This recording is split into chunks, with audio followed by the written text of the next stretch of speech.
Jumping Jack Flash with the gas. Oh, I feel like Strong Bad over here. Hello and welcome to a very straightforward stream. PS1's on loud in my ears. Excuse me. Alright, so Jumping Flash. It's a 3D platformer. There's two of them. They're kind of the same, so I'm going to play both of them. They're not very long. The weird wild world of 3D platformer before Super Mario 64.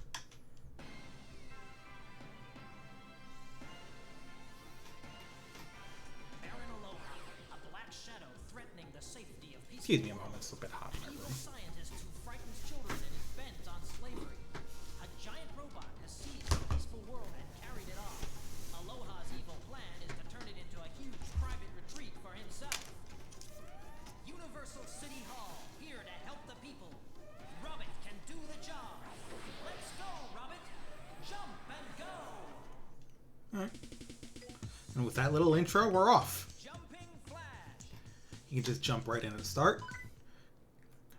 Since this is an early PS1 game that was really developed in Japan, you can tell because circle button is confirm and X makes you go back.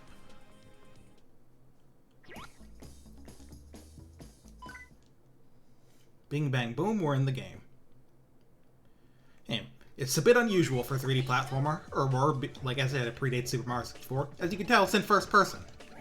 You also have a jump, a double and a triple jump, and when you do them, the camera points down, allowing you to see where you're going to land. Very smart and good feature. The goal of each level is to find 4 jet pods and then go to the exit. They're kind of just scattered all over the place, so you'll be exploring each one some. You can also shoot stuff with a little pew-pew thing, destroy enemies. You can also jump on them. The thing about jumping on enemies is that the farther you fall, the more damage you do, so.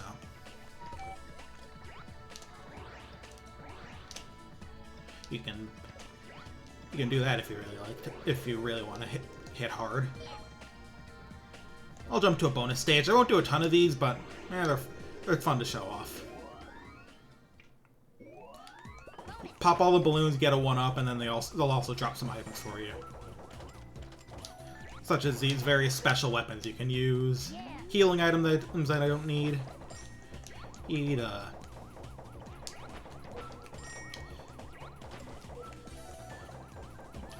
Roman candle's pretty good. So, you know.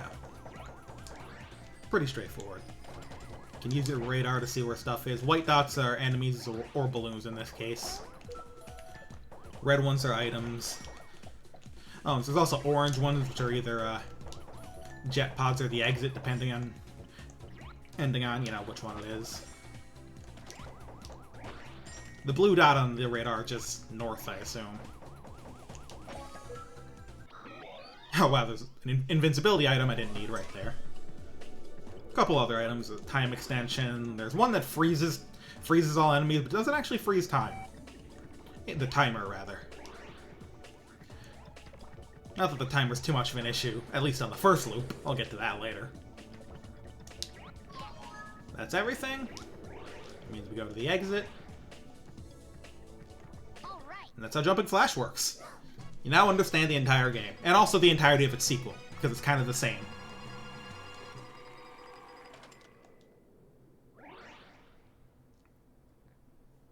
I have no idea what extra bonus is, except I know you can get at least some of it by collecting the 4 jet pods in the order that spells exit, because they're labeled with EXINT.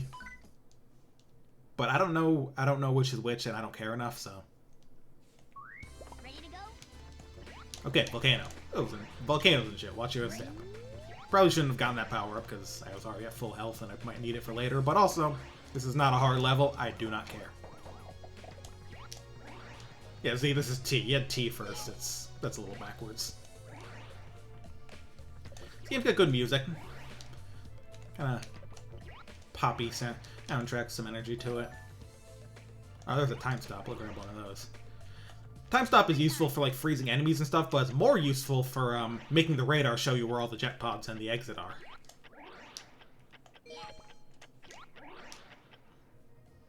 For a limited time. Not really sure why they tied those functions together, but, you know. It is what it is.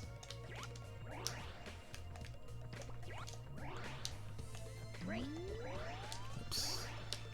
Kind of missed a jump there. Want to make sure to have all three. Let's see, can I get there from here, or do I need to detour a bit? I think I can just go. Yep, yep. A lot of fun in this game just figuring out what kind of jumps you can make.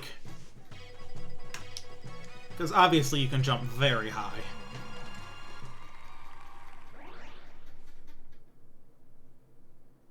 And so, third stage of each world is a boss fight. So we're going to do that now.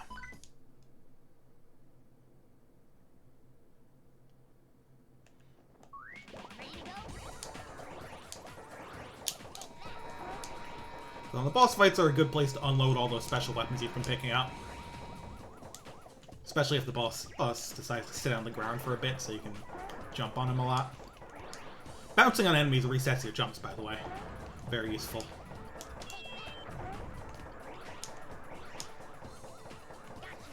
See? Easy does it. That dragon's freaking exploded. Poor guy.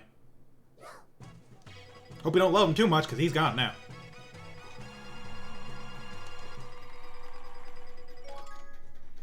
Alright, next.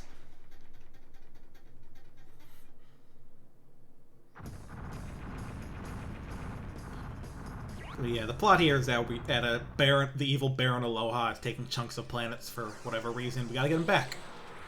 Let's rob it. There isn't much going on with the cutscenes even, and apart from, I think at the end of the game there's a bit of actual dialogue, but not much. Onward to World 2 Desert World, just like Super Mario Bros. 3. Ow, oof.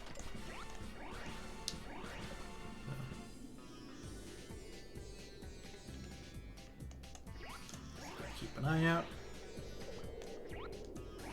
Another jetpod up here. Also some Moai. Bing bing! Bing bang bing!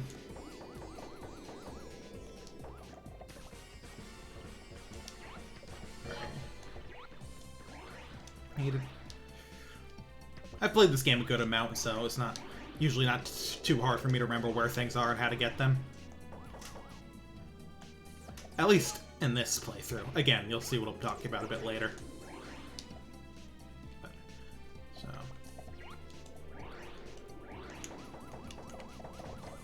Those flowers are annoying because they have little spikes on them, so if you jump on them, you'll take some damage.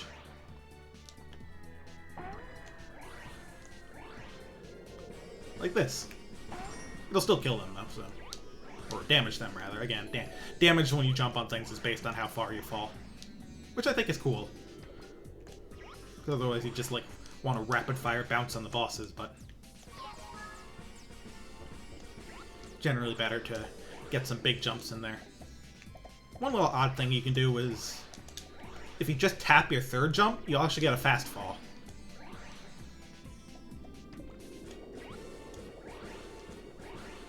You can use that if you really need to drop. I love the stomp from Sonic Unleashed.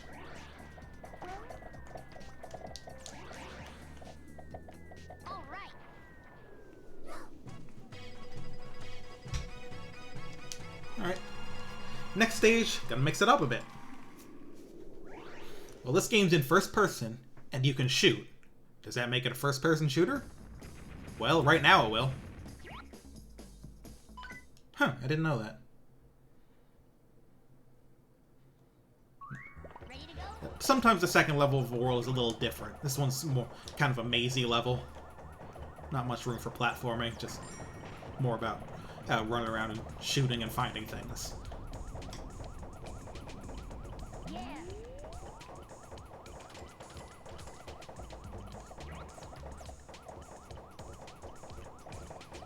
Otherwise, the goal's still the same. Find jet pods, leave. Just indoors.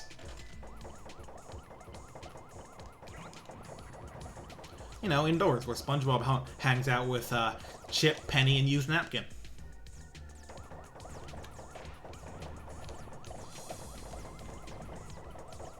You guys need to be stopped. Hoo-hoo.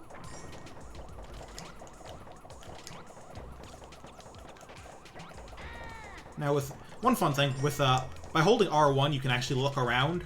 You'll basically never need to do this, but I mean, you can. And I guess it makes places like this a little easier, but you know what makes places like this way easier? Being fucking invincible. Because then you can just do this.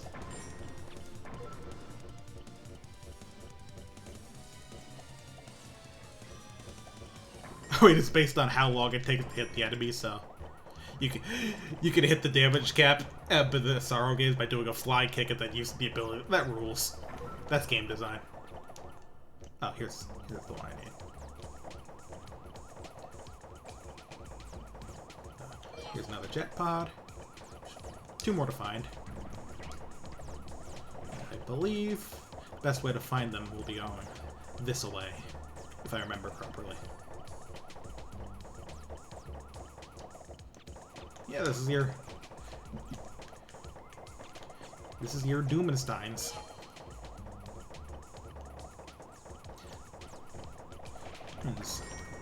Along with there's actually a surprisingly lengthy history of first-person shooter-esque games in Japan and they tend to overlap with like RPGs a bit more or there, but like on stuff on old computers, there's a surprising amount of it and overlap with those, or also with like space sims and stuff. But us Americans making Doom weren't the only ones. Us doing early stuff in this genre.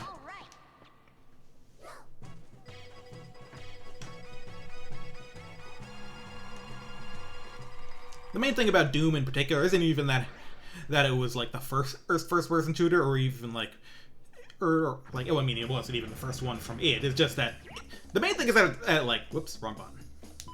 The main thing is that it ran really well in comparison to a lot of things. I mean, obviously needed a good computer at the time, but just a fast-paced game.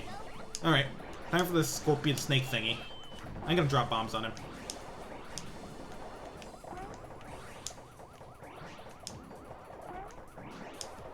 Yeah.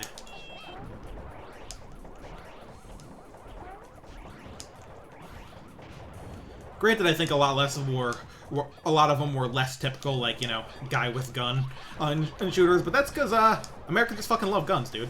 So, but a lot of it is because like most of them were on like Japanese home computers so we really just didn't get to see them.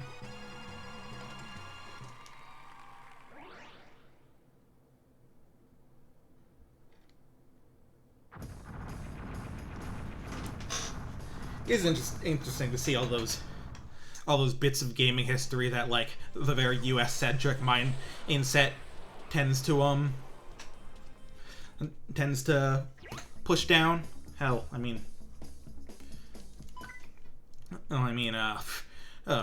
lot of people talk about the video game crash of 1983. Yeah, that was extremely American. That just didn't happen other places, more or less. Like, by the time it happened, Nintendo I'm pretty sure, had already released the Famicom in Japan, so they were already getting started. And like, Europe had, like, its own various home computer market.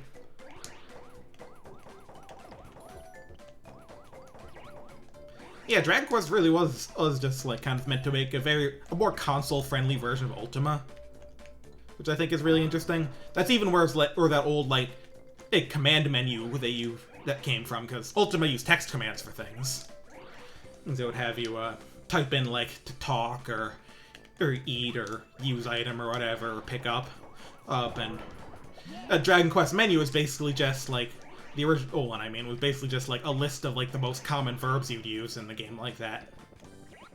That's why there's stuff like, hey, talk and check being different ones, rather than, like, the kind of combined in function that those would get in the future. There's the checkpot. It's interesting that'll, like, hey, once you get away from, like, the very, you know, once you get away from the whole, oh wow, we didn't know anything that was going on in foreign countries idea, it turns out a lot of people did, and there's a lot more crosstalk than people think. Yeah, actually, I believe some Ultima games did have first-person dungeons. Some of the old ones. And then Ultima Underworld happened, but that was probably after Dragon Quest. Yes, Wizardry also did. Wizardry's funny because that just got taken over by Japanese studios. Yeah. Alright, jet pod down here. Oh, that wasn't a jet pod, but still, it's useful. Commit murder now. Free time. Oh, good. Nice, I needed this. So I believe... yeah, right, I remember this one. Let's see. I'm a big fan of this one. Big fan.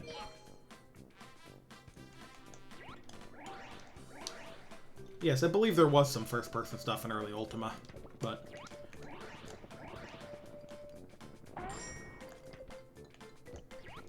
I've definitely seen in it, like, maybe not... It might have especially been, like, 1 or 2, which were really fucking weird. Or, like, ones where they're like, yeah, this is medieval fantasy, and then we go to space. That sounds familiar.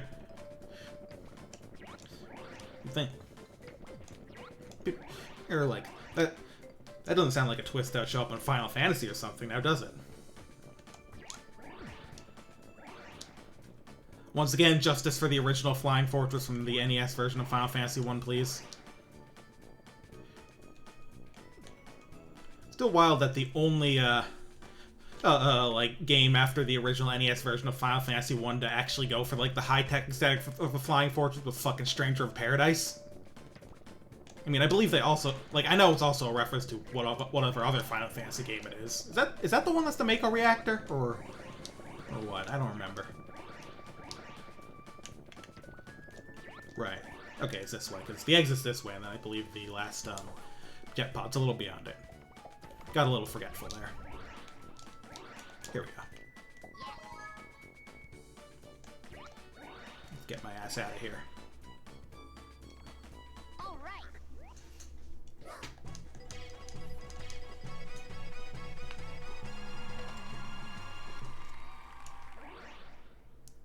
At any rate, yeah.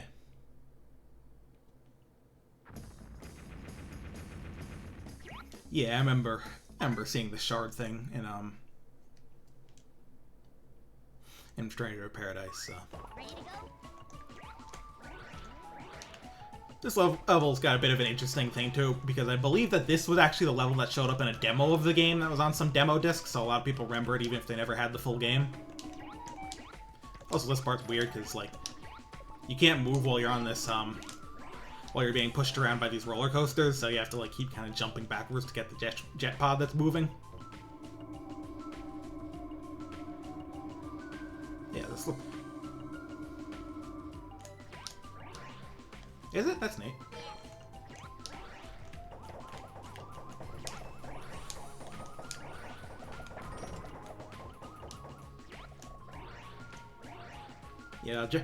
Yeah, Japanese RPGs kind of just come from a mixture of, like, hey, a number of those Western ones mixed with, like, let's see, obviously some Dragon Quest, although that has its own roots, and also Hydlide. Hydlide's big influence.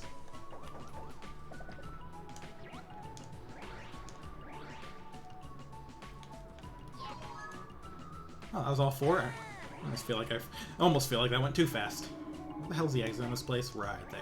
Alright, it's right here. Actually, didn't expect to do that so fast. All right. Guess it makes sense as I kind of puttered around the previous level.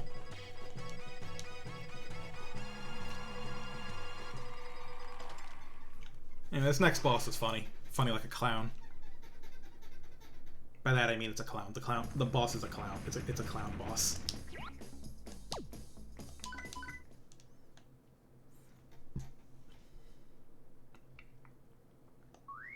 So kind of an unusual one, considering he's a clown in coffee mugs who sticks out a leg that shoots leg hair at you, among other things. Let's see.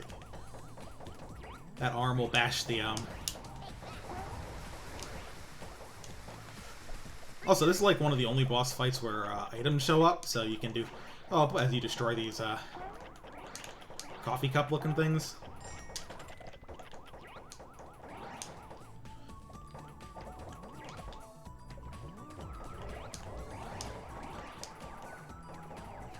In the end, you defeat the final boss by shattering a hard drive even then that creates alternate worlds for each one. That's neat. Free time. Alright, who's out now? Oh, thank goodness. Someone is. Sometimes you can even... believe the only power-up you can't get during this is invincibility, because I think it would just, like, instant kill these, and they don't want you doing that. Oh, nice. Alright. So, with one more cup, big buff clown man comes to life, and starts doing a lariat. And so we kill him.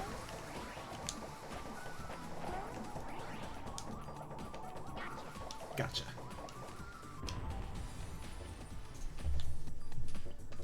Ah, I got him. GG's.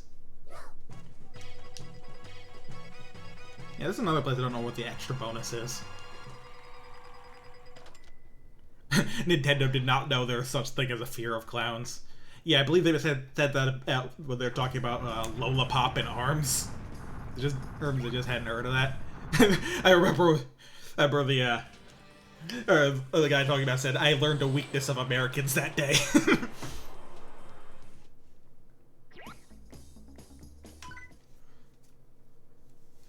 Alright. World 4. Ice World. Ready to go? Now here's the thing about Ice World, it's got ice physics. Which means it's very hard to get started walking and hard to stop if you are moving. So if you want to not worry about that, well, you should kind of do what you've been doing, which is jumping everywhere. So luckily it's not too hard to deal with.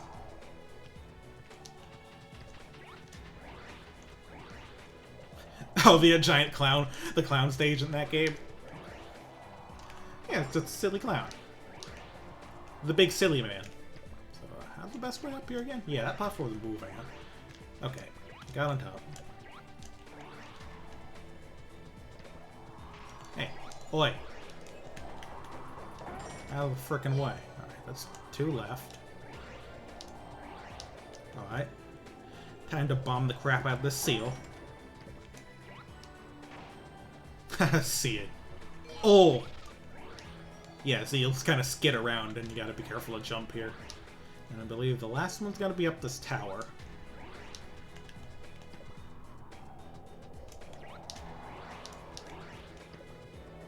The giant cowboy is to get. Man, that rap was sampled in so many things. I've heard things like it's that the exact same rap is also in a Sonic Adventure, or in the going down track for Speed Highway when Sonic's running down the building. I think that's pretty funny.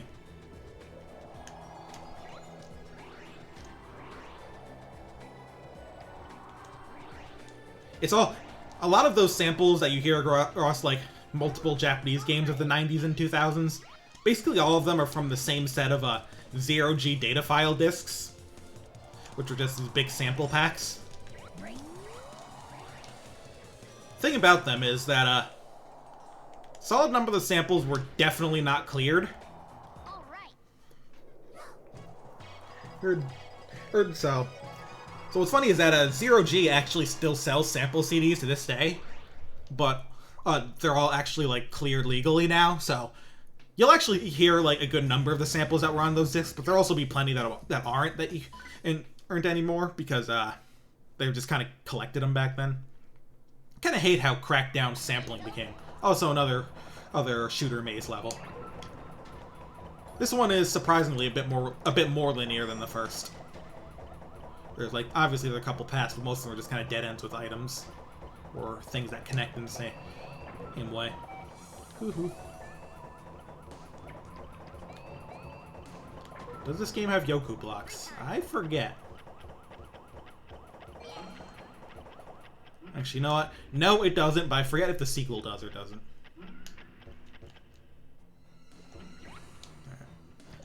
Also, this level's neat because while it is one of those like mazy areas, it does have a bit of a section where you do get to jump around more. It's a bit more of a hybrid level than the first maze because of this bit here. But we're back to the tunnels now.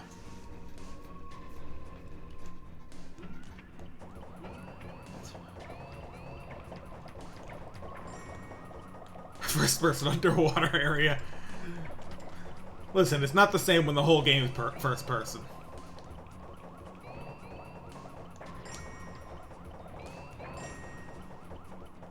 Where to next? Yeah, this part gets a little mazy, but still isn't too hard. Good, if I remember properly. If I don't, then well, kill me. Kill me, literally. Yep, now this is the right way. I could finagle around to try and get that one up, but yeah, I've got 6 lives, and this game is not that hard, so... Hoo-hoo.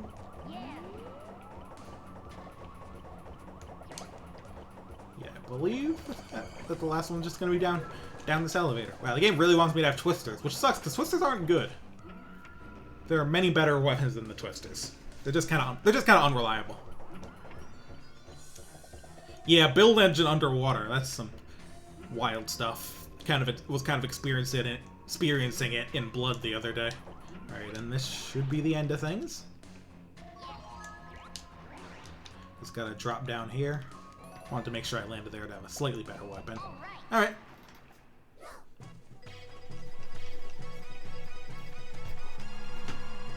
Like I said, that level's actually a bit more straightforward than the first maze one. And those are actually the only 2 in the game that are like that, so...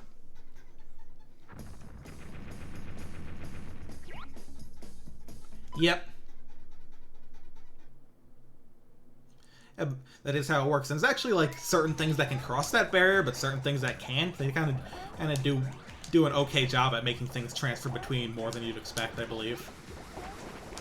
It's been a while, though, so I could be misremembering how that works. Anyway, this is a big turtle. He's shooting bombs everywhere. And now I blew off his limbs, or so now he's just doing the old spinneroo and I missed my big weapon shot. Oops. Luckily, he slows down to shoot these missiles. Does a pet turtle shoot missiles?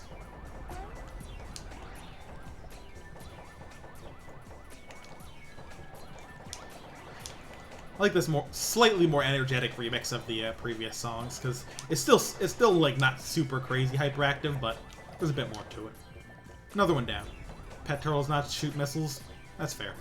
All right. Age clear. Onward to World 5. This game is 6 worlds, by the way, so as you can see, we're almost done. Turtle Digimon Fitzgerald. Yeah, that could definitely evolve into a turtle that shoots missiles.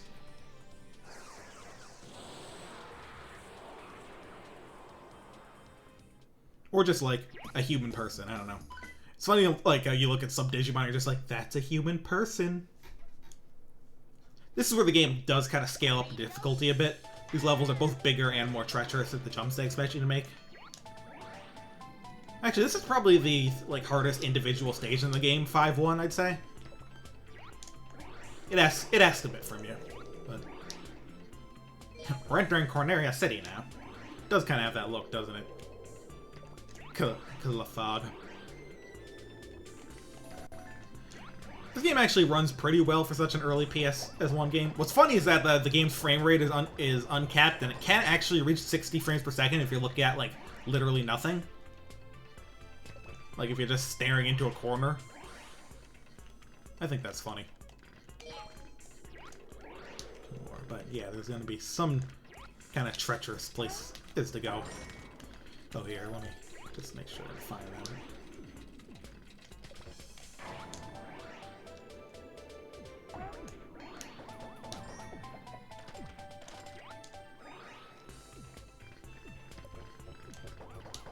That's the exit. Don't need that.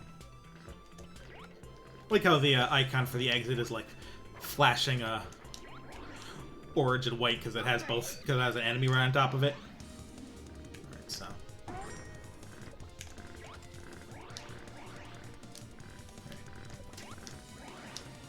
Has the same exact aesthetic as a given Bomberman game. Yeah, it's got that look to it. Die. Ah, cool. Anyway, yeah, this is one of the more treacherous ones to get. You gotta get out to this crane and climb all the way up to the edge of it. And then jump from it all the way out here. And then you gotta get back. Kind of neat if you ask me. A little more of a defined challenge than a lot of this game gives.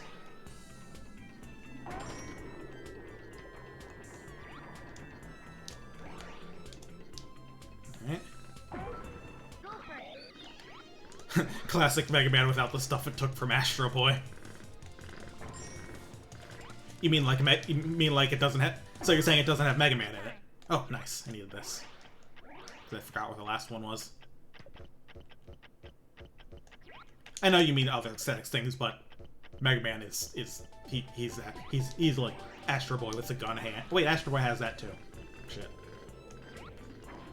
Astro Boy, but the gun's on the outside of his hand instead of the inside. That's the difference.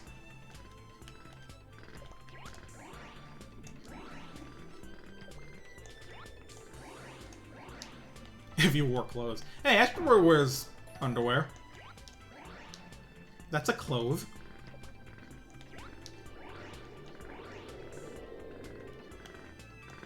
Alright. Let's get the hell out of here. Whew. Yeah, he wears clothes, you're right. Alright, so. Alright. That's like the most dangerous part right there. I guess this isn't the most treacherous level, like that's 6-1 for sure, but I think the stuff it asks you to do is a bit harder than 6-1, so it's bigger than that level too. Oh, so it's not the exit? I'm stupid. Where did I put that?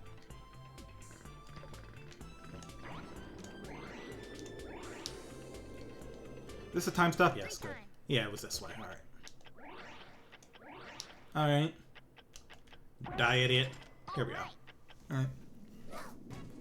5-2's it was a cool level. It's actually a little easier than this one, not as much having to hang out over pits, but I know a bit about Robert Mondu. I've not played it, and I know it's kind of tough to play without knowing Japanese, but I know of it. Basically, I believe it's more focused on like doing quests for people. And having a variety of goals rather than just going through levels, but don't know much beyond that. Yeah, now we're downtown. Everything's looking real flashy.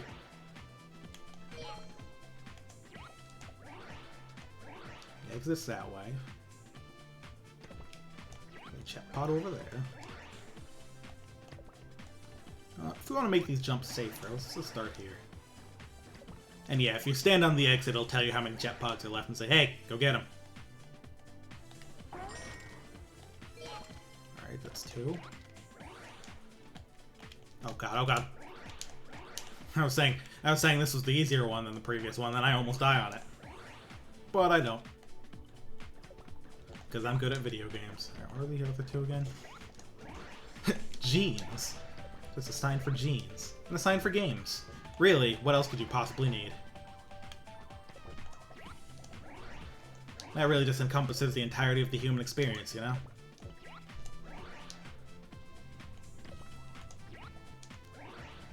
This is basically a Wily level. I don't know, that might be the next world. This is just a big city. There's the last one.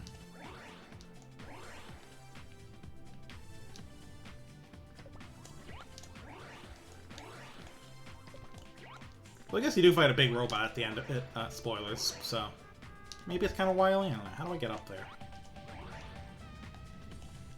I do like these little flame jets, but I do like not caring about them more, so we'll grab this. Yeah, the best way is to the blimp.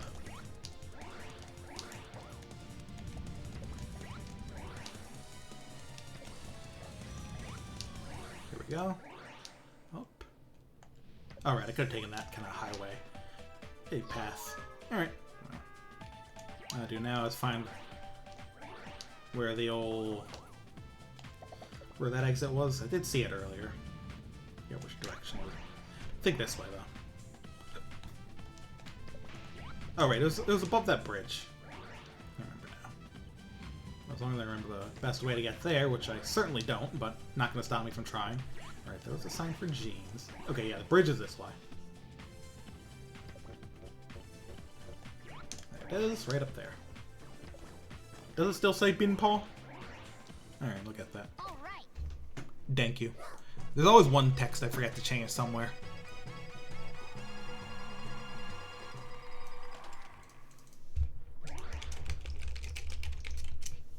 There we go.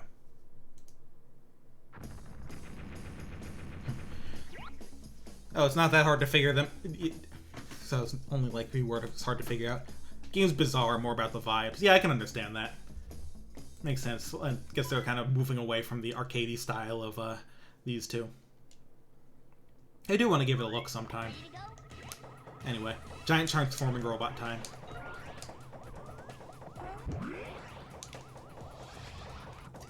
Here he becomes Big Man. A big man. Not Big Man from Hit Pop Group Deep Cut. Just a big man. He's gonna shoot some missiles at me eventually. This guy's made of Yoku blocks. Not wrong.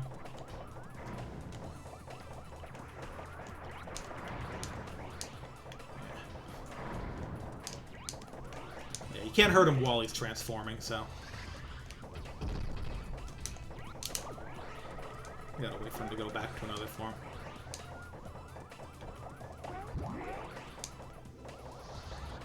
So, what form do I even get here? Oh, the big spike ball thingy. Oh, jeez. Caught in that attack. That can do some damage.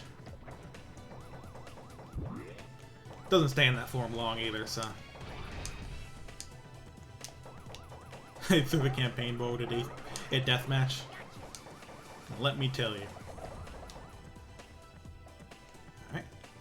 Yoku blocks in a first-person game on Z-Doom. Oh no. It's bad enough in the third-person game on Doom Legacy, because Sonic Robo Blast 2 definitely has at least one level with him. Well, onward to World 6. So, World 6 is the final world, which is why this cutscene should be a little different. Take a good look. I knew this might happen, so I created this secret machine. Never underestimate the power of science. Are you talking about how cool science is to a literal robot? Anyway, the most important part about World 6 is that it has the best music in the game in all 3 levels.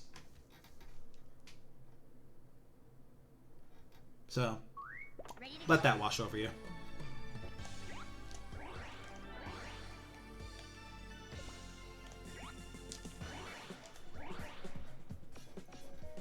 Also, we're in space.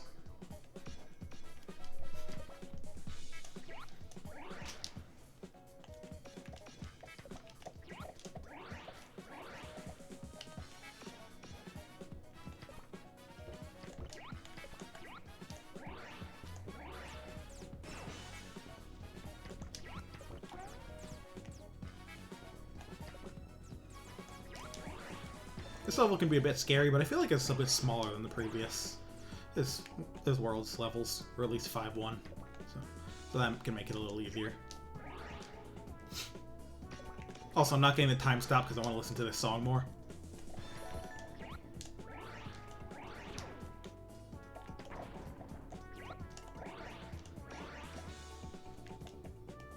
Yeah, it's nice that each world has like a consistent theme to its music.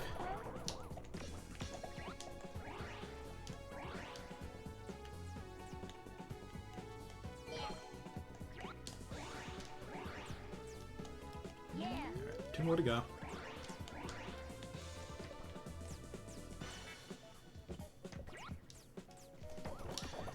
So do real-life Roman candles just shoot lasers at things? I feel like they don't. I feel like that is generally not their purpose. Do I make this? Yeah, it's fine.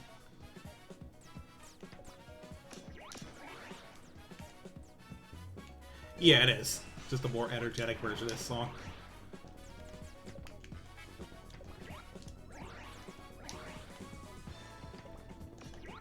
And the final boss theme, he used a lot of the same instruments as this. You time the use of a Roman candle just right, it causes less tension. Oh, be quiet. Alright. I'm missing one. Where did I leave that shit? Oh, right over here. That's easy.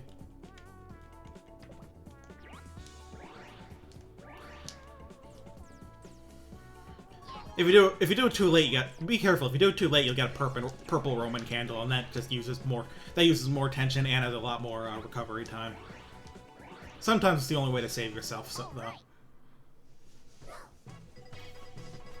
Anyway, a little unusually, that's the last regular level in the game. This world has 2 boss fights instead of a second level.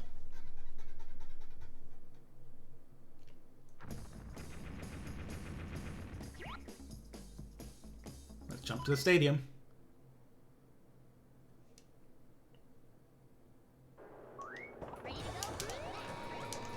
Anyway, what's this boss? What an evil rabbit! You have to try not to get jumped on, of course. Well, he can do a few things you can't do, but he doesn't have all these special weapons, so I guess that's my advantage. For example, he can have children. I mean, rabbits are supposed to be good at that. Maybe that's a shape. I mean, they're robots, so gender is not something on their mind. And yeah, the crowd is sprites. Are you saying moo? Are you saying boo or moo? Boo. They're saying boo earns, actually. Ah, see, I got jumped on. Again, he's comboing me. Stop jumping, I'm trying to shoot you. Yeah, I can jump on you. He's also got that, like, power dash attack. And he's got lasers. You can shoot them just like I can. Almost done, though. Just a couple more shots, Des. We're able to have a livelier crowd than Kingdom Hearts' Coliseum. Man. It wouldn't be so bad if it weren't for that one part in, like... I think it was I don't remember if it was Birth by Sleep or, like, Kingdom Hearts 1, where they actually, like, point out the crowd and, like, talks about the roar of the crowd and it points to the dance, and they're, of course, completely empty. Yeah, that was Birth by Sleep. That's so funny. Does Robert... Oh, Black Robert's back in that game? That's neat. Anyway, here's our final boss. It's a big robot. Anyway, if you want to start making the Dr. Wily comparisons, you can, especially when you get to his last phase. Also, this song goes the hell off.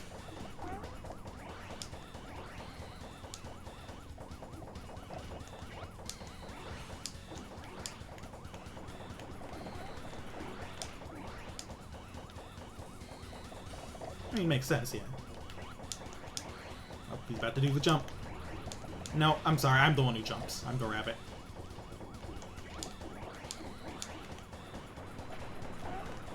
Wily was Einstein, right? This guy looks more like an Edison. I mean, this guy's a Baron. And I guess he's Hawaiian, too. That's why he's Baron Aloha, but... Oh, this attack sucks. Get bombed. Alright, phase 2. He's now short man.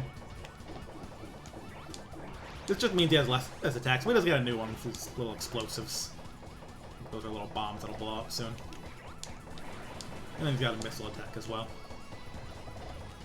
Actually, it's more like they're like homing bombs that come out of bubbles.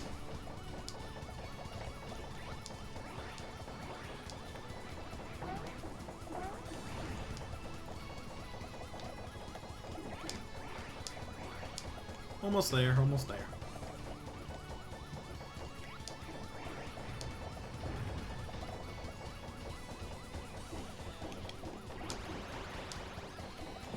Alright, time for the final phase. This one actually does damage on a collision, they have to watch out. But hey, it's a Wily capsule.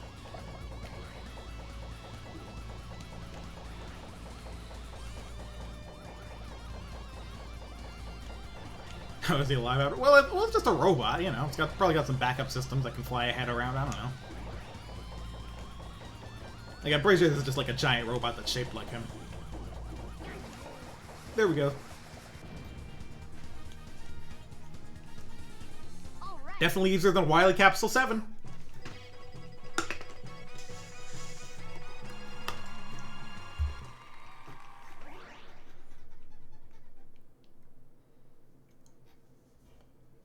Well, that's nice. So we're done, right?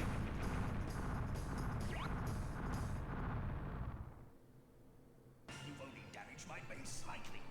Prepare yourself, Robert. Now my minions are really ready for you. I, Baron Aloha, am invincible! You ain't done yet. You heard the man. I ain't done yet. Abu. So yeah, this game has a second loop. A completely different Black Robot. You fight him in a baseball stadium. Well, I guess at least the stadium part is kept. So now we're in extra mode. Oh, this rearranges the stages and where the jet pods are. And also has much lower time limits. Like for example, you see there was a jet pod on that middle hill initially. Now the bonus stage is there, and all the levels are kind of rearranged. It's pretty neat. Fun fact that I only learned recently from watching a speedrun of this game that was on ESA. The original Japanese version of this game, it didn't have the second loop at all, and also controlled worse. Don't play the original Japanese version of Jumping Flash, it's bad. What's funny is that this version eventually did get released over there as a pack-in with Jumping Flash 2. Ooh, and that's actually probably the easiest way to get a hold of a physical copy of this game, to get the Japanese version of 2. Because this game was like one of those, it was a real early PS1 game, so it had like the long box instead of the jewel case. Yes, it's Jumping Flash Final Mix, shut up. You're right, but shut up. You know that, how I feel, you know what I mean?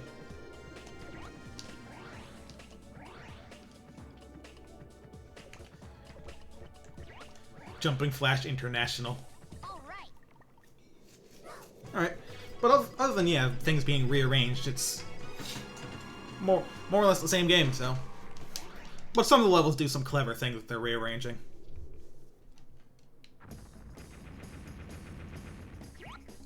Yeah, I don't remember much of 2's extra mode, so that's going to be real exciting to see me go through. Ready to go?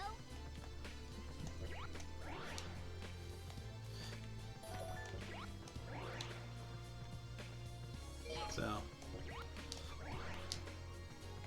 Oh yeah, this thing's frying an egg up here. Unsurprisingly, the pan itself is hot. Yeah. Unless that's the other pan that doesn't have an egg in it. So don't think about that too hard. That's 2. Is there a platform this way? Yeah, the volcano is close enough. That part's hot, though. Does Poppy Bros Sr. show up? Keep watching and we'll see. Where's the last one? Alright.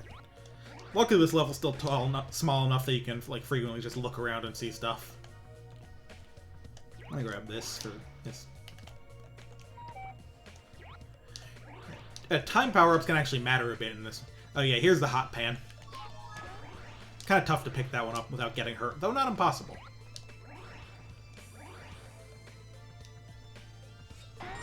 Hey. All right.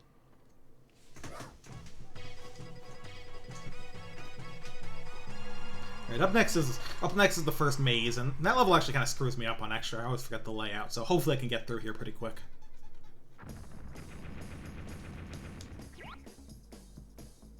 Oh wait, that's in World 2, but yeah. For some reason I got 1-2 mixed up with 2-1 there. Bosses, if I remember properly, are not really different. Other than like the time limit. Not even sure if they have different health or anything.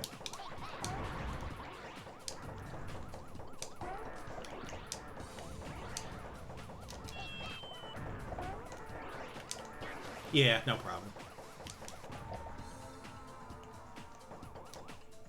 All right.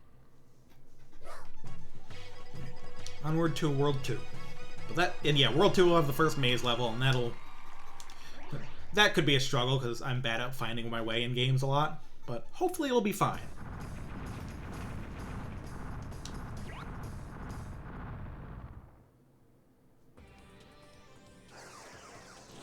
I don't think we need to watch that again.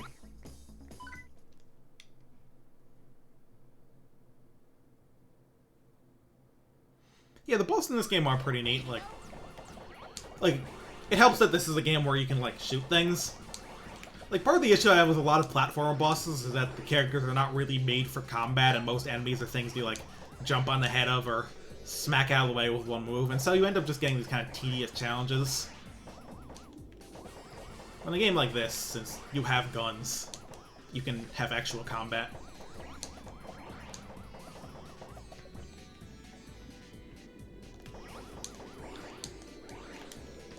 Up here. Like this little floating pyramid down there. More Moai. More Bing Bing. Bing, bang, bang. Vine booms, too, if you want those. Alright, where's the last one? Can I see it from here? Does look like it. I know Stonehenge is where the exit is. Why there's Stonehenge in Egypt? I don't know. Why are there Moai statues in Egypt? This is just a world of old rocks, I guess. Nothing more specific than that. Yeah, it was behind here in Loop 1, but the bonus is there now. So, don't need that.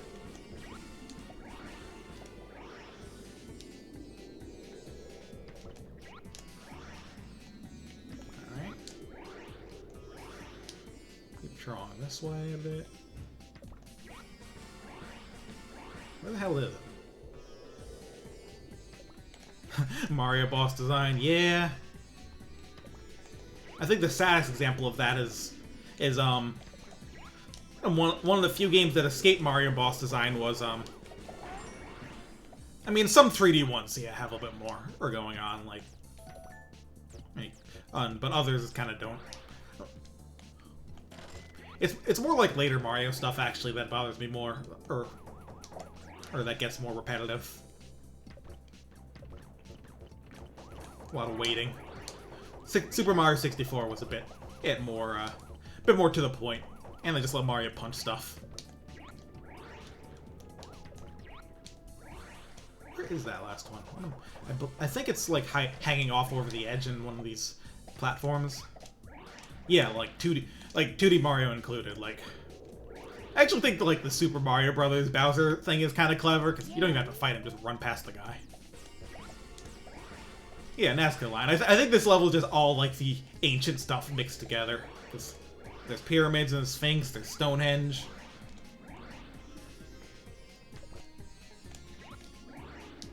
Yeah, like, even if there is a change, it's mostly just to make it longer, or, like, add one new attack. So I have a lot of trouble finding these. But I think it's just because it's really out there. What power-up is this? Just a time extend. I feel like the thing about making new jumping flash is that, like, I feel like its mechanics were entirely designed around us having, like, not a full good way to control a character in first person in 3D. A new jumping flash would be expected to have dual analog controls. That just changes the entire dynamic, I think. So where the hell am I going? This is the problem with extra mode. I don't know what the fuck I'm doing. Don't play it nearly as much. Like, granted, I think you could still do, like, first-person 3D platform with these big jumps. But you'd have to kind of train players to look down instead of doing it automatically. Alright. Get me out of here. Oh, now I'd find the time stop. I don't need that shit.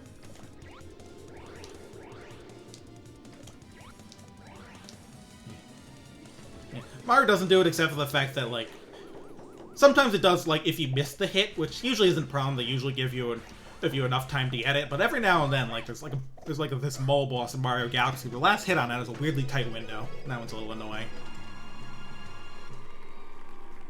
Really, the only thing worse than to, like, wait out the same attack pattern until it becomes vulnerable is wait out random attack pattern until it becomes vulnerable. Because then the game can just decide, yeah, you don't get the vulnerable one. Fuck you. But yeah, I think boss fights are better when you have actual combat. But yeah, this level's all twisted up now. I don't have one. But this is still here, which is nice. But the game kind of points you in a different direction to start with.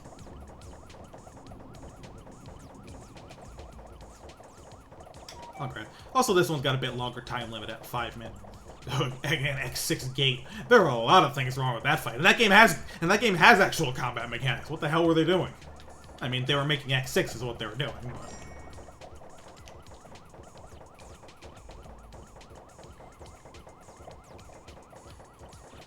It's almost more annoying when you have to wait around in the game where you otherwise can attack where you want.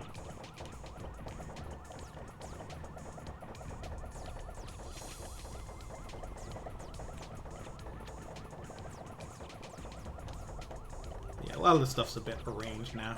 I believe they expect you to jump up here? Yeah.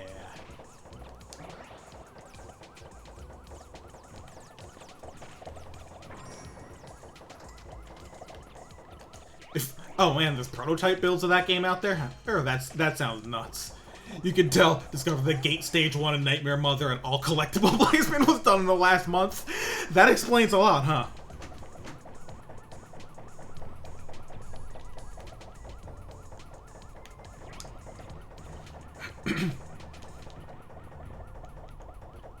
Is there an excuse for Blaze Heat next to the stage, or is that just like that?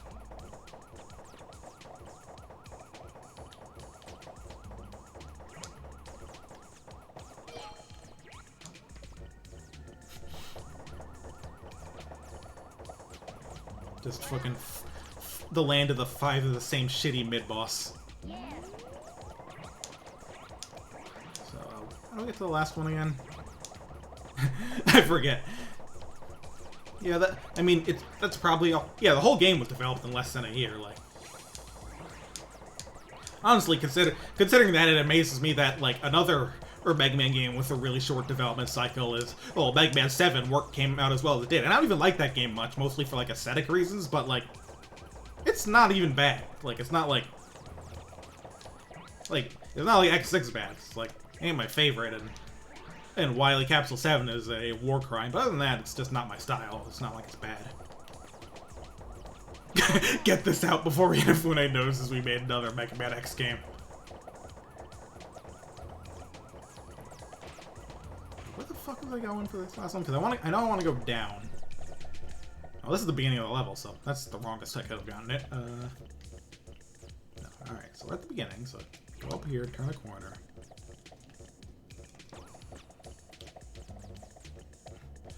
Blizzard Wolfang was partially reused sprites from X4. Do you mean like the stage or like the boss himself? Alright, yeah, now I want to go through here at some point. Is there a different way I want to go from here? Like, I'm pretty sure there's only one way here, so. I think it's around here that I'm never quite sure. Because there's like 2 holes to fall through. There's this and there's this. This might be the one, but if it leads me to the one where the 1-up was, this isn't. Okay, I think this is what we want.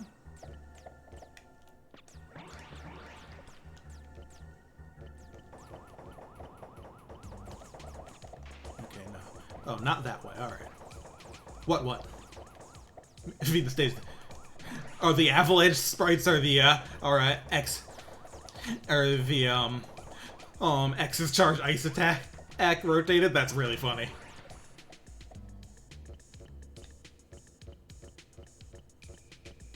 I mean, hey.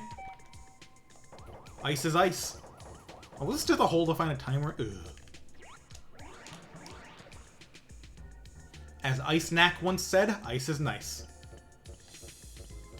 Yes, I played enough of Knack 2 to make that joke. What of it? Even if I didn't, what? Are you gonna call me out on it? Did you play Knack 2? Alright. Well, there's another path there. I think that's where I want to be going. Yeah, here we go.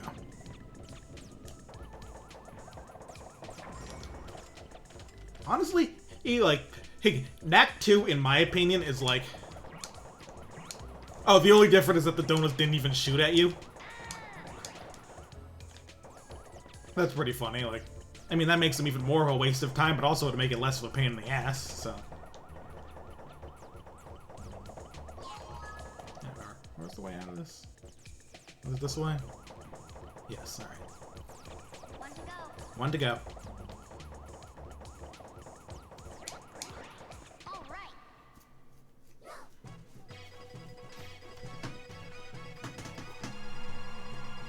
But yeah, Knack 2 is an interesting game to me, because to me it's the biggest proof that aesthetics matter in a game. Because mechanically it's like actually not a particularly bad platformer or beat 'em up or action game kind of thing. It should be fun. It just has like really, really boring characters and world and story and aesthetics. It's not fun. It's not that fun to look at. It's just... You know what? Let me put it like this. And yeah, there were those wolves you have to rescue in that stage. That is kind of neat, because I've always wondered about, like the animal ones in the X games and why some are and some aren't, and why The other there's only one other game that I think did something really interesting like that, and that was Zero 3. Because in Zero 3, a number of the bosses, like, when you reach them, they're in like a humanoid form, and they talk to you, but then when the fight starts, they actually transform into an animal form. So it makes me wonder if all of them had, like, human versions that they use outside of fighting. But yeah, anyway, what I was going to say about Knack 2, and the fact that I'm talking about Knack 2 I think is really funny, but... Anyway, you know what would be a really, really, like, legitimately good and fun and beloved video game by at least a good number of people? It would at least become a cult classic. A game with Knack 2's gameplay and Battleland Wonderworld's aesthetics. A game where people like the because, like, people like the presentation in that game, but just playing it is awful, and then people, Yeah. Knack 2 was kinda... It's like the opposite, where a lot of gameplay stuff's solid, but everything around it is dreadfully boring. A fan translation of X6. But come on, we don't want to... Would we want to lose I hid myself while I repaired myself? That's very important information. To hell with this hogwash, I'm not dying again. That's good. Their job was to prevent exactly this from happening. This was the one thing we didn't want to happen. Oh, did I get far enough? Yeah, I did. Alright, good. Alright. Yeah. Of course, making that game's story enjoyable certainly doesn't make some of the other stuff enjoyable.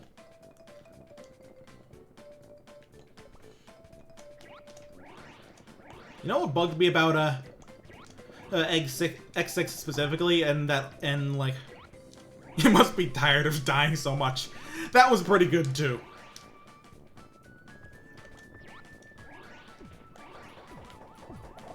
Because by that point, Zero's died at least, what, twice in canon? Maybe a third time, because 2 or 3 times, depending on if you let him die in that game where in X3. Which technically isn't canon, but fuck it. I mean the game is. I just mean I don't think letting him die is, but... What do I know?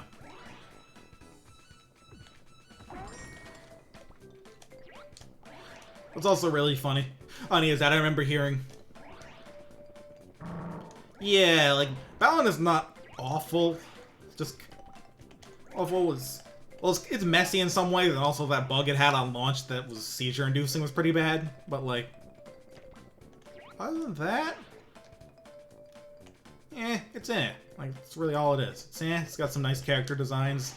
Got some weird story stuff going on, but you only really get tidbits of it in the game because of the cutscenes without dialogue, which is probably the better way to experience it, because if you read the novel, it just makes things fucking weird.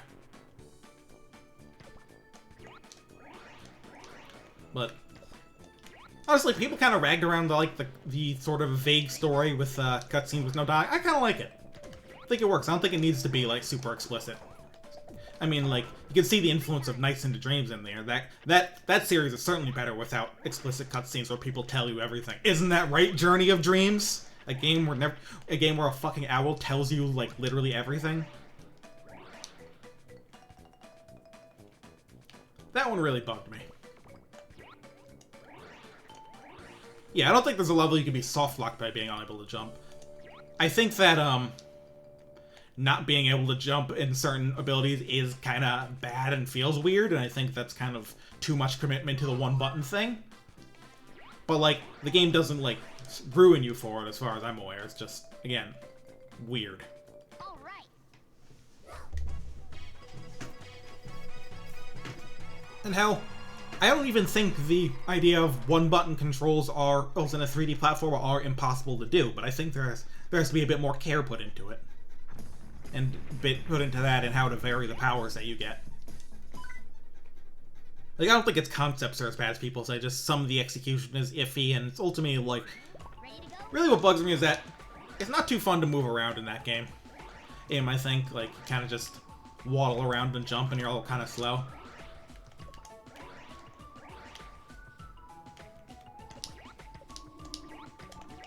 Yeah, like, it's a... I mean, some of them are funny with... Sometimes the, like, no dialogue thing ends up being a little funny with when you watch the characters, like, go from, like, a happy situation to a tragic one and everything is just terrible.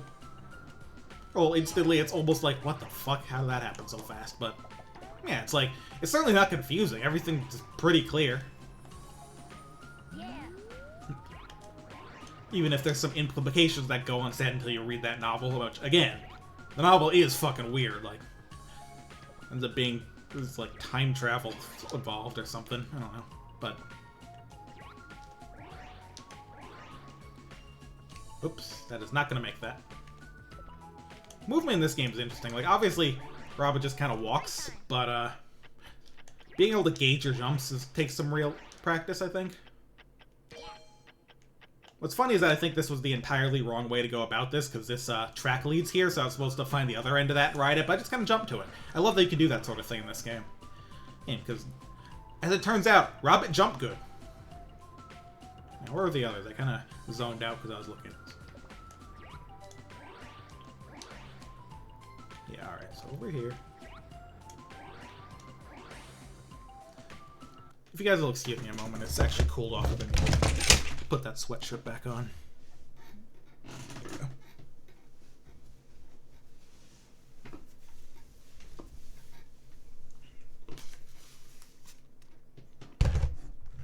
But yeah, like, there's a thing where, like, once something is kind of disliked, suddenly everything has to be, like, terrible about it, even if, like, the thing could, with the concept could be good, or even if something's done legitimately well, it becomes bad.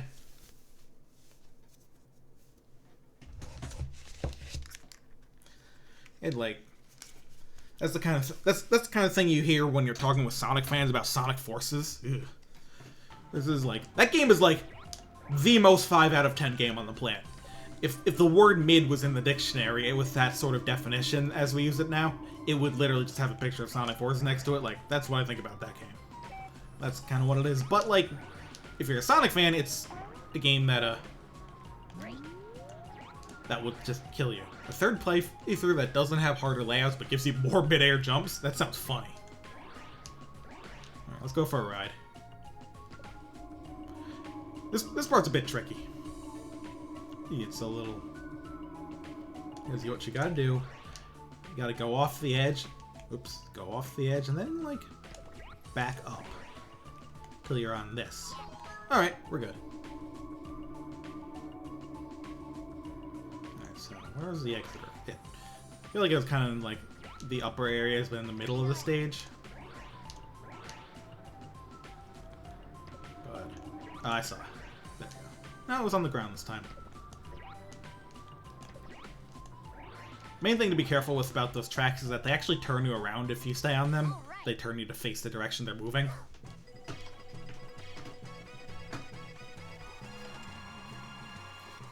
Jumping Flash had the Hat Man from LSD's Rayman. And that game is almost good. It's really cool and it's almost interesting to play. It feels a little too aimless for what it's trying to do, but yeah, but like it's also, I also don't think it's awful. And I think even like if you include like some of the like optional stuff, it actually gets a little bit fun, like, and like going out your way to find like all the red rings and stuff. That gives a little more or depth to the levels. And like the nice thing about short levels is that like retrying them to try and find stuff off is like not a pain. Like, I'm never gonna find all the red rings in Generations because those levels are massive. And Forces ones, I can pull that off. And have actually. I did a lot with that game actually. But like people then of course point at literally everything in it, like will say, oh, it has a character creator, it's so bad. Dude, what? Every Sonic game should have a character creator. Are you telling me you don't want to become Sonic's best friend? Like, what the hell's wrong with you? Are you stupid? If you don't want to make a character and become Red Rings and Colors aren't too bad, because again, those levels aren't really as big. It's more like Unleashed Metal hunting and Generations Red Ring hunting that's more of a pain. But at least in Generations, it's completely optional. More than I can say for Unleashed. All right.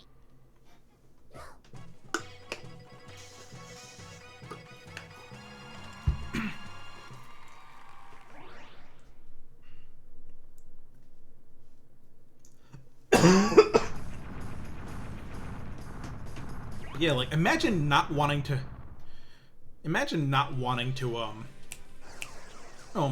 make your Sonic OC team up with Sonic. Like, that's just wrong. Like, that's just inherently wrong that you...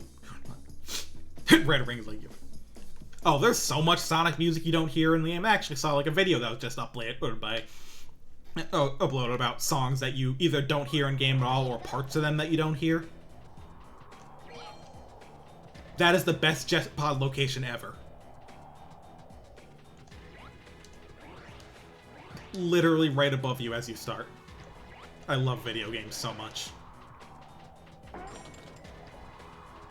you don't hear the whole Infinite theme in the game. That really good piano version of Fist Bump, you can hear it in game by sitting on the cutscene viewer menu. Yeah, that's the only place it plays. What else? Oh, thank God. That was close. Alright, one up here-ish, one over that way, and then one behind me.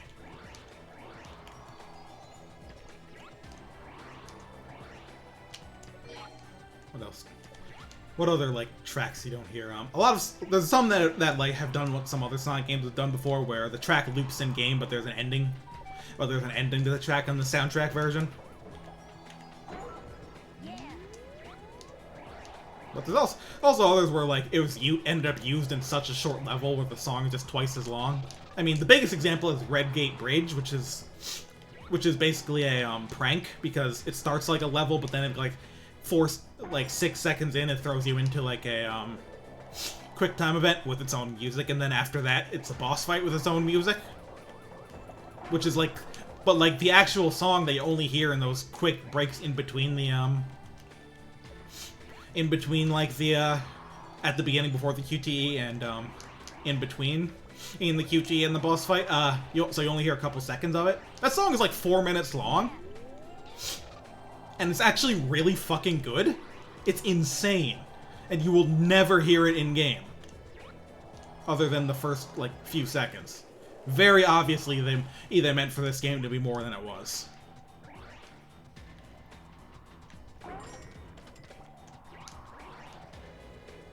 Yeah, Zelda has. I know, like, that one Breath of the Wild song that's trailer exclusive that a lot of people like. Probably ended up that way because of Breath of the Wild's pretty minimal, like, music style. But, so where was the last one?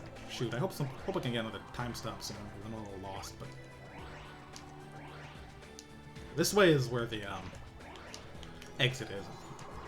Yep, so I believe it would be over this way in some direction, if I remember properly.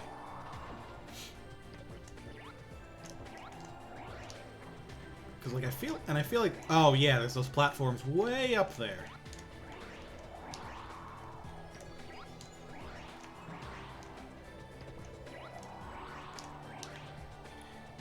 Yeah, like, yeah, I remember seeing that. I actually don't mind, like, the mini levels of colors, but if you do, it's kind of a neat way to play the game.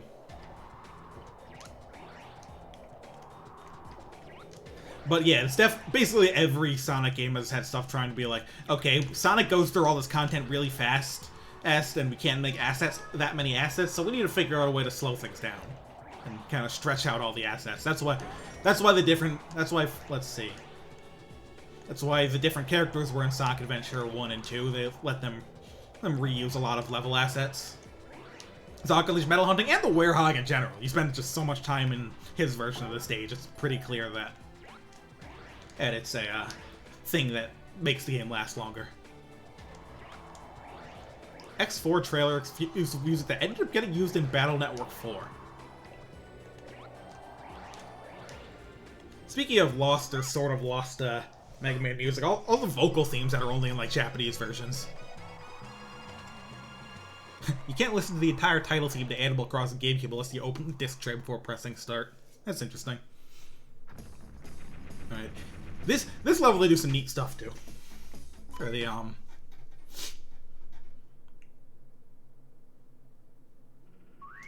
for its extra version. What they do is they make you do it backwards.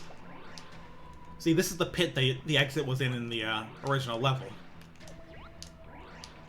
So we have to jump up it, and then basically go through the whole thing in reverse. Which I think is really cool.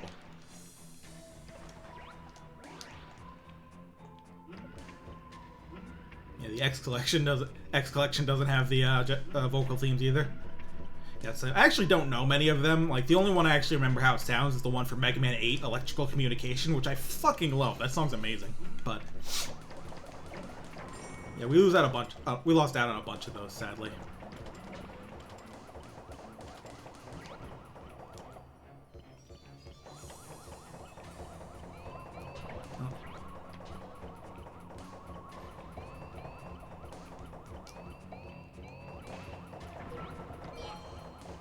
That's why I'm glad that feel like Sega's always carefully to like make sure the rights to the rights to the Sonic vocal themes always stay with them completely.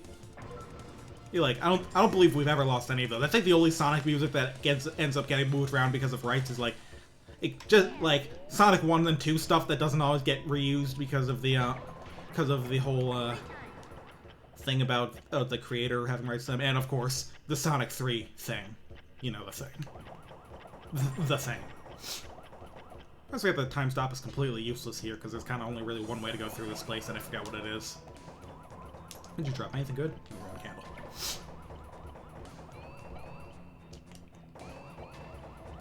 Yeah, I fucked this up big.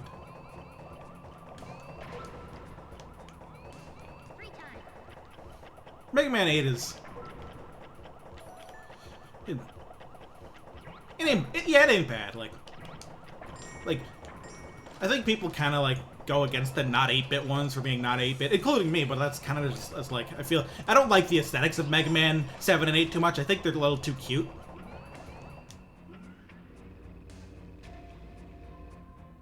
But that's just for, you know, for my taste. All right. Hope I didn't skip one on that floor, or else I would be very sad. I probably did. Oh, there's one up there. Definitely can't skip that. Boy. Well, that's X. I believe they're in order in this level. Well, if you just go through it naturally, so that's the right. We're going the right way.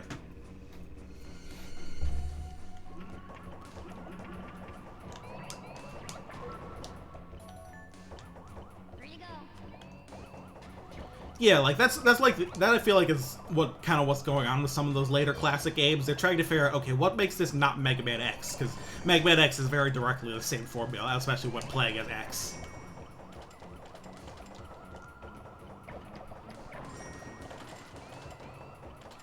Also, Mega Man X8 feels like it's trying to do that, even though it is also a Mega Man X game. So.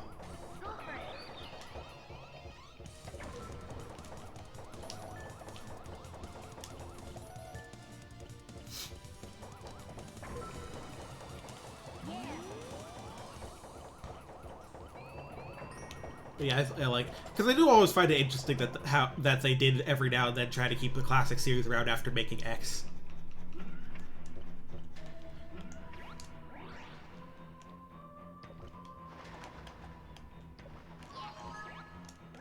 Yeah, I can see that. I don't know a ton about it. I never played 11 myself. It did seem cool though. I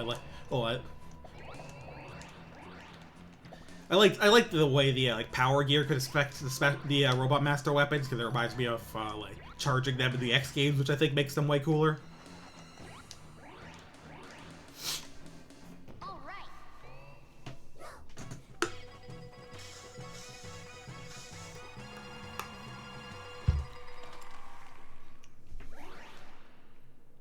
Now the Mega Man game I'm nicer to than a lot of people is Mega Man 9. I still think that game's pretty good. It is, I think, too hard by Mega Man standards. It kind of just, whenever, because like it always does the usual like introduce a level gimmick and then ramp up the difficulty as you go through. I think it just tends to ramp up the difficulty too fast on them, and it has a couple of douchey traps like the robots that drag you into spikes. But you're only gonna get killed by that once. I don't think it's that big a deal. Well, it's only really annoying in that one bit in like that Wily stage where one of the robots that grabs you shows up at the end of like this really long rising bubble section. That bit's a bit rude. 9's not the best, but it's not the worst either. I like see the problems with it, I just don't think they piss me off enough.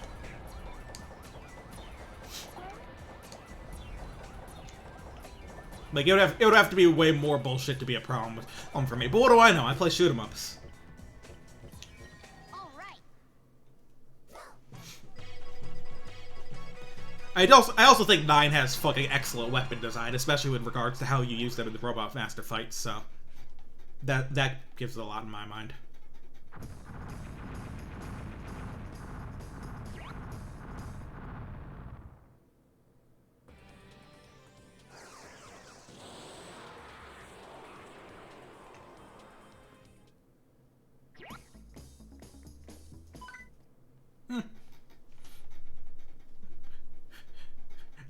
Jewel Man's pretty dumb. He just kind of runs around and slams into you. Dumb fight, but a lot of Mega Man games have like one dumb fight, I think, though possibly not to that extent. But also, as the concrete beams thing, well, in my experience, it's always common that they're just like, okay, here's some. Well, when you get to the Wily stages, it's time to be like, oh, you have to use them now. Oh, the stage? I don't even remember what that stage is like. Sorry.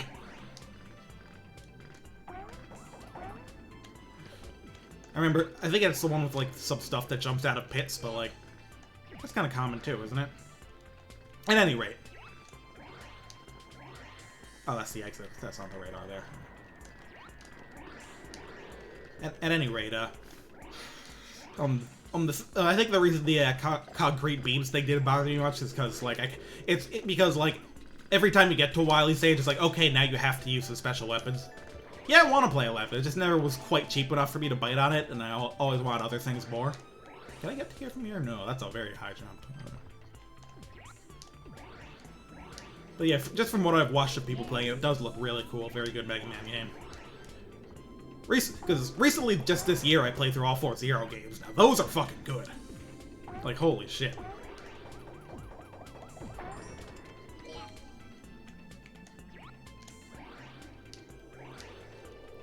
Do I make this? Not quite.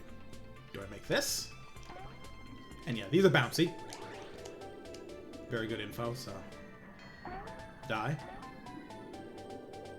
I mean, 8 is like, well, it's a Mega Man game. It's got what it's got. I mean, I guess they could have done a second Fortress. I always found that to be a little... Are there really only 2 Wily stages? Because, like, if there's... Because... Like, I'm fine with them not doing, like, a second Fortress. I feel like those tended to get long in the tooth. Though, even though, despite that, Mega Man 5 at least is really good anyway, but... Three to go. Right. There's some really treacherous stuff out here.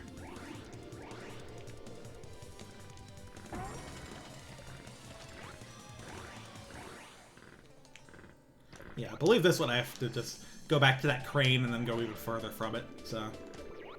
Must be very careful. Especially since the levels in this game don't really have checkpoints. If you die, you, like, have to start over. Yeah, I gotta get way up there. Free time? No. Grab some rockets.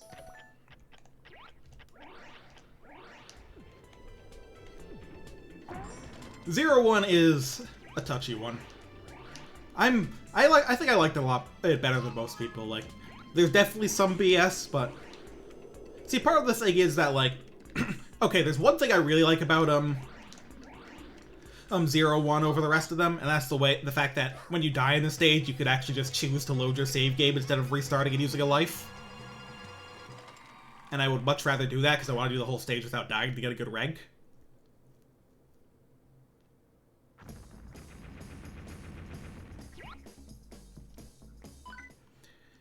Like my biggest issue with Zero One is like the weapon leveling system, and more specifically that the game doesn't tell you how it works. So a lot of people who end up like level grinding end up doing it for like an hour when it really should only take like 15 minutes.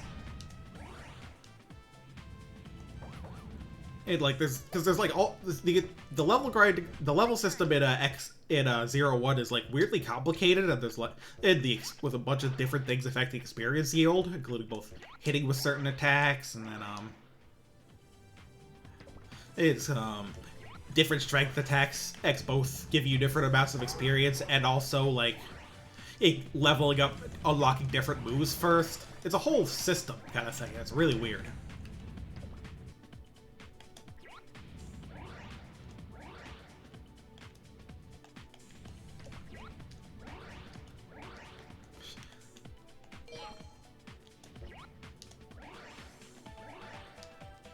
I don't really remember that. But again, I don't. And like I said, I didn't. Apart from certain stuff like the final boss that I think is real nasty. Yeah. I don't have as much. I didn't have as much trouble with 0-1 as some people, I think. But also, it's kind of because like I somewhat knew what to expect. Because I had actually played a chunk of it before when I was younger, but never finished it. But yes, the sequels are definitely better.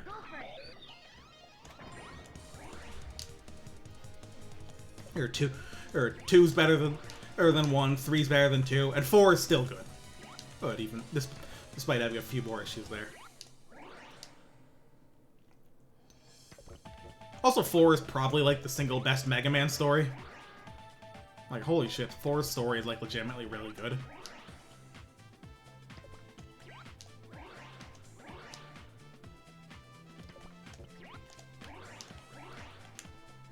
But yeah, that's the other thing about 1. And you literally can't get like sub-tanks or help with upgrades or anything without using Cyber Elves and slamming your rank, which is fucked up. 2 at least lets you get a sub-tank without without screwing yourself.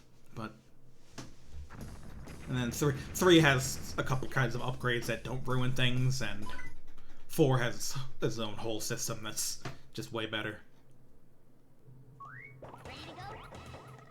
This guy again, he is not going to be much different. He is a man. And we're gonna shoot him.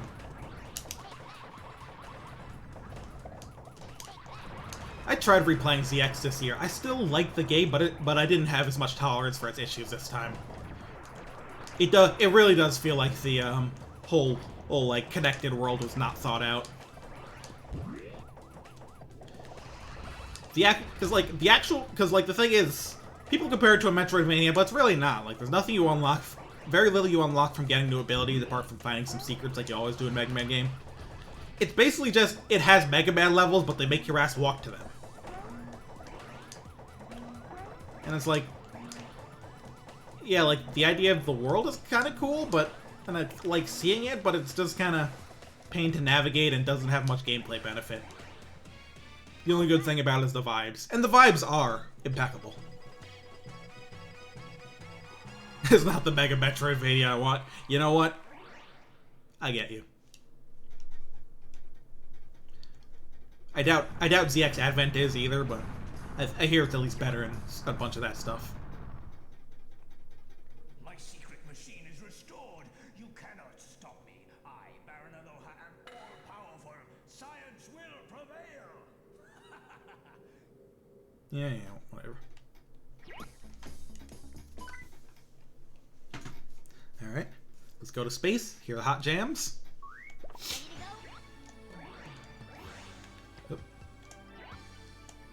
Oh, there was a path to this one last time. Luckily, I can still make the jump. Yeah, save point placement, and more importantly, places of save points where you can actually warp are fucking bonkers in ZX. It's obnoxious. Like, a lot of them are annoying to find, and a lot more of them you just inexplicably can't warp to and from. This guy's basically Man Dark. I'll get it this time, because I don't remember where the fuck anything is. One problem with this power-up. It makes it hard to tell whether transparent ground's a floor or not.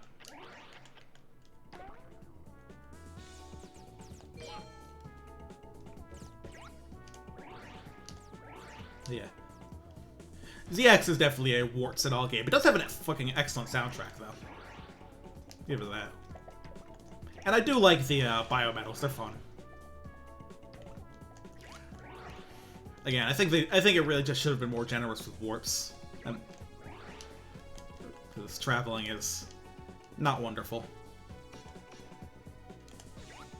Do I make this, or do I die?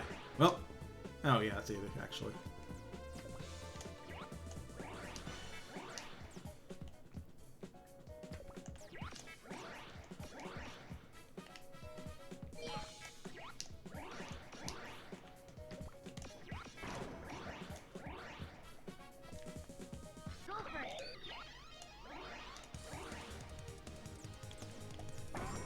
Yeah, I believe I mentioned it before, but I kind of didn't get to elaborate. One thing I like about Zero One is that when you die, like, it takes you to that game over screen. I know that bothered people, but, like, the fact that it lets you, instead of, like, restarting with your next life, it lets you just, you know, load the save and restart the level is very good, because I had to do that a lot because I wanted to get at least A ranks on everything. Like, there's no real reason to do it in Zero One, but I wanted to be ready to do it for the next 2 games where you have to do it to unlock EX skills.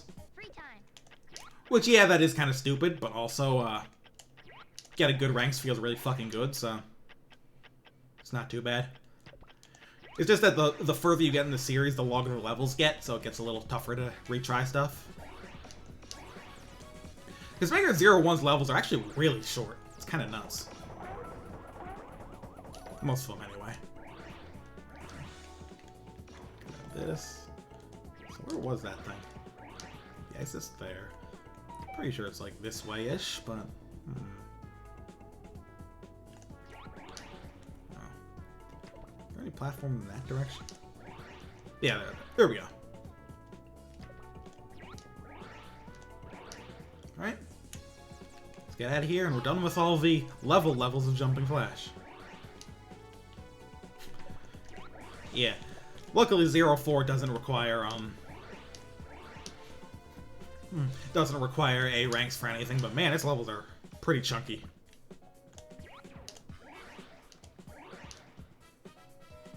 But also, I can, legally I'm not allowed to level criticisms against 04 because Esperanto is one of the greatest video game songs ever written. Like, what can I even do to that game? Like what? I can start saying something bad about the game, then I'll point out, okay, but it has Esperanto. Like, well, yeah, what am I supposed to do about that? What can I do at that point? What can I even do? Ready to go? Come on. Hey, get down from there. I'm the guy who jumps. Alright, now. Yeah, indie creates do as they do.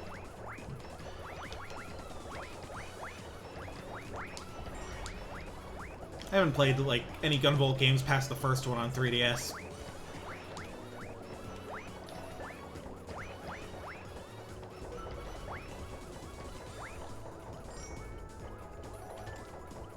I know they're making their own version of the Castlevania game where you switch characters and they say each other's name whenever you do it. I don't know what that one's called. I just know that one for that. Will you stop that, dude? I hate how this thing becomes invincible when it starts having children. The only good thing about them is that it gets you weapons. Sometimes. Where's the last one? Right here. Perfect.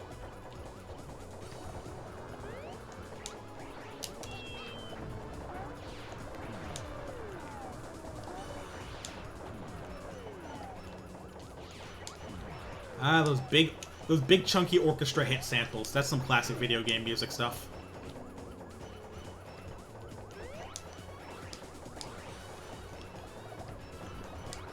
What's the point of a video game soundtrack if you're not going to have big orchestra hits? Really?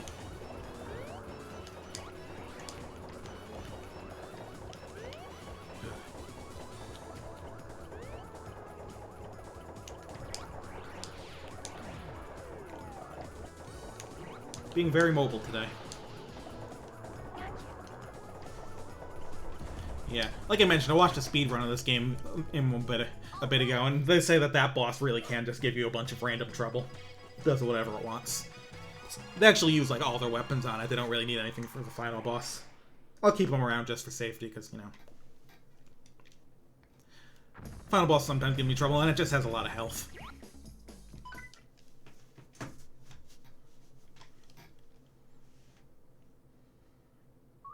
Ready to go?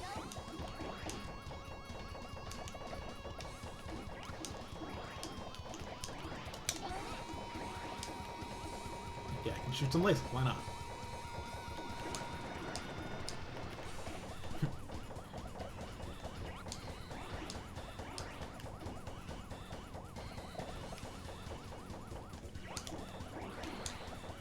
You stop that.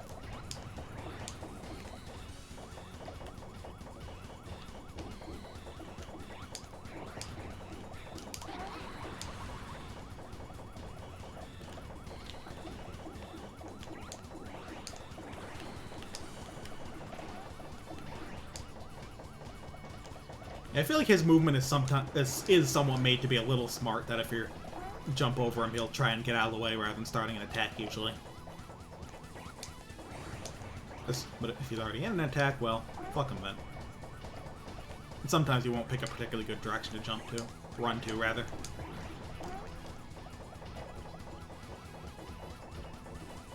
I like how the stage just has like a wild, little psychedelic background. I love that sort of thing. Like, why not just make everything look kind of wild in the final boss fight? For the vibes, you know? Alright. He has become short.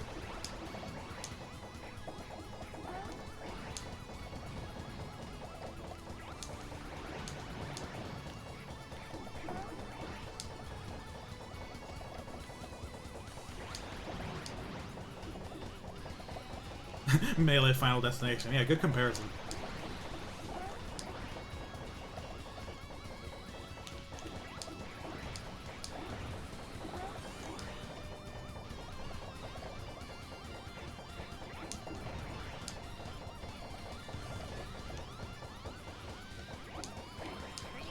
You guys going nuts on the guitar, huh? Ah, stay away from me.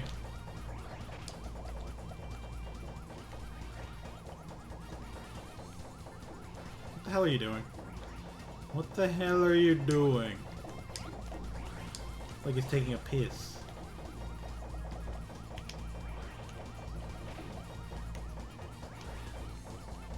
I am the one who jumps, dude. There you go. Yeah, let's jump and flash. All right.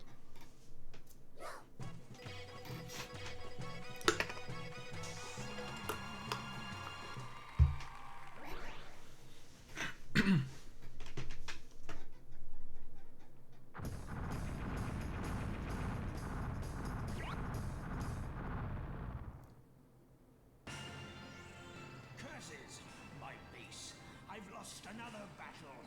You got away with it this time, but I won't give up. Remember, Robert, as long as science still exists in this world, I'll be back. Goodbye. Until we meet again! You do that, man. Bear and Beyblade. Yeah, it was. Cute little credit sequence. And so Aloha's evil plan is thwarted.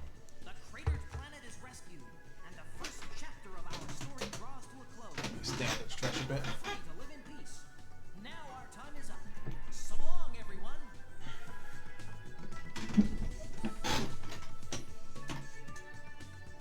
Well. You know what I think would be a really good way to follow this up? More of basically the exact same thing.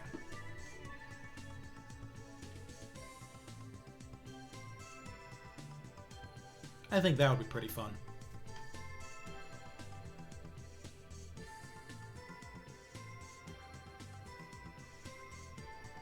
A sequel that more or less does not do anything new. Other than take the same stuff and do more of it. Big fan of this credits, actually, that's just kind of like using all the FMVs the game already has. And like kind of just moving them around a bit. I don't know, that one might be new, or was that from the intro? It's probably from the intro. Yeah, just going forward then reverse. It's just YouTube pooping their own stuff.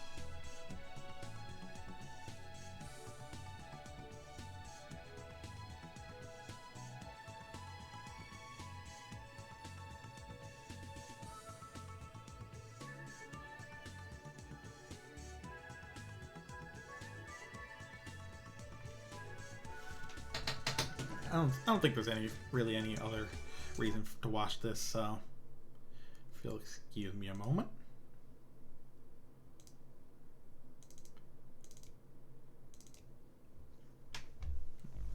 There we go.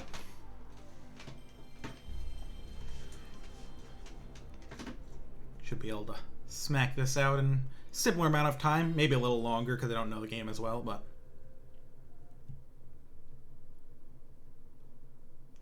it should not be an issue.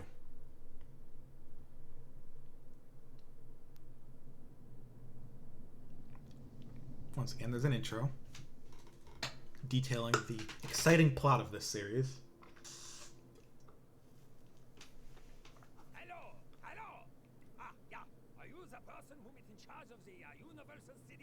He was not that German in the first game. Scientist Baron Aloha talking to you. Listen, Doctor, I have question for simple favor.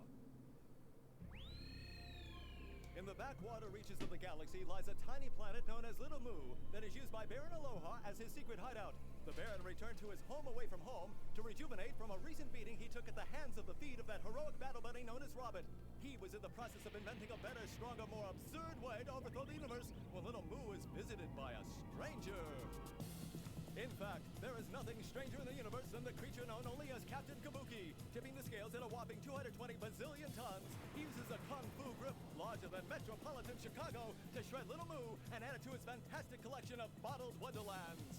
Using his keen sense of villain timing, Baron Aloha hastily departs the scene and lands upon a small asteroid. Unable to cope with the monstrosity that is Kabuki, he calls Universal City Hall and begs for help as his beloved hideaway is made into so much Swiss cheese.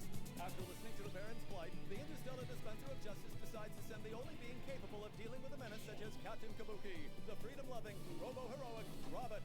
Tuned up and ready to go the distance, Robert leaps to the scene. Alrighty. Jumping Flash 2, Big Trouble in Little Moo. This game's so similar to the first that's just got the same menu music. But there is one big difference. X is now confirmed.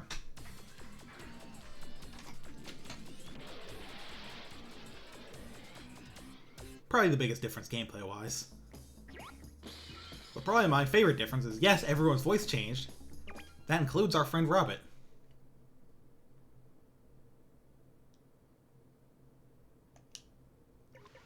Let's do it. Yeah, that's a pretty different sound, huh?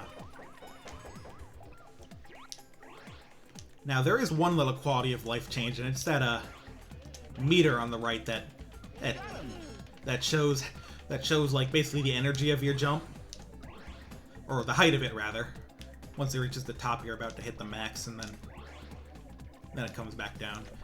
And it also has an OK thing to show whether it's okay to do whether you can do another jump or not, which is useful.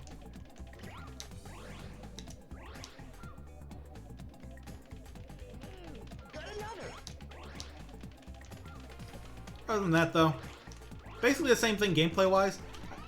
Hey, the environments are definitely more detailed, though. Things look more like things.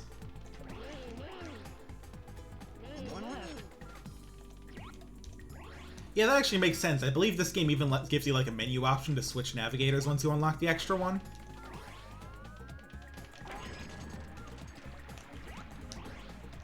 That said, why is he eating the carrot? If it's not Robert, then why is he saying yummy when eating the carrots? Is it just like, hey, Robert, aren't these carrots good? I don't know. I don't want to think about it too hard. Oh, there is one other new thing. Power orbs are just one more weapon, I believe. That weren't in the original. Also, the radar points out the exit once you get all four, which I guess is just to be a little kindness. Game's less interested in making you look for that than the Moo-Moos, which are just jet pods but Moo-Moos. Oops, that was my dome. Yeah, other than like obviously new levels and environments and the general way things look, it's more of the same, which is good because it's a good game.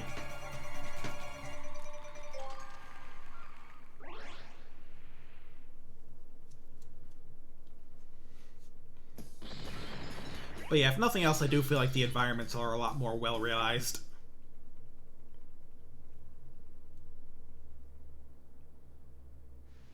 Let's do it. Much more interested in being places. Got him. More varied, like the buildings are more varied, stuff like that. Nicer looking textures, you know. All that good stuff.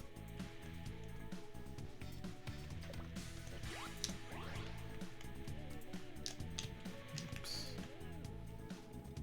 Got another.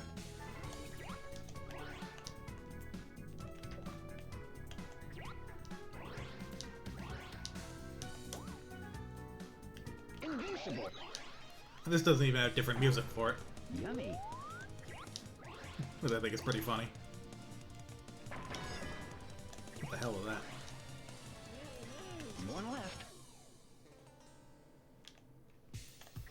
Oh, there's actually a compass that kind of reacts to your direction more now, which is kind of neat. So are these bouncy? No, they're just platforms.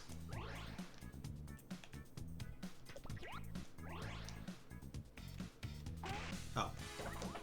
Forgot that that counts as spiky. Alright, well. That's the exit, so...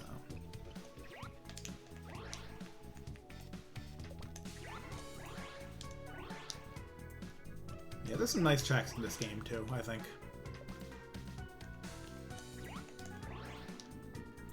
You know what? I'll keep this weapon up so I can put the power orbs at the front. They are the only new special weapons, so might as well make some use of them in the boss fight. These little things are still around, huh? Yummy. I'll grab that time stop. Remind myself where the Stop. stop. That's right over here. Shouldn't be too awkward. They do get you jumping across pits earlier in this one, I think.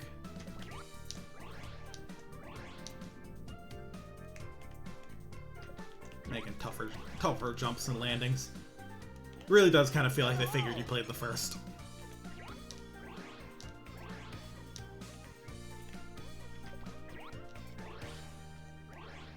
You usually weren't going out on a limb like this until like the third world in the first game. Yeah, get me the hell out of here. I'm done. Yeah, turtle. All right.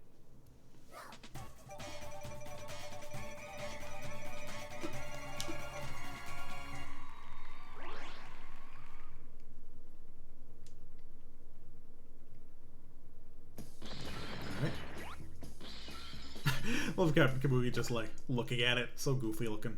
Alright. Boss time. I totally forgot what basically all the bosses in this game are. Oh, Robot Shark. I love the Darius series. Oh dear god, what? Well yeah, those were power orbs, so I didn't really hit with them, because this boss does things. Oh yeah, I think this might be like one of the levels with a really changed layout and extra. I think they might just actually get rid of like the sandy part entirely. Oh, he's dead already. Wow. I think like the extra, this might be the level where like the extra version of it just gets rid of all that sandy area entirely and it's just a pit there, which is really funny. I don't remember though. It could be a different one I'm thinking of.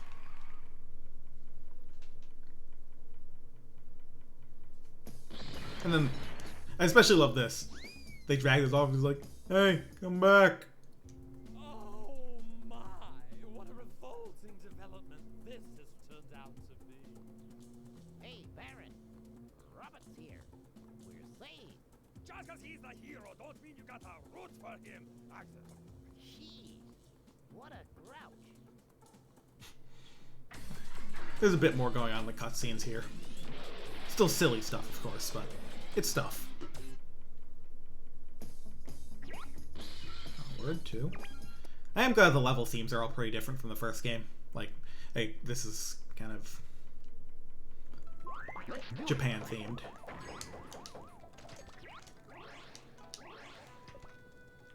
This is you snap back into the walk cycle.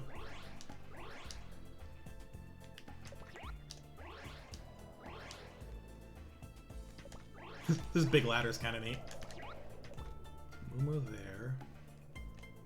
A moo here and a moo there. Old MacDonald had a farm. Oh, okay. I accidentally did the quick fall down. I thought it was gonna kill me, but it didn't. Which is cool.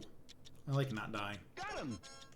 Well, everything else is generally in that direction, and two of them are there and there, so...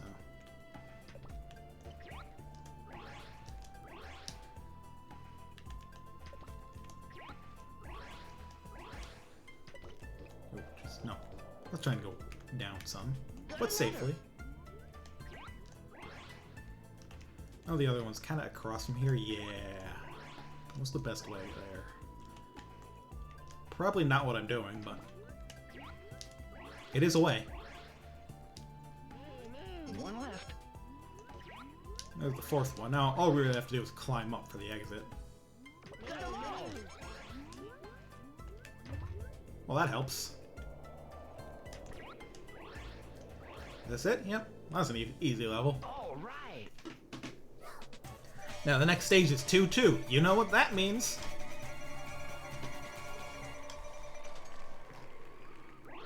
It means the same shit it did in the first game.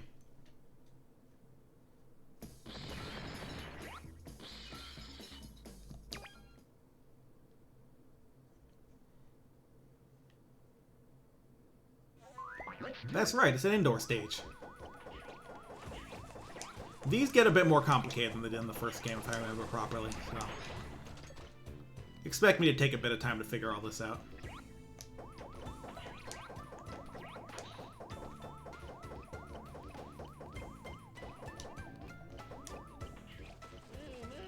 Got him.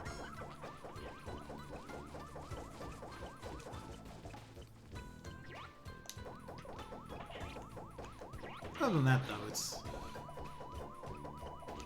a nice looking level. Again, the environments in this game are much more complex, like more height variation, things like the stairs. The floors and the ceilings have actually different textures. Got another. There's like, just look at little objects and stuff. Kind of didn't really realize just how much this game is like improved graphically, even if otherwise it's very similar. Just much nicer environments.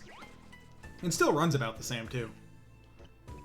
As in 60 frames per second once in a blue moon and like okay fine everywhere else. Yummy. And hey, it's even underwater. I don't think it plays any different, but it's here. Yeah, like the first game would never have had anything like this. Even the big whirlpool here that's pulling me around.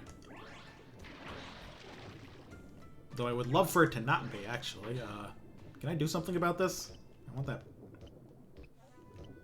I want this. Stop.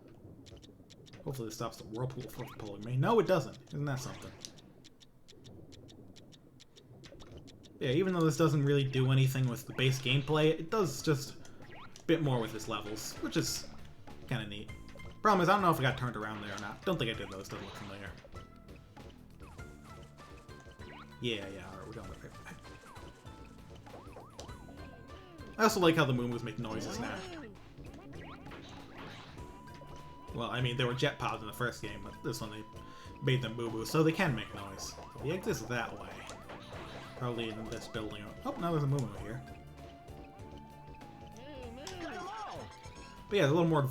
Another little thing, you actually kind of go outside here. Alright, that went fine. All right.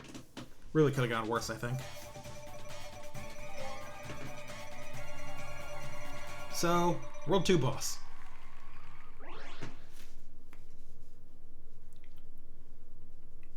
Well, this is a game I just didn't play as much as the first, so I don't know what's coming as well. I'll remember when I see it, though. I'm sure it's something fun. Let's do it. Okay, scratch the I'll remember when I see it. I don't remember the shit about this thing. Pretty cool looking, though. Destroyed his minions. And then that's just kind of shooting fire at me. Oh, wow. Got a laser, too.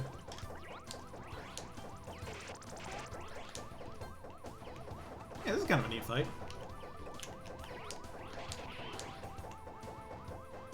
Got some attacks. Some moves, even. Some abilities, you could say. Boom.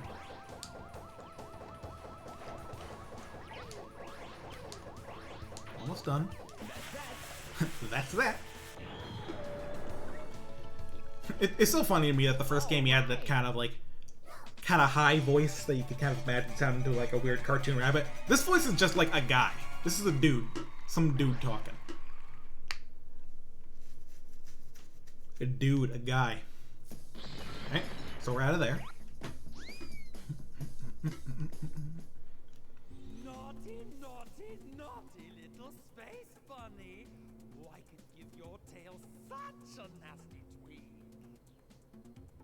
Robert seems to be really getting to him, Baron. Yeah, but just wait and see how he does with this challenge. He's not such a hot shot of a hero. Love how Baron. Robert to win, don't you? Yeah, exactly. He's just, as like he needs Robert to save him, but he still hates the guys. It's just like, hey, yeah, watch him. But he's not that great. He's son for the rabbit. Alright. What was this level again? Let's do it. Ooh, right. This is kind of rainy ruin place.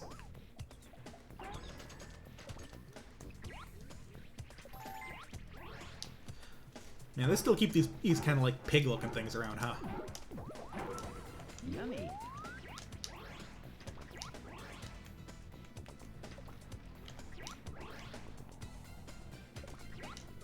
That's the exit. Not yet. Oh wait, but if you stand on this, you get pointed to where they are. That's cool. I forgot that there were a few little changes like that. Got him. So that gives you another option in navigating stages. So I have to get way up higher for here, so I think going back to the exit will actually help. Not yet. Not yet, dude, I know. What's the best way up, though? Can I stand on that branch? Oh, I guess so, but didn't realize it till it was a bit... Oh, I can jump on these rocks, too. That helps. Like this kind of big tower structure in the middle of the level.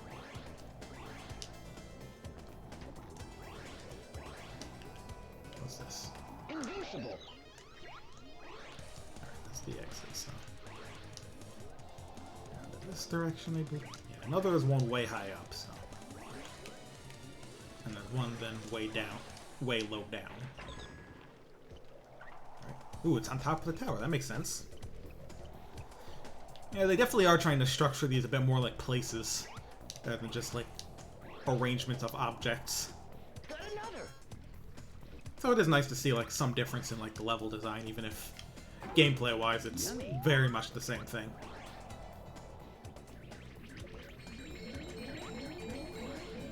Grab this. Stop. One thing this way. One left. They're both in like this general direction, both the exit and the last Moo Moo. So I think I'll probably run into the exit first. Yeah. I can stand on this, right? Yeah. Not yet. Oh, right. That one's way up there. Alright. Up there and then... Oh, I see another path up over this way. Well, hopefully I can land on this. Alright, we're good.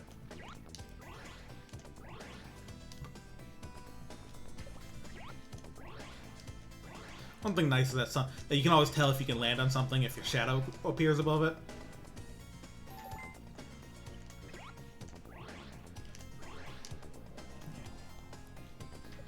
No matter how many advancements in lighting technology we'll have, 3D platformers will always need to show a shadow directly below the character so you know where you land. Yummy.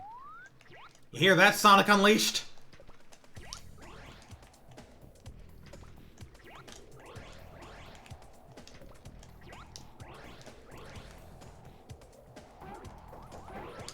Some of the precise platforming bits in that game as the Werehog are absolutely awful because it's just not a straight drop shadow.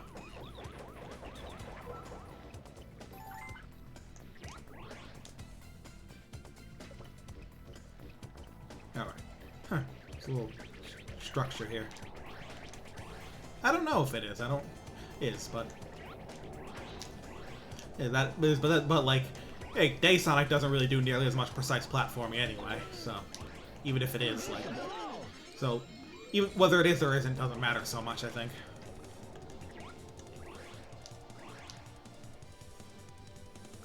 Like the issue is that the Werehog is the one that fucking needs it and doesn't have one.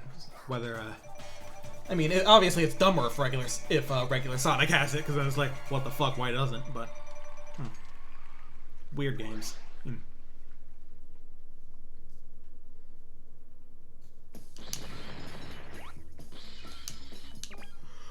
Excuse me. Let's do it. Ooh, this place is looking fancy.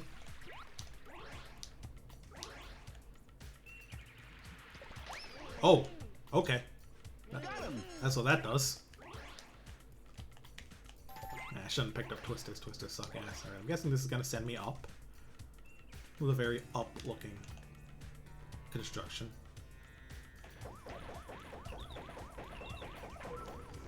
I don't know what I just shot, but if this game had better graphics, it might be racist.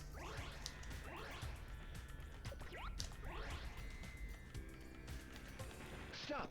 Alright. This overview will help. So that's the exit. The moon was right there.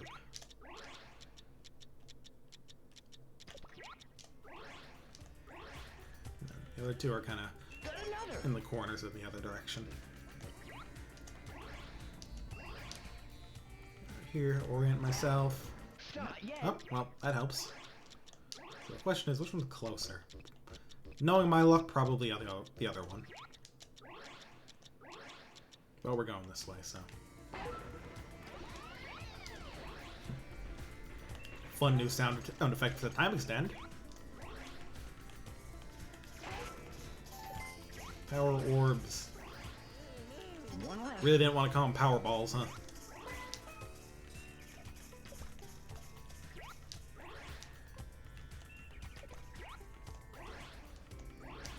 Let's grab you. Invincible. No reason to be Vinced if we don't need to.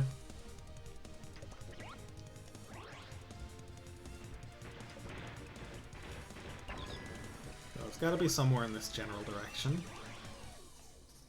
Probably is high up there. Yeah, there it is. We're searching, we're finding. Now the path over there.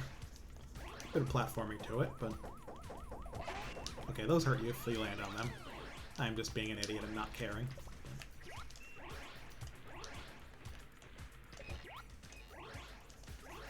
Alright. Got 'em all. Moo moo. Hey, watch where you're flying, idiot.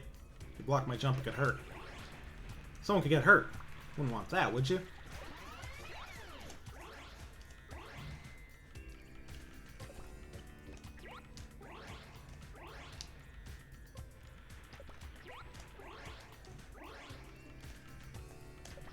There we go. Not too bad, right? I mean, not too bad, right? Let's get that guy out of here. Love where there's an enemy sitting on the exit. I don't really notice. I'm just like, oh, get out of the way, idiot. Alright, next. That was 3-2. Time for a boss. What could be a boss of this place? Kind of, sort of... Oh! A giant potted plant. I expected that.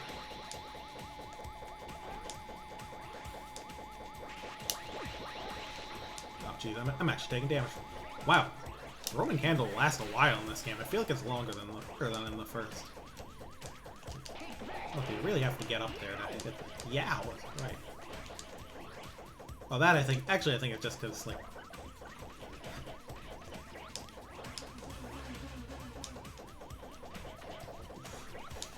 Taking some damage here, I better be careful. There we go. I feel like it's easier to get good damage from a jump on bosses in this game. All right. Like, I didn't expect that to hit that hard at the end.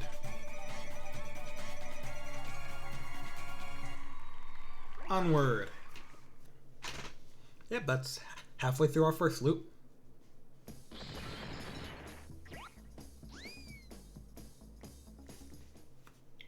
Now you've done it, you rapscallion rabbit.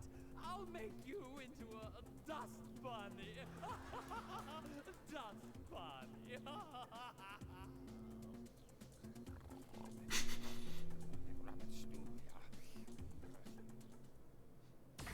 Sleep tight. This is the Sleeping Baron or Aloha. Reblog for good sleeps. And rabbits.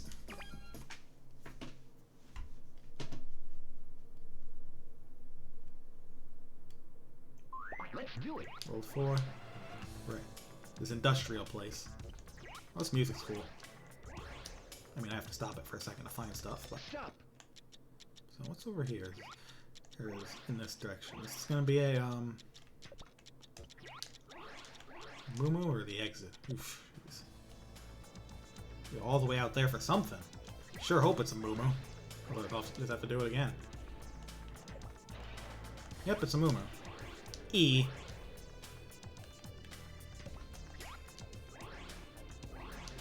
Oh, there's a ramp to launch me back at least. Oh. Alright. Ooh, I'm going. So this Stop. is a pretty exciting level, I am not gonna lie. Here's some Mumo. Got another. Here's the exit. Is it inside that tower or is it behind it? This is only one way to find out. Oh lord. Oh, he's moving around on the tracks. Hey. Out of the way, doofus. Got my balls. You know what? I'm gonna leave that one for a sec. I know where it is. I got the first two in order, so I might as well get them all. Not yet. Not yet. So number 3 should be letter I. Oh, I didn't expect to get on top of those pipes. Oh, it's hovering on that fan. Oh, expected that to bounce like the ones in the first game. One left. Oh, this fan kind of turns you. Interesting little complication. Ooh, I like the vibes here. This music's like kind of dark sounding. And the whole like gray skies and industrial feeling. It's cool. Alright, that's all, and the exit is right here. There's no way to kind of go around that stage in a big old loop.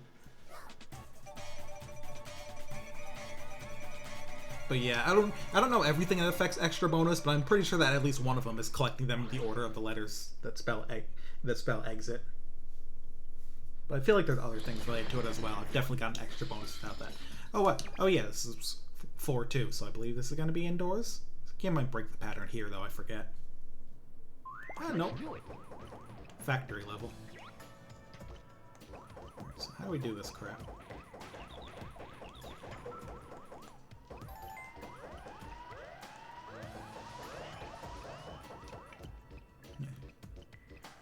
The exit's back here of all places, so. Or when it's back there, actually. Yeah, I think this is the level I remember having trouble navigating, so. Hopefully this isn't too bad. Yeah, I started here, but the only thing there was just an item, so I don't need to go that way. It is this, so it will be this way. So can I go through here? No, that door is very much closed.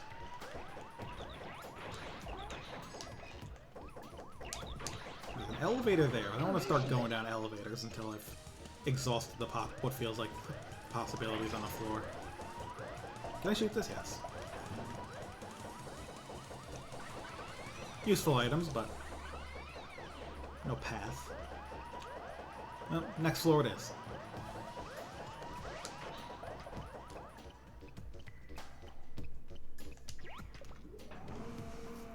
Elevator. Hey, you can actually see out of the elevator in this one. More technological advancement. Oh, this guy is literally right there, huh? Yeah, this level is going to be more linear than I expected.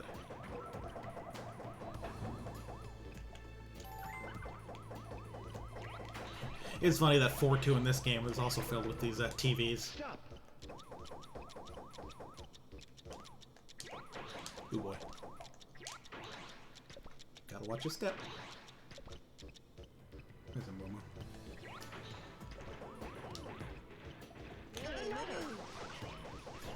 Like you really did 12 myth. Hey, maybe.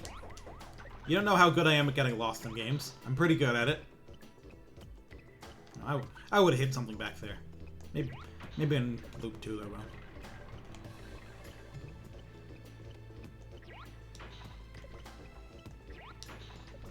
What is this? Back underwater. Piranha chomping. Well, it was a piranha. Or some other sort of bitey fish. There are probably a lot of fish that bite. There are probably like a good amount of fish that can bite, and piranhas got all the flack for it.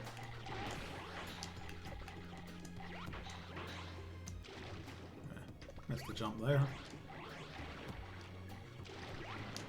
There we go.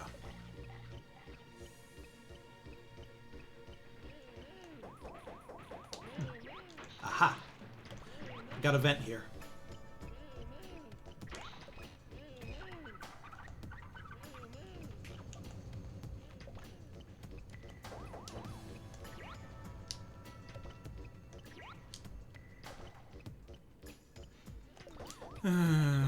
Amogus. One left. Stop.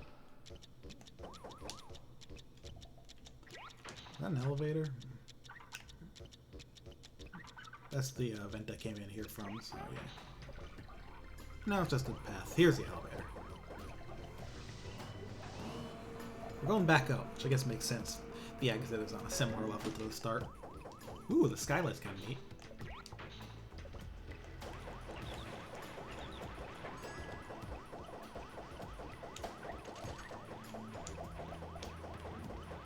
You up? Yes, I definitely needed all this time. And invincibility. I need all these things. We'll move this way. Looks hot in here. Got 'em all. So, gotta be careful there. Alright.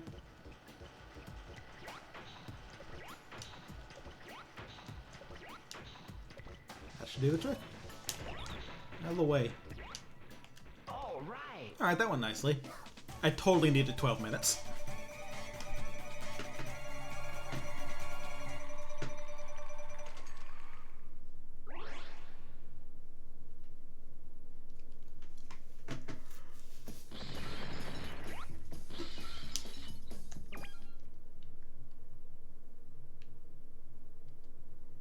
Alright, 4-3. What's this boss? Do it. Spooter.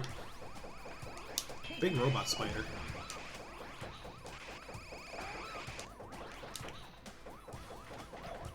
Take that. I feel like the bosses in this game are meant to look more intimidating. Let's look at it. We've got big, like, robot beasts going on now. First game's things were a little more cartoony.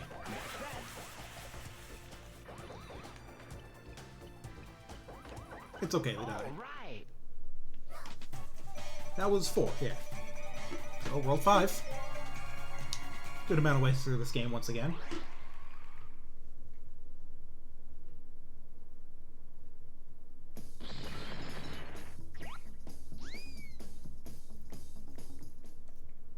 Robo Bunny, not funny. Time to grind out some bunny burgers, cause you don't know Jack Rabbit. Jack The friggin' laugh track. Jack Rabbit. I'd like to. What is taking so long? I'm doing the best that I can. Have you ever tried to hotwire a spaceship? There is no time to waste.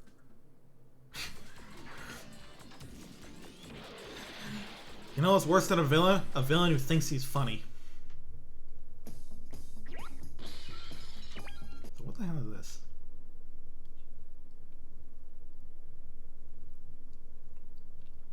Let's do it. Weird sky castle, huh? With weird music. Wow, is right.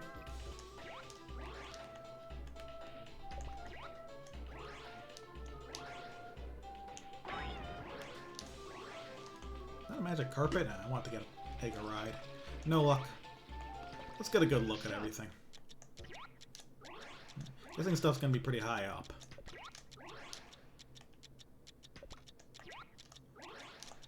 Can I get around here? No. Got out the roller coaster tracks again.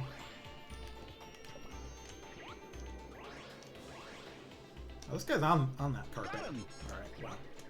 Glad we won't have to chase that thing around. Alright, so here we get a nice good view of everything.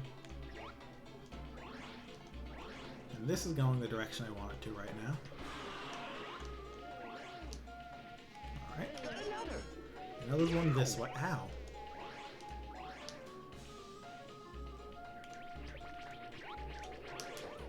Alright. One left. I could jump on the exit to check the locations, but I don't want to fall that far down just yet. I want to stay high up in order to have a better chance of finding stuff.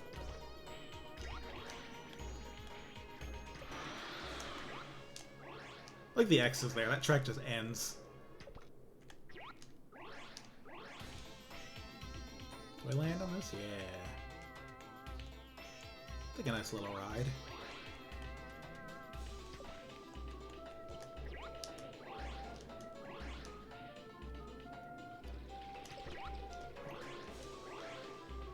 Is this gonna lead anywhere nice? I haven't got pretty far out here. Even the roller coaster tracks get more complicated in this game. They were just kind of flexing that they knew the hardware a bit better. Alright, let's get the hell out of here.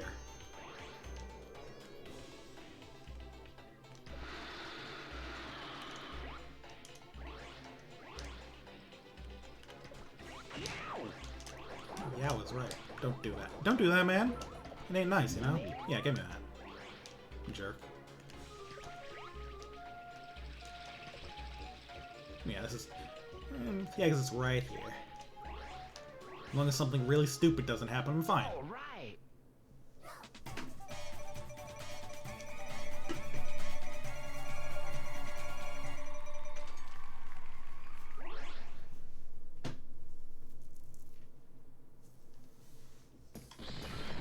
What's next?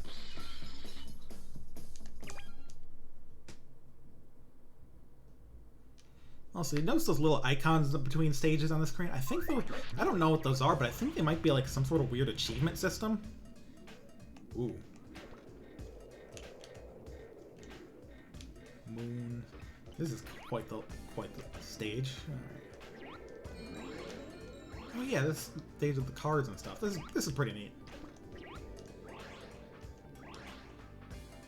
Here's our Moo. Got him. Alright.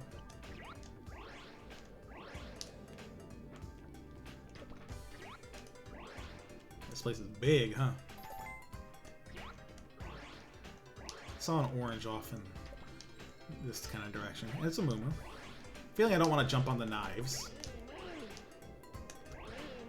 Oh, this guy's on the swinging on the trapeze. Got another. There we go.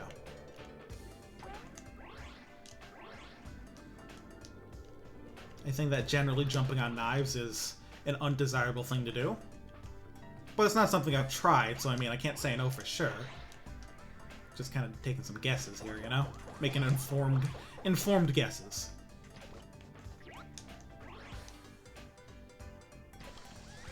If anyone could perhaps corroborate with personal experience, I think that would be a useful primary source. That's assuming you already have it, of course. I do not expect people to, well, to go get that experience if they don't. I do not believe even telling people to go jump on knives in order to prove any hypotheses.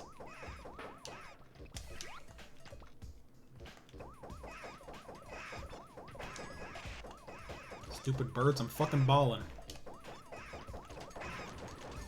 Huh. Guess there's a bonus for destroying the enemy group. I guess that sort of thing is due to this game.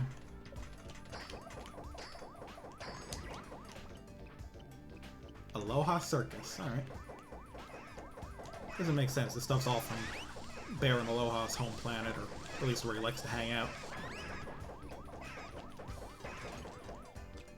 Alright. Well, let's jump in the cannon. There's a couple more gimmicks in this game I've noticed. It's neat. There's more things to interact with. Besides enemies and stuff to walk on. Alright, so there's one hanging out up here. How the hell did you guys get here anyway? See why you want to be rescued, Jesus Christ. I'm seeing something in that direction. Oh, the exit's down there, but that's... I don't believe it's the Moo. Oh, that does look like what I'm looking at. Shit. And where's the last Moo? This level is very large. Please let this be a time stop. Nope, it's the other thing. Invincible. At least they had the good music.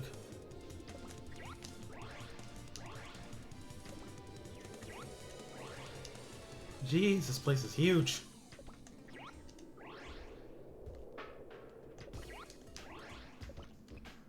exit's there.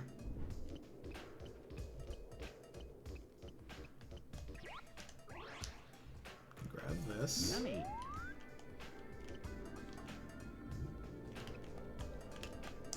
Oops, did not mean to fall there. Ended up slipping a bit.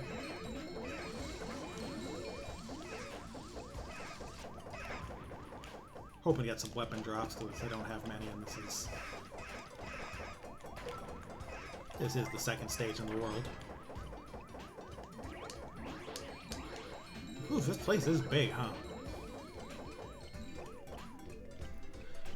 Because there's a late game level. It's thought is 5-2 in a game with 6. Oops. Well, you get to see me die for the first time. Screwed that up big time. One more time. Let's do this right this time, shall we?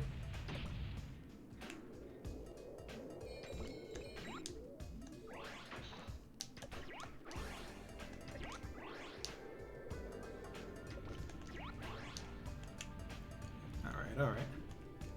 Got him.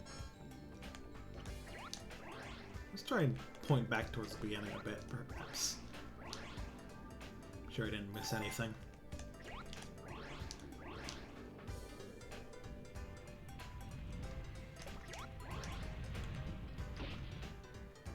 Yeah, like as much as like these two games are very similar, I feel like 2 really does kind of show their a little bit more maturity in what they can do with the system and their level design skills. Like, there's just more going on, and I think that's interesting. Like, even in a game that's so similar to its predecessor, there's some clear changes. Also, it's harder because of this. Like, sheesh. They want you to jump for it. Is that penguin walking on air? You know what? I'm not going to unpack that. So what's the best way to cross here, then?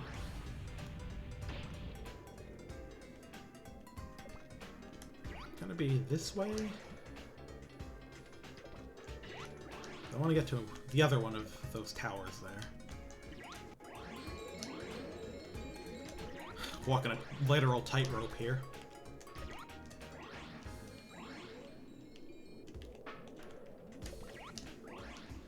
So hopefully I can land on one of these higher up cards and just have less to climb. Can I jump straight from here? Not quite. From here I should be able to. Oof, that's nasty. That's a nasty trip to make, huh? Alright, let's get out of here before I screw up again.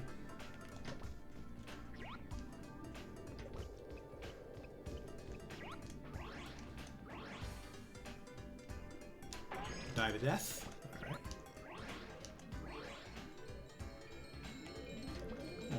That, alright, so where were the other stuff? I believe there's the guy in the trapeze that's a little ways down. I think this is like kind of a starting area. Or that, or there's another vertical cannon. I don't want to think too hard about that. Yeah, this is a different one. Eesh. Alright, there's the one above the knives right there.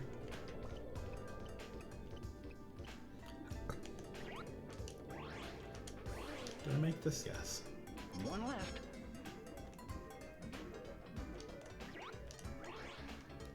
Now I gotta find that swinging trapeze from earlier. This might be a better vantage point. Let's do a little bit of this. I feel like it was lower than like this elevation level. Should I use that cannon maybe? Yeah. Not much of a reason to not give it a shot. Later, suckers. When the dust clears, I'm lying completely dead on the pavement. Little sound effect there. A little whistling. Oh, it must be here then. This should be where get me where I want. Or the direction I want, rather, but... Oof. Bonked my head there, but it's land. It's fine. Truck. And yeah, the exit's there. I'll hop on that. Get a look-see around. I'm a little missing in the direction. Alright, that way. Let's go. Yeah, I already see the swinging thing, I believe.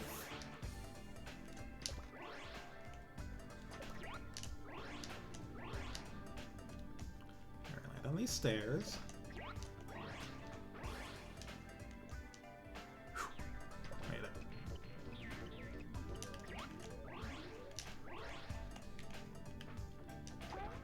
Alright, here's the first trapeze. Yeah. Was there a second one? No, I'm just stupid. But yeah, he's swinging basically right above me, but I need to turn around and get a good look up there. Yep. Here's our guy. Okay, so... might need to get higher up to really do this well. Didn't mean to stand on the knives, but... What is it? Let's see. I want to get up here. Alright, this should help. Oh, there's another level of these. He's way up there. That explains it. Alright, I do have to go way higher then. Boom. Yeah, here we go. This is what we need. Don't stop to proceed, because this is what you need. Alright. Kind of the most arduous level so far, and I do still have to land here. Alright. And then, alright. Yummy. Yummy is right. I believe the exit's this way, and luckily the exit's nice and low. So, not gonna be Yummy. quite the issue to get to it. There we go. Whew. Afraid to see what this will look like in Loop 2. All right.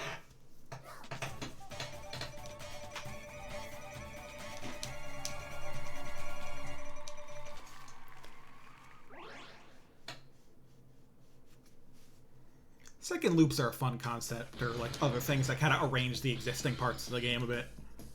Kirby gets a lot of use out of that in the series, which I find interesting. Alright. Ah! Die, you son of a bitch. Okay, so the, oh, jeez. That was a very large bomb you shot out there. Yeah, jeez, Roman candle does last longer than this. I'm here to drop the ball. That's one of them down. It's kind of a neat boss, though. I guess I'm gonna have to actually deal with what it does a bit more now.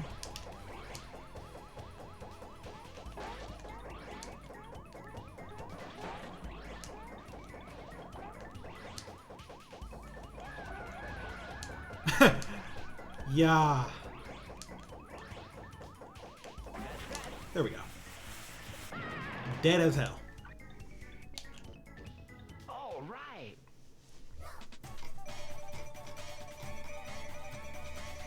Alrighty. That just leaves World 6 for this loop.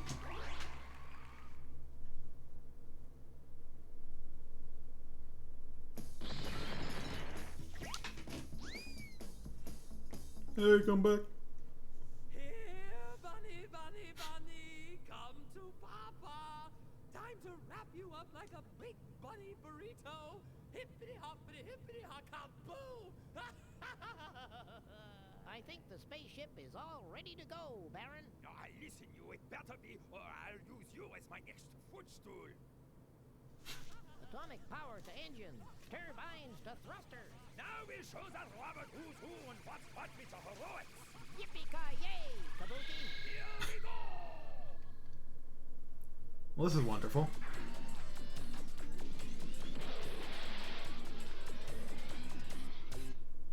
Alright.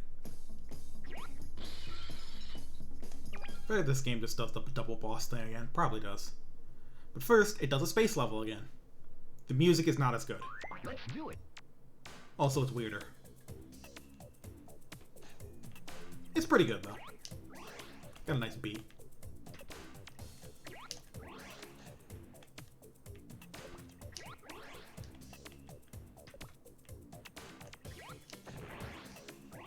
But yeah, once again, we have evolved past the need for the concept of floor. Just now, this is a little more whimsical, a little less scientific. Got him.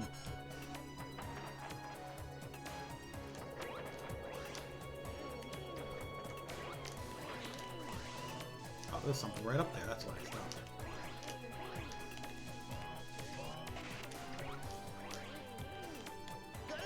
That's 2. Let's get out of here. I'm getting kind of bombed here.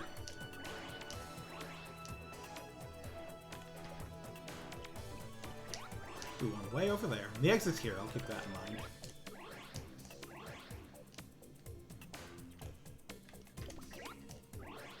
Yes. Yummy. So how the hell do I make it up then?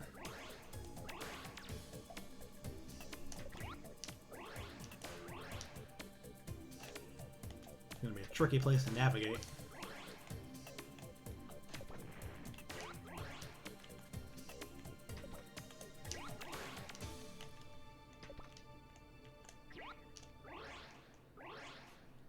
Back in the day when games didn't loop their music, they just kind of ended it and then started again.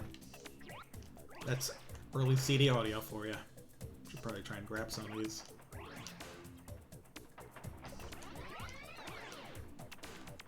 There we go. Ow, my dome. Okay, I'm up here anyway. Maybe I can climb from here. Is that a little ramp? No, it's a light switch. I wonder if there's any good reason to do that or if it's just funny. Guess we'll find out, eh? Prices. Yeah, this place is way bigger than the last levels in the first game. 6-1 was actually kind of small in Jumping Flash 1, but whew, a lot of stuff to navigate up here.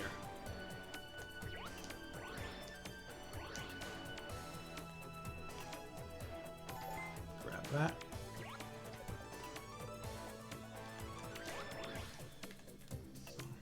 Where do I want to be going, though? I mean, there's the bonus up there if I take the spoon, but I don't need to take the spoon, so... The funny part of this is looking at the hard-to-reach places that don't have a Moo and being like, they're gonna hide a Moo in a place like that in the second loop, aren't they? Come on, do I make that? Yes, thank goodness.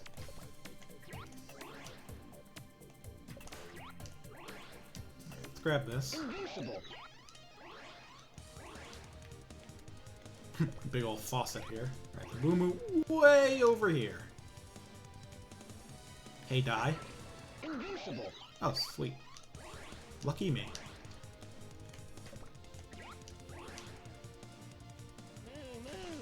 E. Alright. One left. That dropped something. Is it? Invincible. Sure. Hope you like this song. It is pretty good. Shower. Alright, it didn't drop an invincibility power-up, so we have to play the game now. Fish. Toaster? Yeah, it's just a place with stuff in it, huh? When it comes to stuff, though, I don't need twisters. Again, they're really just unreliable. If I were a Moo Moo, where would I be? Well, I would not be up here. I would pick a different level to be in because this is treacherous, but let's turn the lights back on. Maybe that'll help.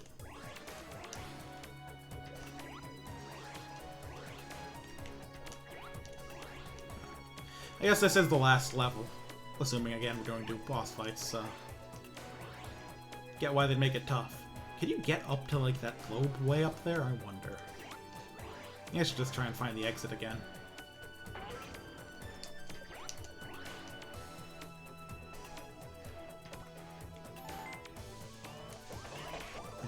Then use the radar from there. I am getting a little lost at this point.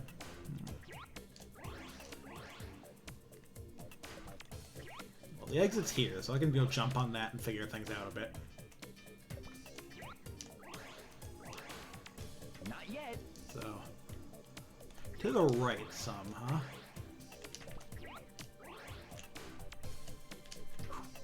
Alright. I think it wouldn't be this far to the right, though, so we'd have to go out more, but... I'm seeing glowing stuff way up there, so... Alright, this might be the right path after all. This place is gigantic.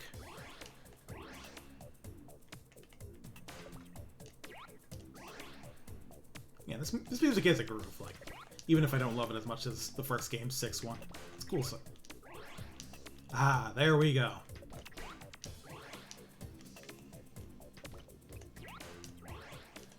Fork and knife, better be careful here. Alright, let's get the hell out of here. Preferably without dying. Fish.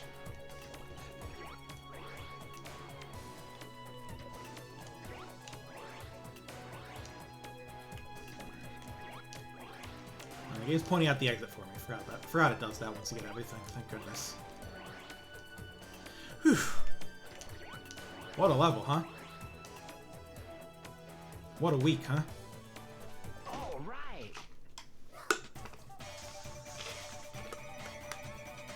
All right.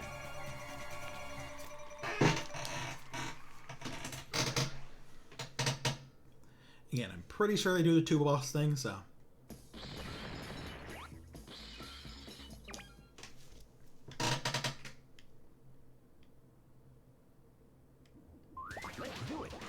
Yep.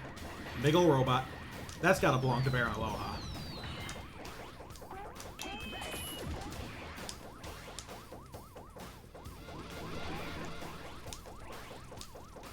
That's what. And now it's Beyblading. Shoot. Watch where you're Beyblading, dude. Those laces are pretty cool. Too bad they don't help. Alright. What did I probably need those for? Let's see. All right.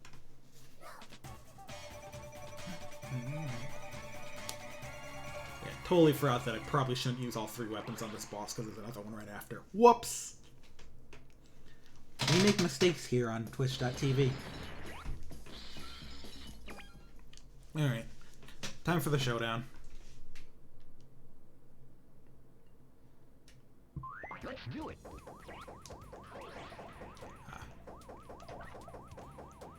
Baron Aloha's here too.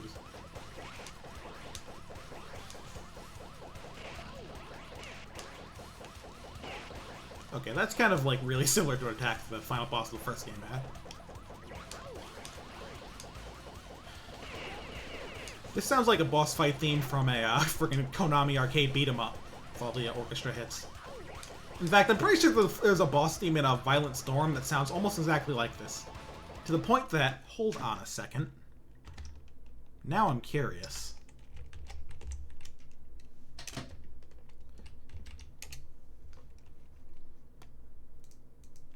Why?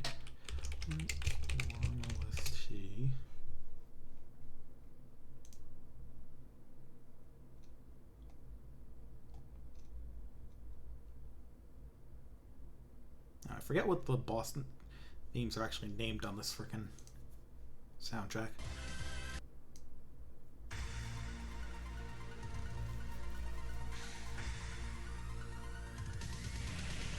It's not this one. If there is one that's in this game, it's the other one. But I don't know where it is. Is it this one? And if it's not this, then I'm thinking of one in a frickin'...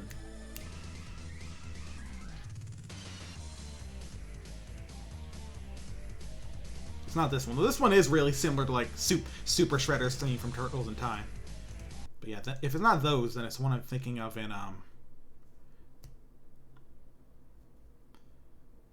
what's that other game called? Not Shadow Warriors. Mystic Warriors. And I could just be misremembering this, remembering anyway. But.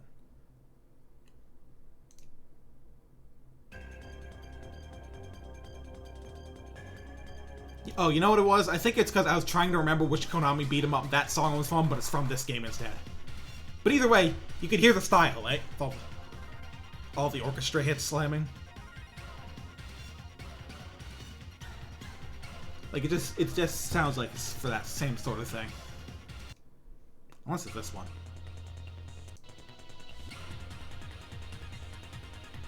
All right. Well, that's a little bit of a thing sorted out for my brain. All right.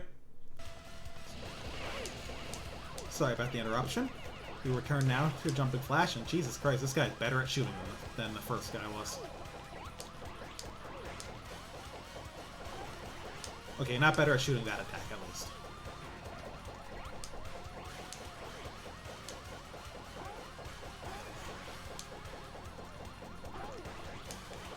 Hey, don't do that. I'll run.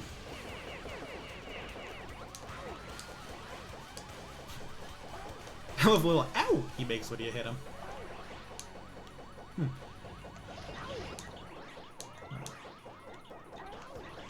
Yeah, this is a pretty similar boss fight, isn't it?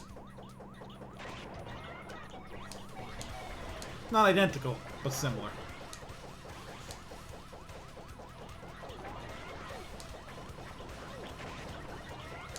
The weird sentences in the background? Of what?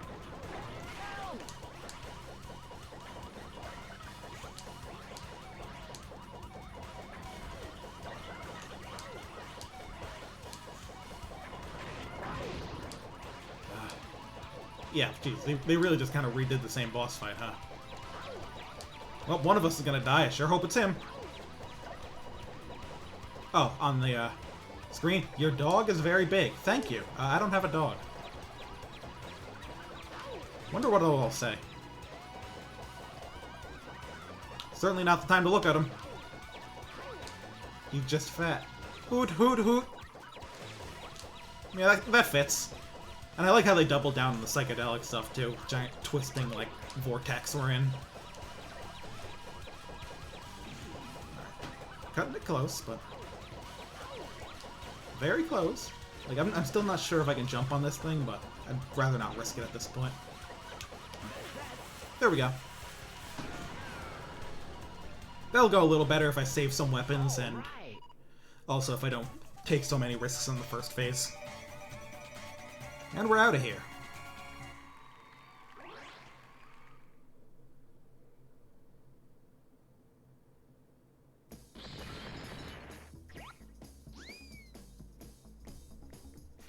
Oh, there's a tight time limit there. Oh, now I'll lose my standing in the Pan-Galactic Criminals Club.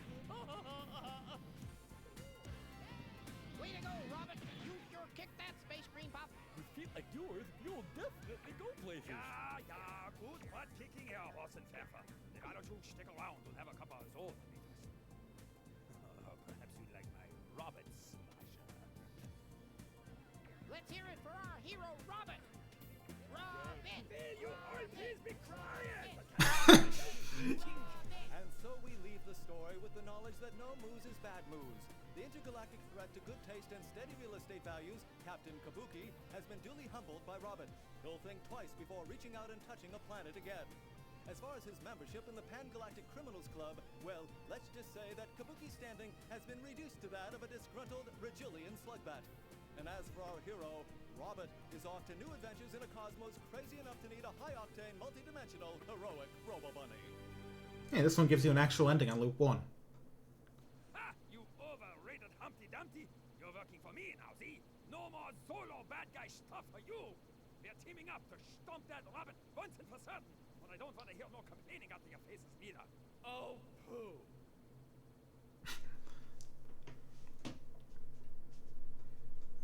Jumping Flash 2. Doesn't give you the credits, Two though. Faces of Baron Aloha.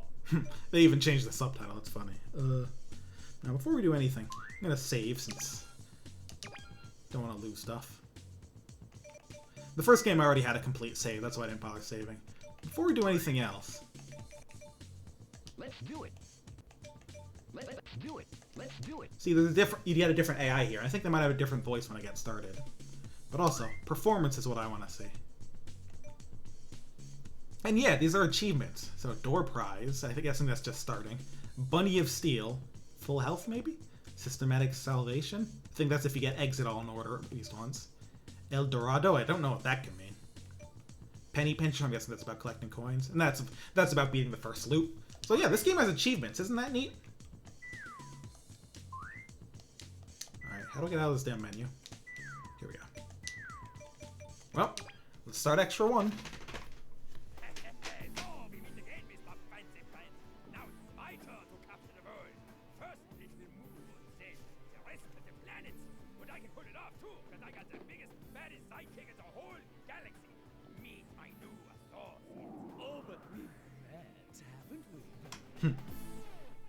Now the villains are working together. I like how they change up the story a bit this time.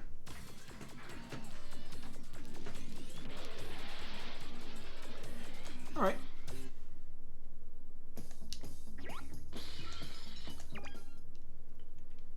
Let's see how much things change. I know they change more than they do in the first game. Before the wiki got overhauled, the fan was just a wiki page was randomly transphobic for no reason. Yeah, that tracks with like random fandom wikis. Oh yeah, this voice is way different. Halt! Like, damn. Who pissed you off? One down. Oh, this voice is wild.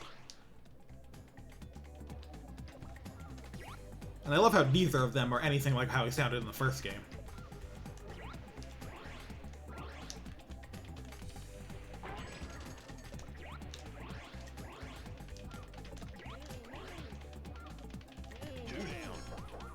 Alright, other than that... Yeah, obviously, already having to make some bigger jumps here. What's next? Next is committing violence, as usual. Alright. There's one at the end of that, but that slide will take us down, I believe.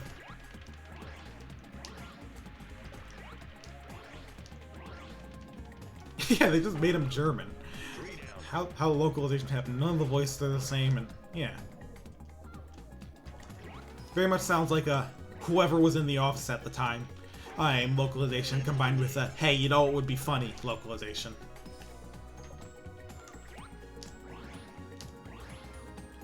Luckily, even despite the changes, this is still easier than a late game level in Loop 1, so... We're out of here. Killer! God, this voice is funny.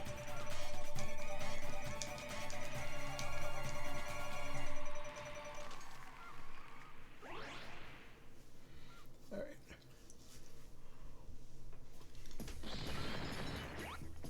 One, two. I better make sure to stock up on weapons. If this is the boss, I think it is. Ready to rock?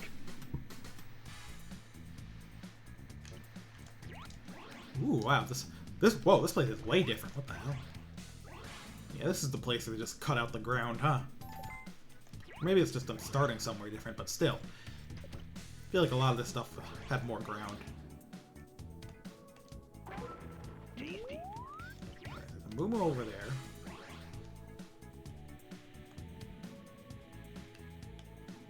Oh, shoot. Alright, we're good.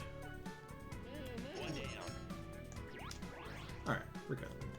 No problems. None whatsoever. Stand on this bridge. I'm flying on that whale, huh? Can I make it in that direction? It does not look like it. Okay, you slip off this like a little. Yeah, you kind of slip a little on sloped surfaces, I've noticed. And... Alright, well there's the exit. Oh boy. Oh boy!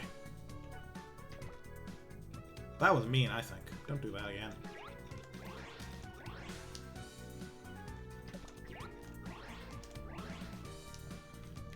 Something in this direction. Whoop.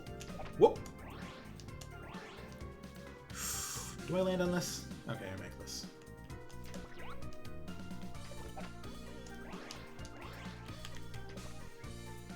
So. And I make this. Good. Stand on this tree. Alright, we're good. Two down. This place is getting scary. Ooh, there's one right down there. I've got 3 weapons. That one seems like a pretty friendly find. Which are you? So, what are you? 3 down. Oh, that's I. And it's cool. That means I'm getting them in order. I know the 4th one's hanging out on a platform that's on something flying around.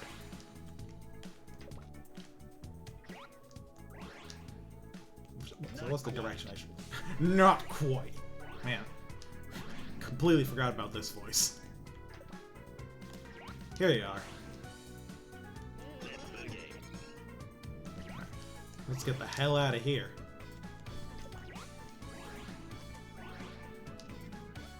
Killer. Yeah.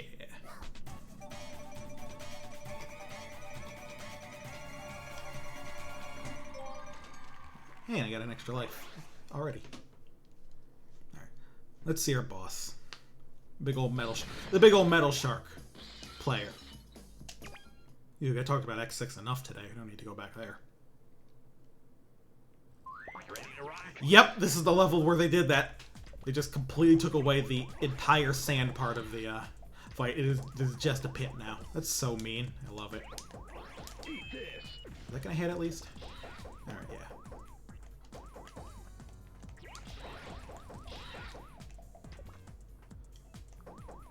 Now, one thing I didn't realize the first time I played this game, you can look around. So I can take some shots on him that way.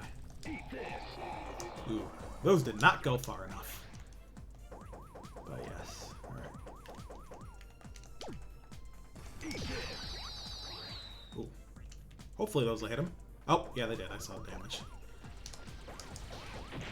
Oh, jeez. Stop that, dude. Yeah. This place is gonna be tricky. And yeah, there is an on-screen shot limit, by the way. But usually it's either there's too much stuff to hit to him.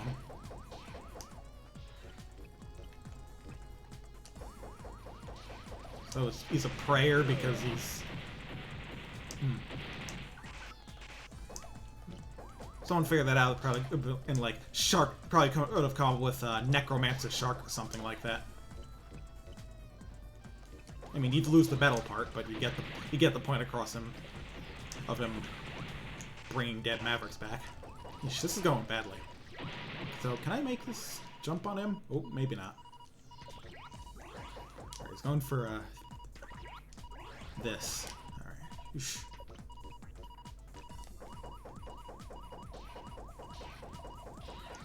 And there's not much time left either, only a little over a minute. So he's gonna go for bombs again? Yes.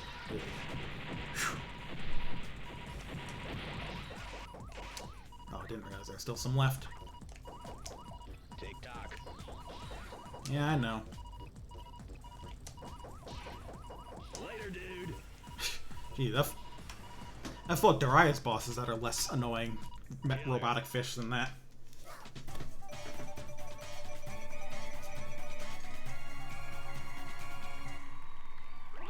There's probably a boss in a Darius game that looks exactly like that, honestly. There've been plenty of giant sharks in those. Alright. Hey, come back. So, now the Baron's back to his old ways. Why do you think they call him mad?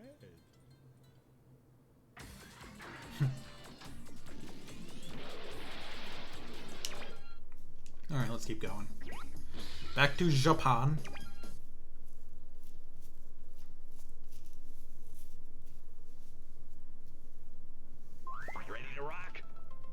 Don't think I didn't see that.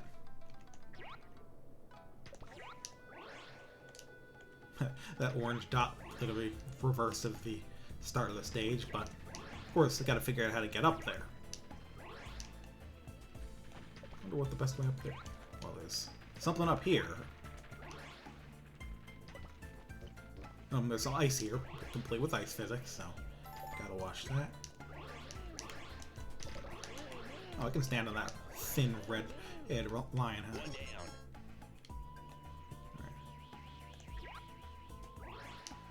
Right. They really want you, I believe it was snowing, but I do not believe there was ice. It was snow, and I believe it was snowing much more lightly.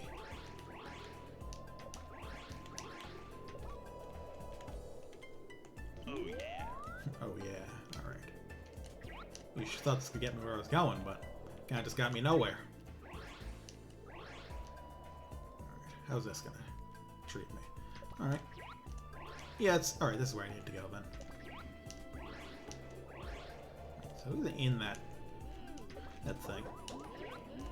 So how do I get in there? Do I have to go up here? Entrance must be on this side, right? Ah, yeah, that's a shootable door.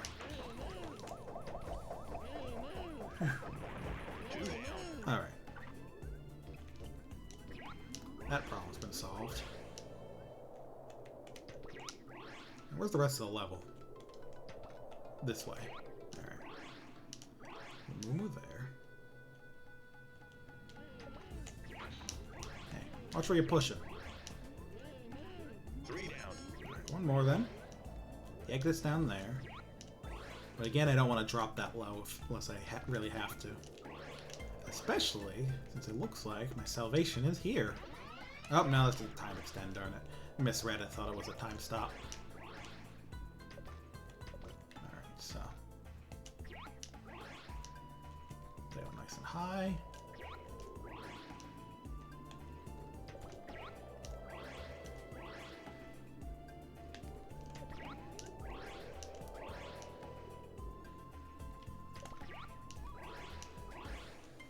Also, this world was the big robot. I mean, I know there's still a level to go before that, but... Oh yeah, bonus.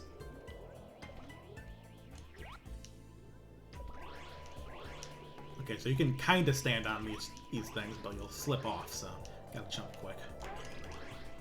Twisters are better than nothing. I don't like power orbs are that great either.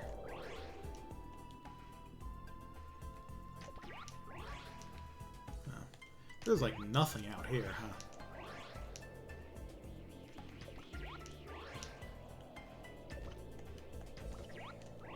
Here we go.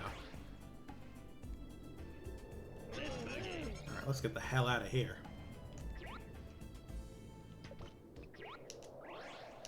I don't think I have to go up this high, but... I can look. You have to cover some big distance. There we go. Sure hope there's no pits here. Alright, none that are in the way. Alright. Yeah, I like what they're doing with these stages. There's definitely more changes, I feel, than in the first game. I can feel like they're moving level terrain around more. Let's see what they do about this level, though.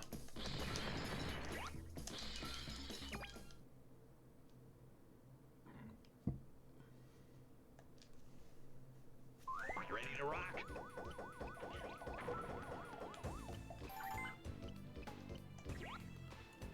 Moo reading pretty early.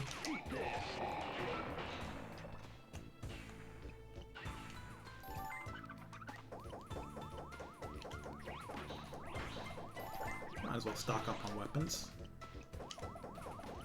That Moo reading up on a higher floor.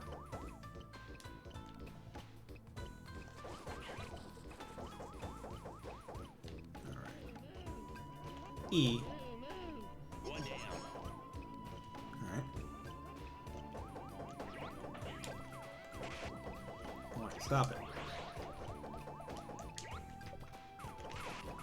Alright, you know what? Screw you. Did it really just say can't touch this? Oh my god.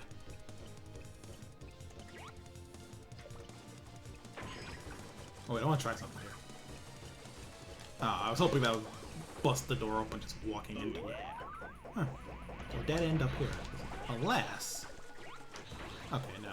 Thought there was going to be like a trick jump like that. Oh, there's a hole in the ceiling here. Well, I'm up in the attic now? Okay, yeah, there's definitely new stuff going on here. I mean, this might have been the original stage, but I don't think there's a reason to go here. But I think I might have to here. It wouldn't shock me if it wasn't at all.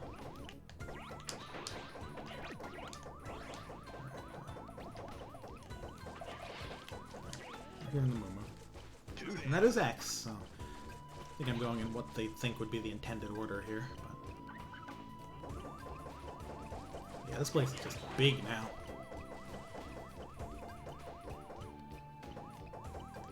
Nice Roman candle. That's a door. Alright.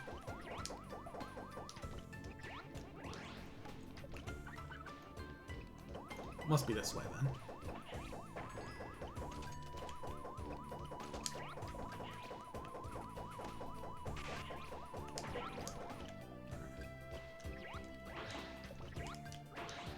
Oh, he's right here.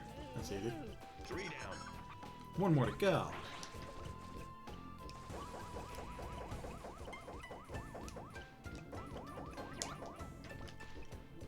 Alright, time for you all to die a horrible death. I got Twisted. I don't want Twisted. They're bad. Oh. I guess I gotta jump in the water here, like I did last time.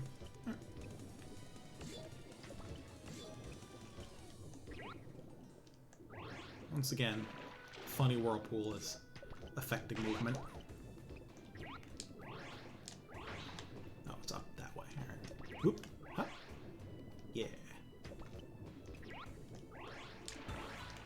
I believe. Hopefully this will take me where I need to go. Oh, the exit's that way, so... Oh, there's a movement this way.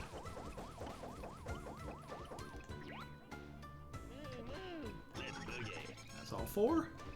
Oh, and the exit's right there. Nice, nice. We handled it.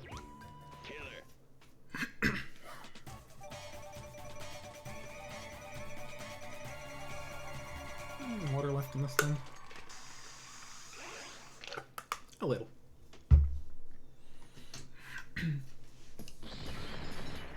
Boss time. See if they made this one as rude as they did the last one.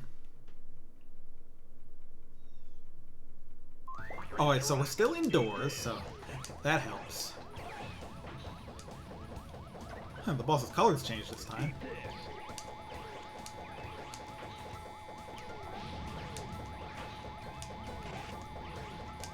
Jeez, this lasts so long now. Might as well use my twisters, not like much better use. Oh jeez. Oh yeah, okay, he's dead as hell. That went really fast just because I had weapons. Seems like he's not too different. I wonder if only that first boss has changed a lot. It reminds me of Aero Fighters 3. That's a shoot 'em up with 2 loops. But while most of the bosses are the same on both loops, so there's a couple of secret bosses that can just randomly show up instead of normal ones, but that's not related to the loop. That's just that game being random and weird. Why does the Baron hate Robert so much? Who cares? Pass me another root beer fizzy. Yeah, root beer fizzy. That's definitely what you're drinking out of sake cups. But yeah, in that game, like, the first boss in the regular first loop is like this really big tank. You know, normal shoot 'em up stuff. In the second loop, it's a really tiny tank that, like, zooms all over the place and spews a bunch of bullets. It's really freaking hard and it's hilarious because it's tiny. Anything happening behind me, I like to check that in this game. But yeah, Aero Fighters. Wow, they're just starting you off on these weird floating, slant, tilting blocks. Wow. They're like, you better know how to platform, damn it. Luckily, I do. Is that the bonus stage? Just an enemy. Oh. Whatever it is, it's a boomer over that way. Oh, I can take a ride here. Not sure I want to, though. I feel like I'm more interested in going this way. Can I just get to the top of this right here? Yes, I can. The exit's still, I think, where it was. Getting signals from Moomos. Looks like that one's moving around some. Yeah. He's on that. Oh, he's on that cart from the. That cart was here the first time, but did not have a Moomoo on it. Well, that thing was on the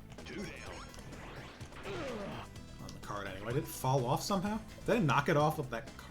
Nah, that seems like a weird thing that wouldn't happen in a game like this. All right. Enough from the radar. There's one back in the other direction, but I think I need to get higher to appreciate it fully. Oh, it's way up there. Ooh, I definitely need to get higher. Can we get much higher? The jumping flash is real. Do we get there from this? Yeah. Whew, that was a close one, actually. Right, so where the hell's the last one? Not particularly aware. The exit's there. Not a hard find. But I think I haven't done much in this general direction.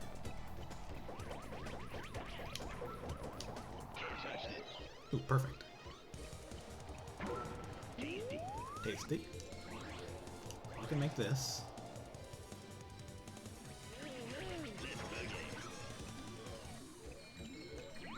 So, do I make this out? There's land below there, so. Yeah, it's easy. Do I make this? Yes, I do, actually. That means I'm good at video games.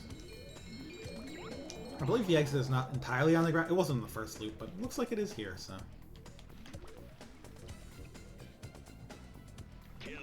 There we go. And yeah, that previous world had snowing, this one had rain. Like, clearly turning things up graphically. It's neat.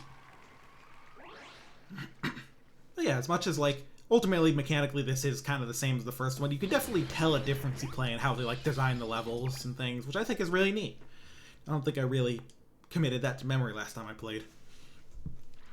Ready to rock?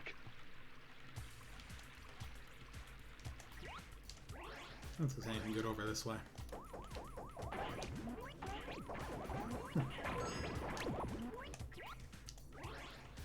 Where's one of these? This'll help. Oh, gee, what the hell was that? Yeah, halt is right.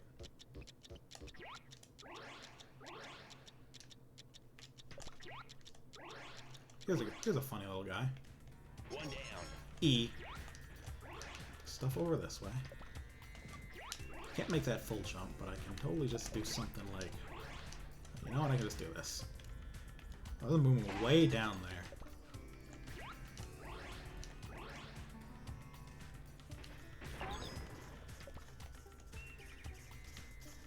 Really, it's in the thing that sends you up.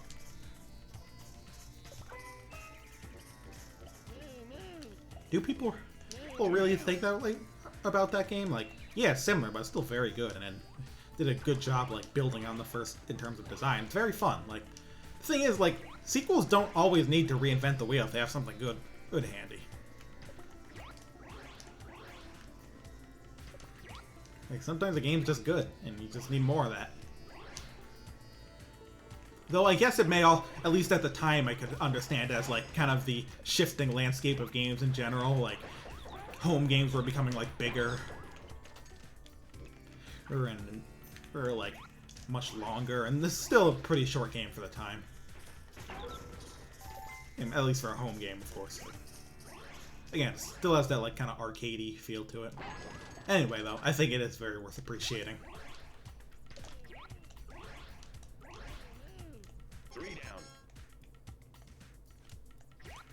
Yeah, like, that's kind of how it was in the 90s. Stuff was advancing like crazy. Like, do you remember exactly what year this released in? Like, I'd have to look that up.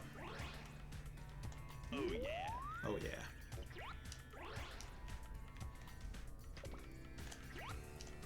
Because, like, I assume, like, one of the big differences was exactly how close we were to Super Mario 64.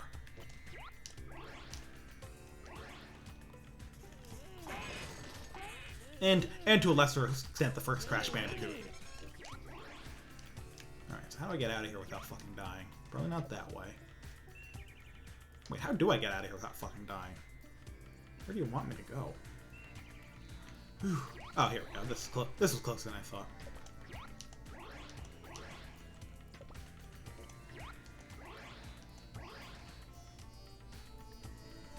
The game was August 96 in the US, so...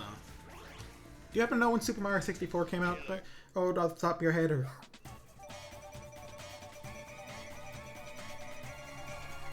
I'm pretty sure it was 96 or 97.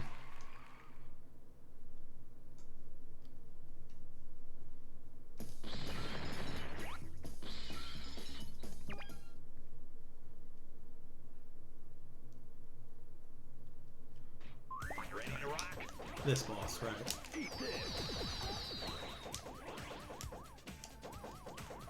Mario 64 was September 96. Oof, yeah, real close, and probably a lot of press about it and the kind of game it was. Definitely ends up being a very different...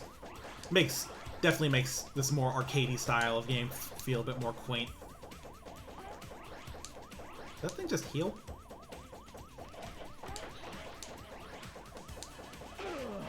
Oh, don't do that, man.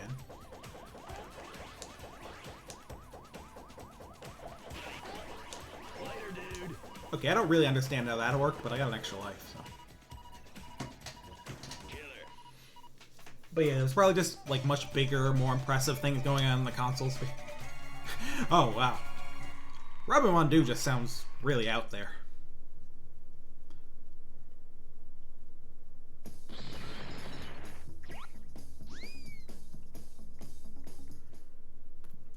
And don't expect me to do a French accent for that. This is the best root beer fizzy I ever had.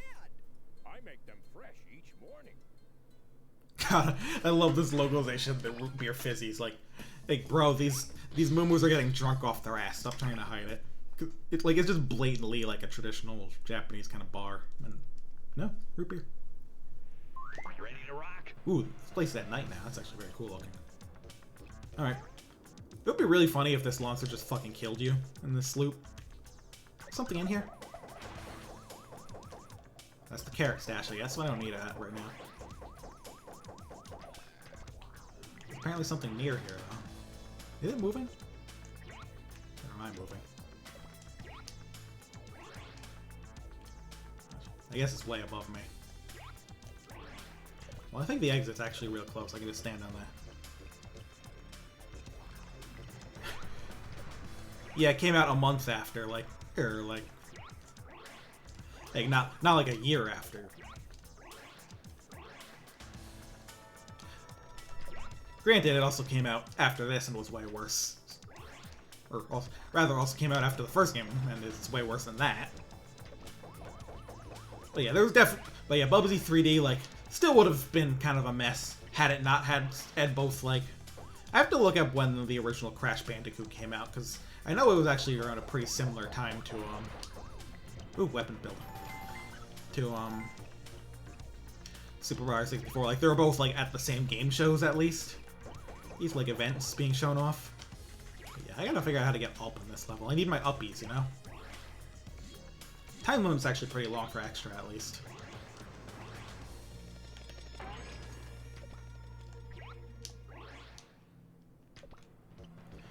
Honestly, I think the fucked up thing about Bubsy 3D isn't just how bad it is compared to some of his contemporaries. The fact that his dev actually made some like really solid games. Like, this is the same devs as Siphon Filter. That was like a pretty impressive, well-liked series at the time. Like, how, dang, what a comeback, you know? I don't know which one came first either.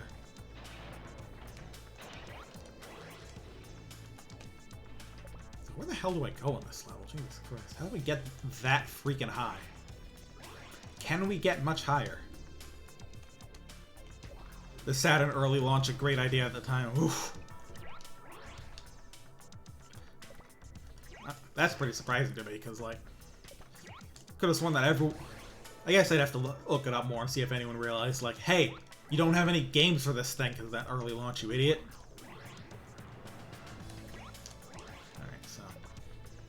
Finally getting where we need to go and finding a Moo Moo. How do I get even higher? This way. Alright. That explains a lot. What's in here? Huh. Is there anything worth finding in here, or is it just kind of a weird... Well, there's a full health, but I don't need that. You could find old game magazines or websites that say all sorts of funny things, like there's always that famous clipping of like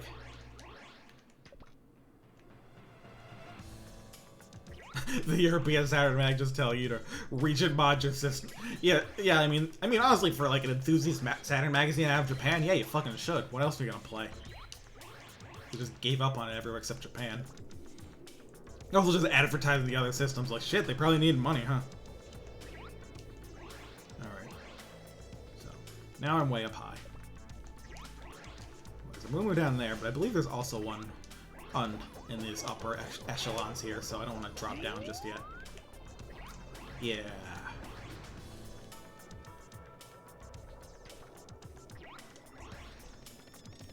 I mean, there's always that like one infamous clipping of the of that magazine that was talking about how Castlevania 64 was 3D, so it's amazing, and well, Symphony of the Night is just this crappy 2D game, which we all know how that aged.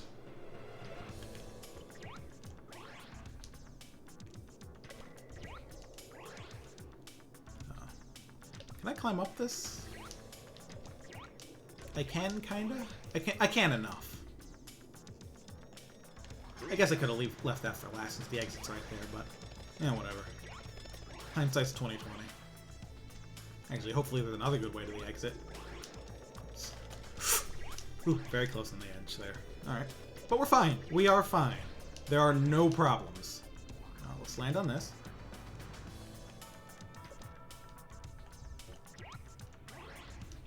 Yeah, I don't know. I actually don't know that the US Saturn launch, like, basically the thing about the Saturn is that two things of... Oh, no. Shit. Two things that it ended up being a good place for were things that were very much falling out of fashion in, like, the US and stuff. Like, specifically, arcade ports and, very pretty 2D games. And, like,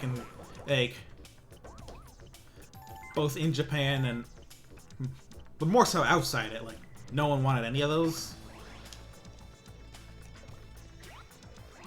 Or they wanted 3D, longer 3D games. Like, weirdly enough, though, oh, the Saturn did have did end up with probably more prolific.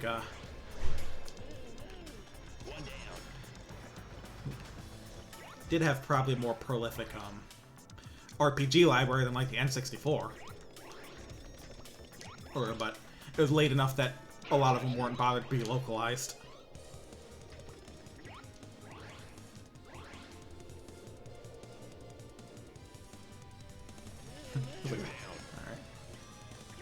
Alright.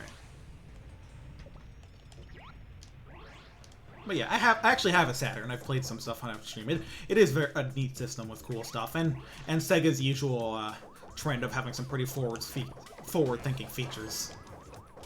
I love they had internal saving. What console had internal saving before aiming after that until like the frickin'... I don't know, did original Xbox have it, or was that not still a thing until like 360 PS3 generation? Like, everyone else, the other two all expected memory cards and obviously the N64 had cartridge saving for a lot of games because it's still cartridges. So.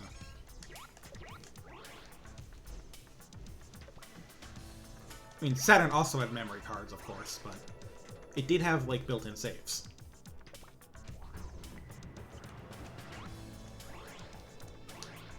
I think this is our ticket out of here. Yeah, Castlevania 64 is odd. Like, the infamous part a lot of people know is that section where you have to, like, bring an explosive from point A to point B without jumping or taking damage or falling more than, like, a little bit.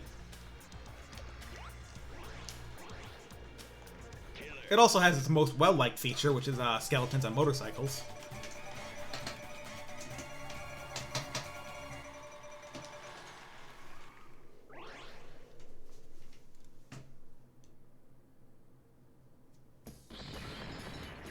Yeah, those are all very, like, arcadey stuff.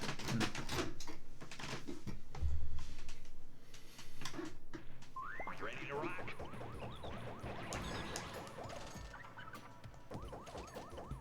Granted, you can get plenty of hours out of at least 2 of those. Oh, if you're so inclined, but not quite the same as actually having long games, I guess.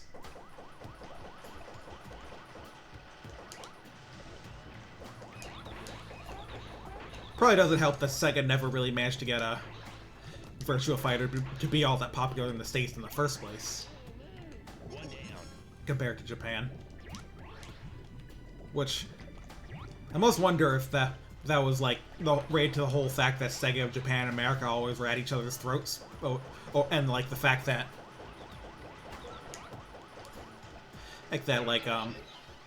basically because of Virtua Fighter,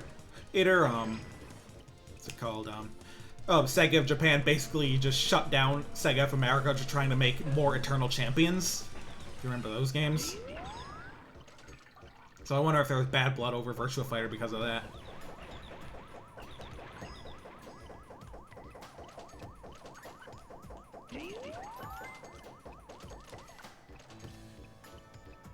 Yep. Oh wow, they really had a sequel advertised on the back of it. Wow. Didn't know that much. But yeah, canceled because of Virtua Fighter. Kind of ridiculous if you ask me.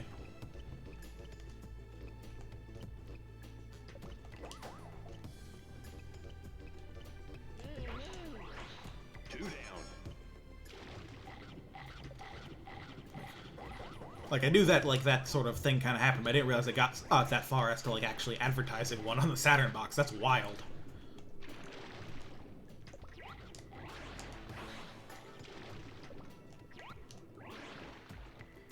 Eternal Champions is weird. Gameplay-wise, it shares in the best of the fighting games that showed up in the wake of Mortal Kombat, but if nothing else, its version of Fatalities, those were fucking, harrowing. And it's really just that, like, a lot of those, like, there's a lot of fighting games that era that were kind of like, hey, they're bloody, and that was kind of the whole thing, because, again, Mortal Kombat. Like, Honestly, the old Mortal Kombats do generally hold up gameplay-wise, even if they play kind of weird compared to, like a lot of the Japanese 2D fighters of the time. But a lot of other games of that time aren't so lucky in that regard. But yeah, it was definitely well received at the time, just... So where am I going from here? So, oh, here we go.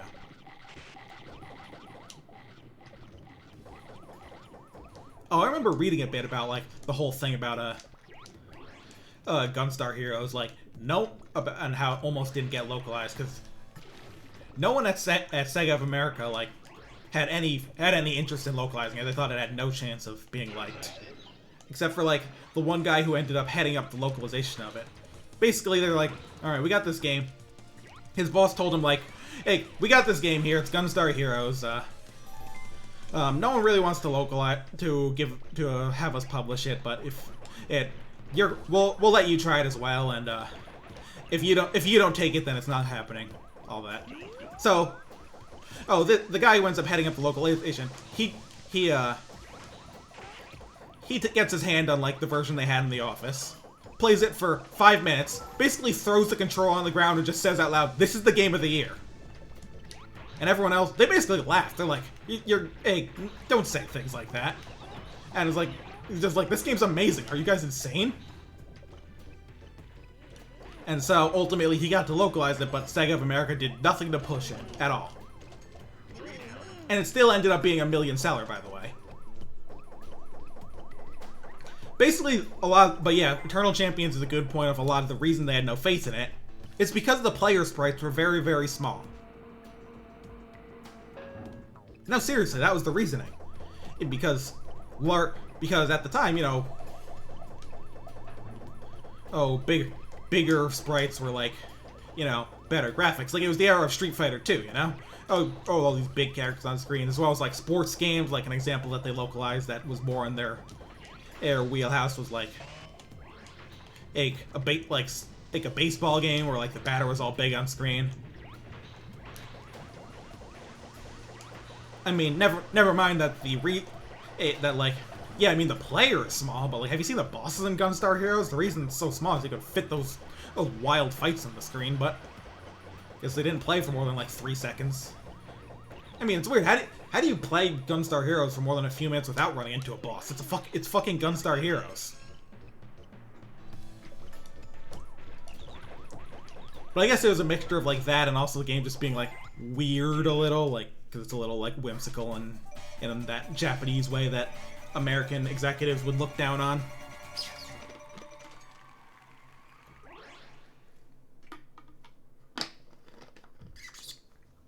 But yeah, despite having zero advertising, the game ended up selling, like, over 1 million copies and got a bunch of rave reviews, including a number of magazines even calling it Game of the Year. What do you know? The guy was right. Gunstar Heroes is really fucking good. And, like, nowadays, anyone who plays it can tell you, yeah, this game is crazy fucking good. Alright. Alright, I need, like, everything here to be dead, please. Ooh. Jeez, this thing's actually nasty. That blazes. Also, like, the, like, colored lighting here is really intense.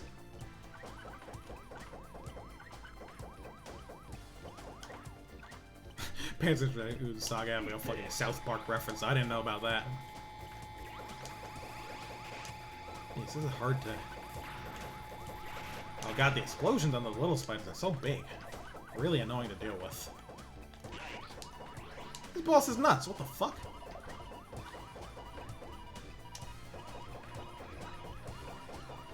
Please don't go to the ceiling again.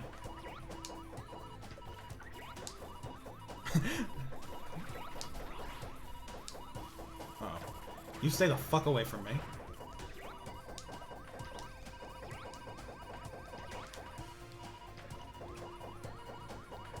Like, even despite that, it's like I still had no faith in, like, Treasure, stuff like that. Alien Soldier ended up being Sega Channel exclusive. In America. I believe.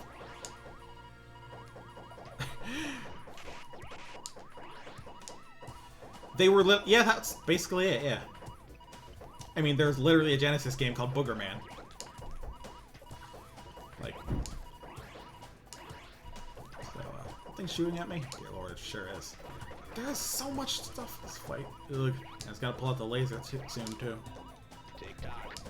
I know, man. I'm one hit from death, and everything is terrible. Where the fuck is the ball? Why are you still on the ceiling? Get the fuck down from there, freak.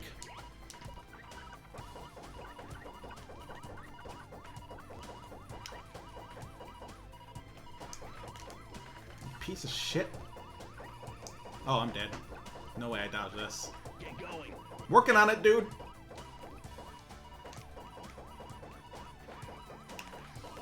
Alright.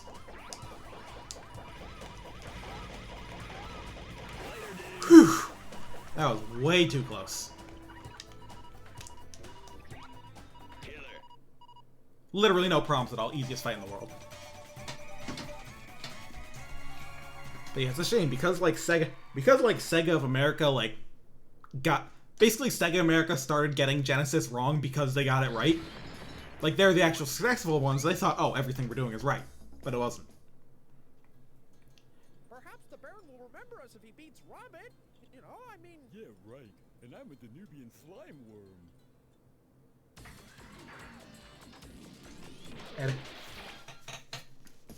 Because, like, I mean, yeah, they were very right about Sonic.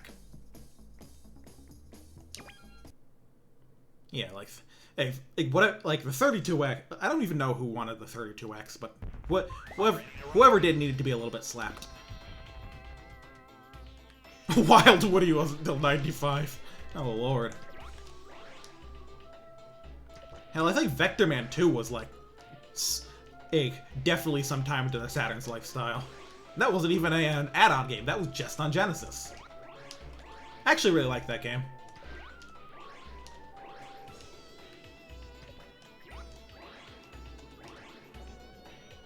One down.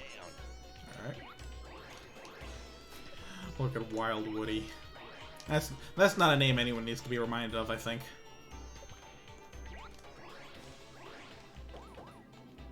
Depending on who you ask, it was Sega of Japan or Sega. You know what? That tracks. No one wants to take the blame for the 32X.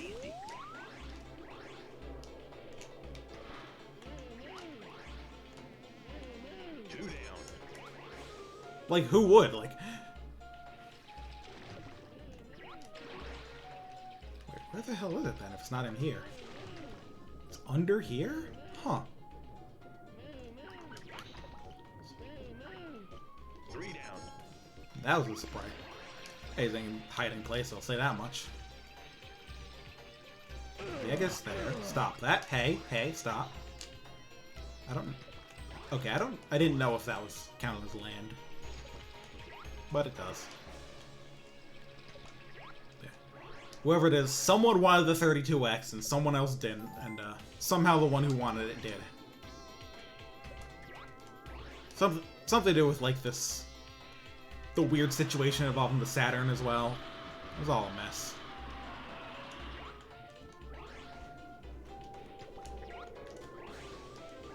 Yeah.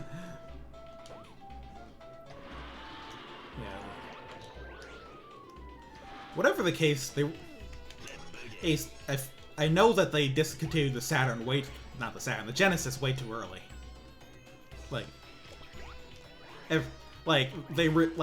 Sega of Japan slaughtered support for it way earlier, and that left Sega of America kind of lost on it.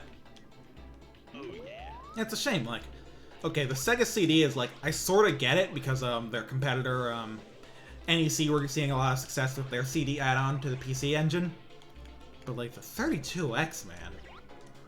I guess with hindsight's 2020, I've never been a businessman, but oof. At some point, you just gotta think of that. I don't know, just seemed like there was too little going for it in terms of what it offered. Like, even before there ended up not being many games, it offered rudimentary 3D and some nice sprite effects.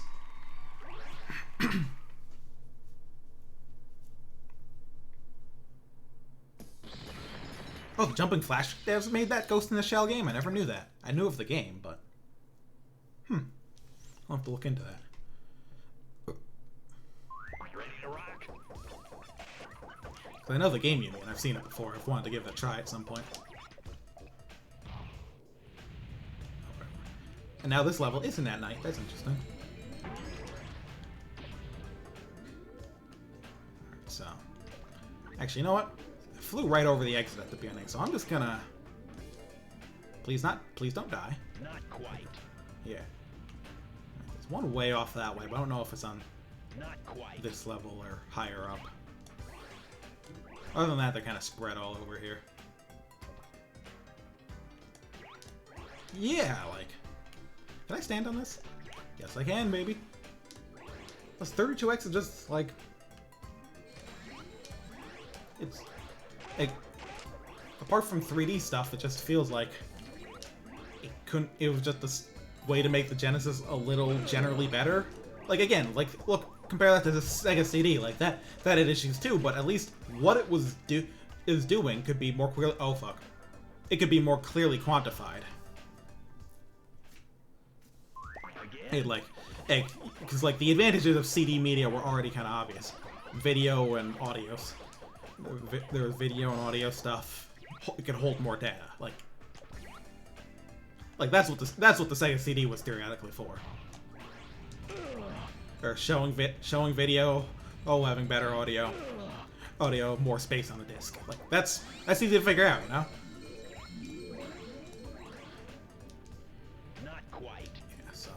I want to try and go in that direction again. 32X, it's like the only thing that's clearly okay you can do this on a regular Genesis is 3D.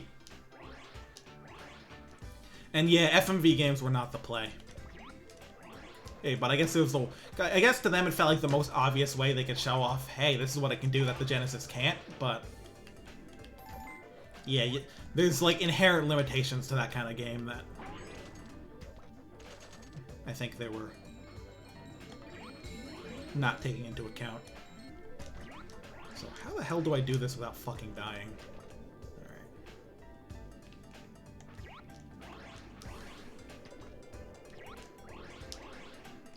This is working. This isn't working! No! Because a lot of the Sega CDs, a lot of the like CD games in general in Japan over there were like what? Oh, when I think of them, it's a lot of times just like better arcade ports with better quality sound and like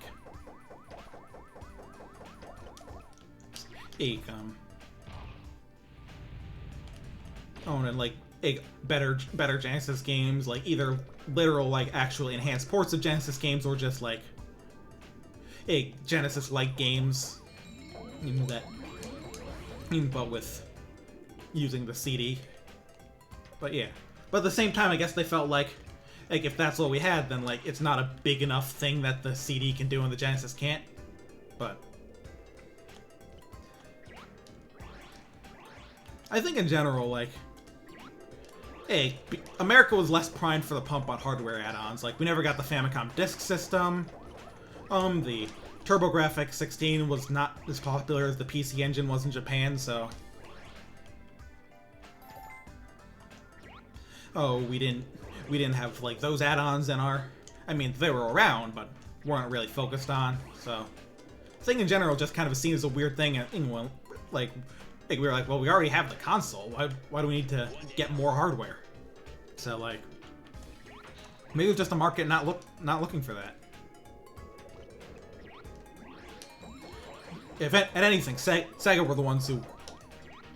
People getting upset that the Super Nintendo existed? Yeah. Like, I mean, hell, look at Atari. Like, yeah, they made multiple systems after the 2600, but no one fucking bought them. Like... Like, I guess, like, we just hadn't really had that progression at all by that point. Isn't that weird? At least not in, like, a very successful manner. And again, like, people didn't really think about that with the Genesis because they didn't have the... because they didn't really focus much on the Master System. Like, again, we got it, but like wasn't that popular.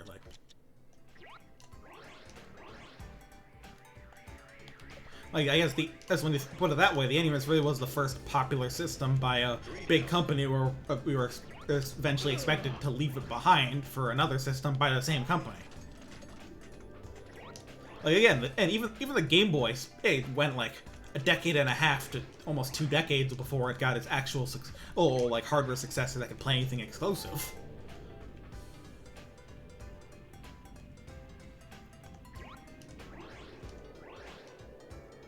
Well, yes, us Americans don't know anything that happens outside our borders. You know that. And the Master System is a fine console. Well, with the exception that I think its audio chip kind of sucks. But, like, NES stuff sounds way better.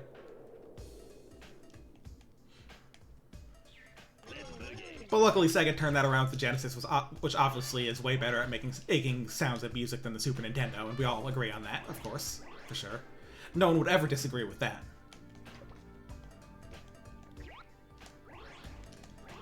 This gets me to the exit, right? Yes.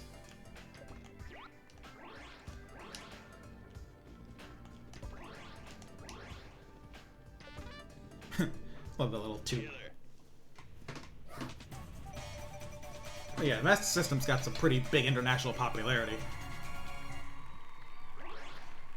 Oh, a lot of people disagree. I'm just being inflammatory on the internet. No one's ever done that before, luckily.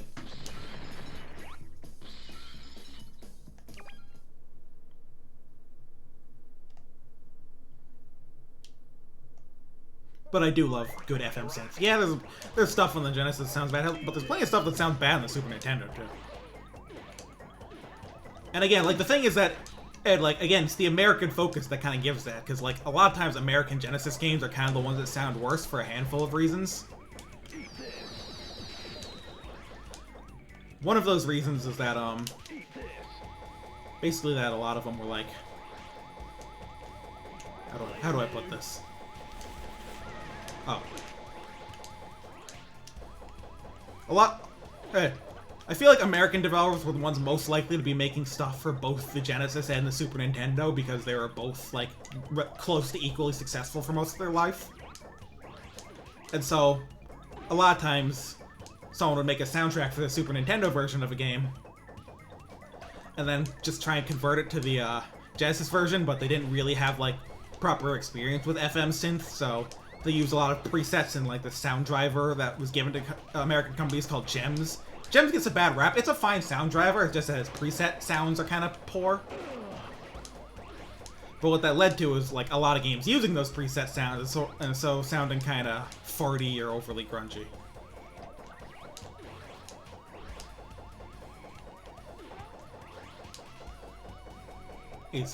But, like, a lot of European and Japanese composers could pull off great stuff with the Genesis sound chip. And that's partially because, like, I think in Japan, at least, a lot of, like, arcade games just use FM synth for music throughout the later 80s and 90s, and, like, so, like, there were probably just, as well as, like, certain old computers, like the PC-98 and the Sharp X68K. So I think there are a lot of people over there that just had more experience with it. A lot of American-made games, like, there were definitely stuff by, like, Atari Games that used FM synth, like Marble Madness and 720. But,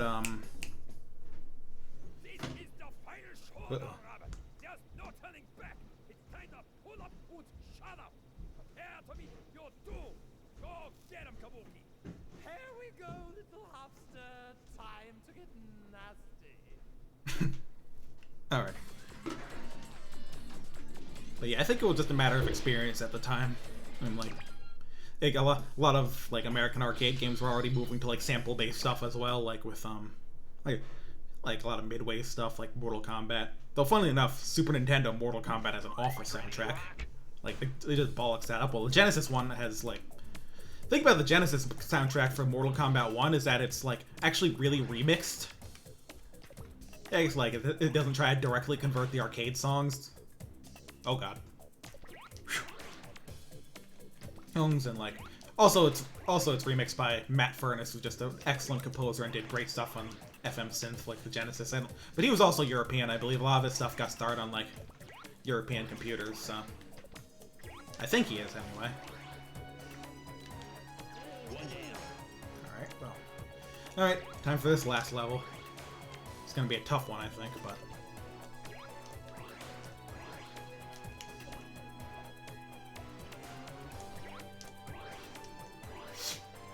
Well, the exit's right there, so... I can land on that and see where everything is. Not quite. Oh, there's one way out there, huh? And there's two in the other direction. We'll go this way first. There's two. I'll have to come back at anyway. So to get to the exit. So I'm guessing it's over in this direction. This game's just fun to navigate. I like that they decided to give you like a really powerful movement tool and how far you can go with this triple jump. Been said, go to it. I feel like some games are a little too afraid of letting the player do things too well. Oh, of course we get in Super Nintendo vs. Genesis Wars. Or we still have to fight.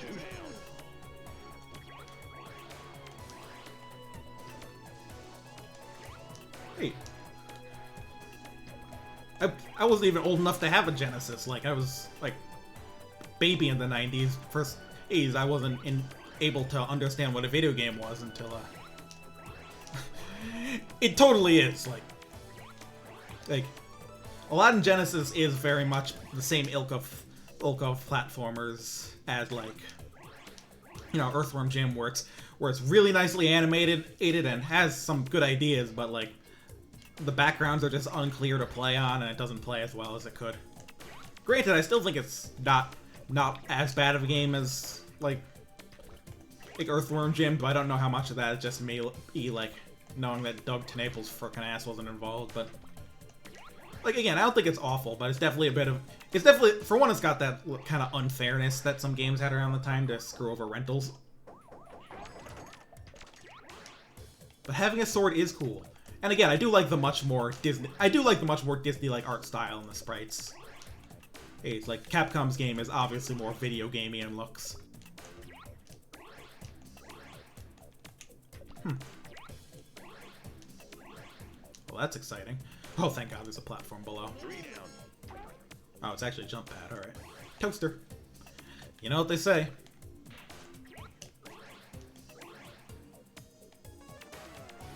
Yeah, over the years, it's starting to reach the point where I'm not sure if... Where, like, I think some people aren't sure if Tommy Tallarico composed anything. like, it's nuts. Oh, it's so shady and full of shit about everything.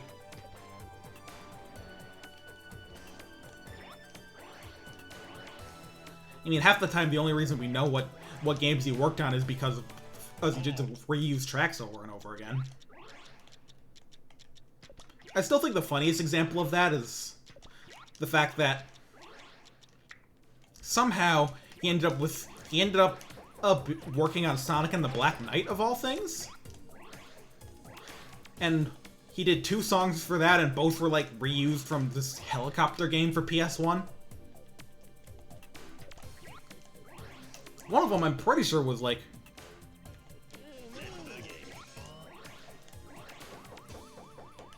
I mean, if you want to make people mad, you can point out that the N64 didn't have all that very good library. A lot of people are very defensive of the N64. Whew.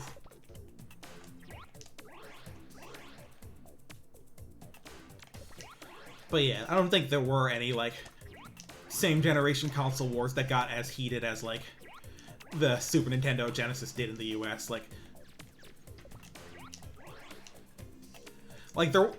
There wasn't really, like, as far as I'm aware, a clear leader until, like, near the end of the generation when Sega started falling off.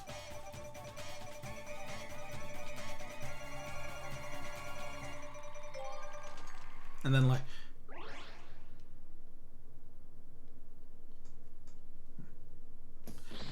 The thing about the N64, like, it does have a handful of, like, absurdly good games. Like,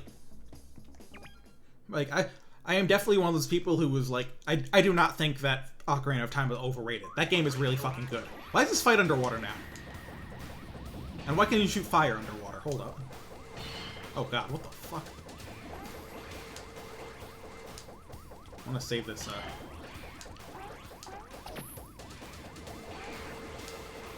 Oh, hey, watch where you're swinging those things. And, like, Super Mario 64 is obviously an excellent game that... Still one of the best 3D Marios, really, like... At least in the top 5, like... I'm a bit of a weirdo. I personally like it better than Odyssey.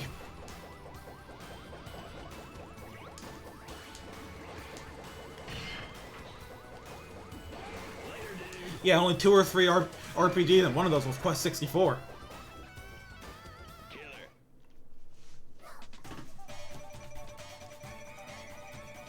It's a little more than that, but I think it actually comes out to 3 because Quest 64 counts as a negative. Like it's like -1 RPGs for the console that has Quest 64. That game actually has some like neat stuff in it, but oof, there's just not enough going on, and certainly in everything outside the gameplay, and likely in the gameplay too.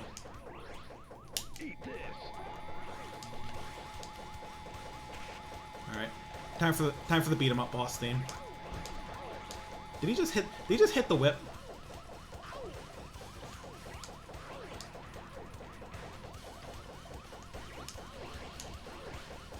Oh yeah, don't be too aggressive during this.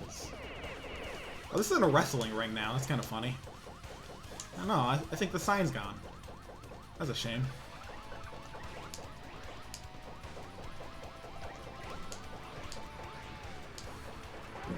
Yeah, there's just no music in that game if you have like 3 or 4 players. I think it's kind of ridiculous. Like they just didn't put a sound chip in it.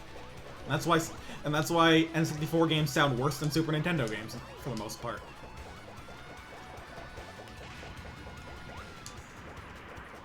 It's why whenever there is like a good N64 soundtrack, I'm like, whoa, that's kind of amazing. Like, because there are some that I really like F-Zero X. I mean, that sounds kind of grody, but it is good. Or it's another good example. Paper Mario's got a good soundtrack. Super Mario 64 is okay, but I feel like its sounds are not great.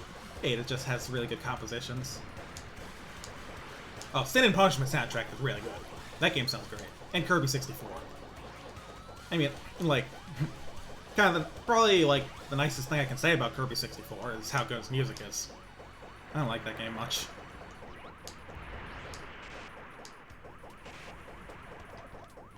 Will you stop flying, you dick butt egg?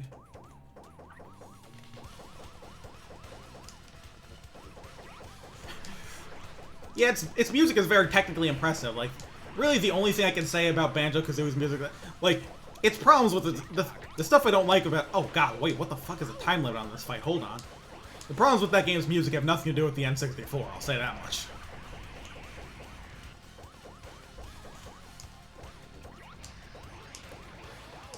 I am not gonna kill this thing in time. I want to at least get it out of this form.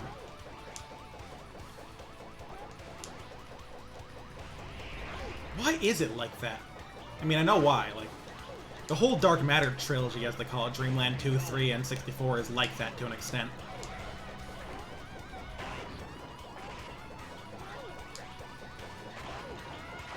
Yeah, I'm kind of rushing it at this point, because I'm gonna... Is this line just, I hate dying? That's really funny. Alright, let's do this better. I'm gonna save my bomb a bit longer for that last phase, I think.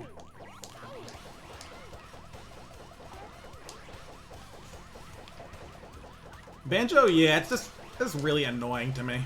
The style is just, I find it obnoxious.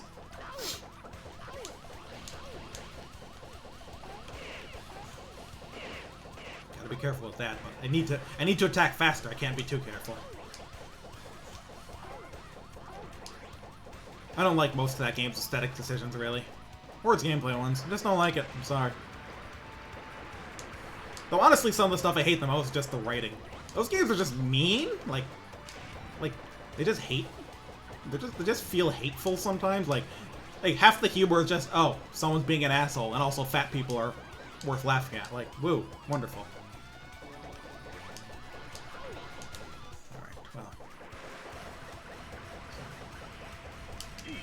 Ah, shoot. And I messed with the bomb. This is bad.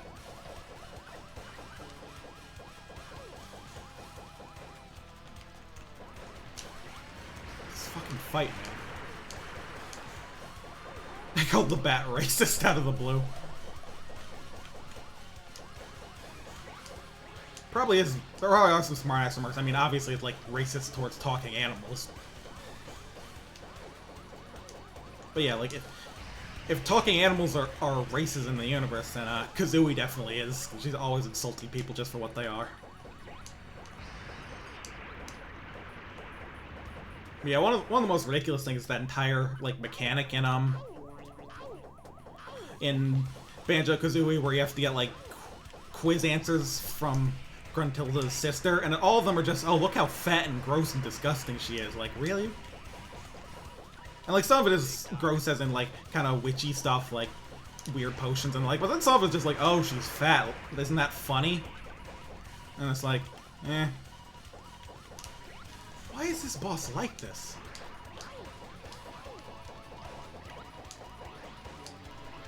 This fight is insane.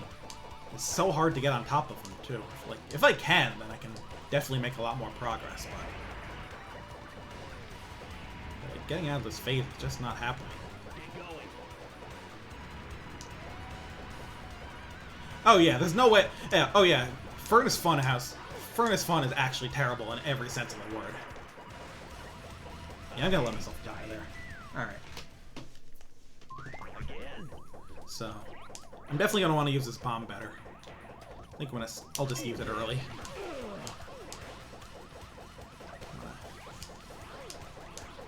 Yeah. He's definitely hitting the whip for that attack. For that rocket punch.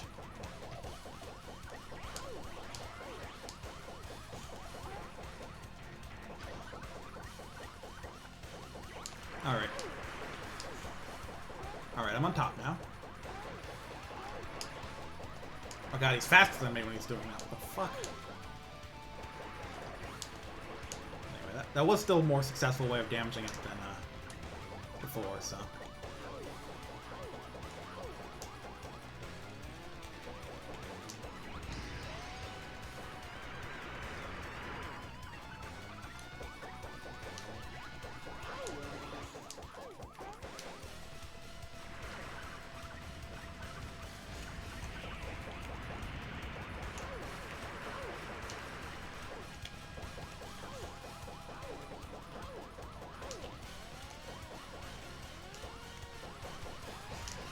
Oh jeez, explosion.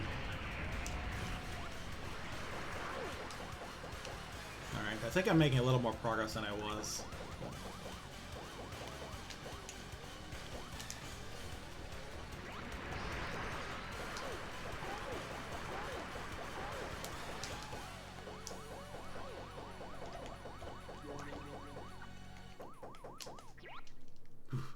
And that big old ring flying around kind of screwed up my perception there. Thought it made me think I was moving. Oh, jeez. Speaking of not being good gameplay-wise, like, I guess it's not awful, it's just really annoying to hit this boss. Especially with such a low time limit, that's kind of an issue.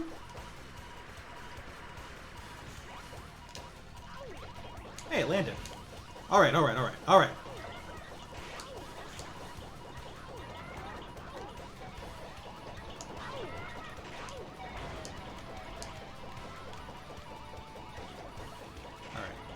Might have a chance at this, but not hopeful, but I'm determined.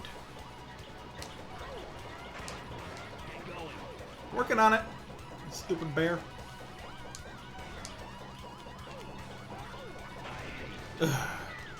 Alright. So, what I'm gonna do is I'm gonna try and bomb during the second phase, the flying phase.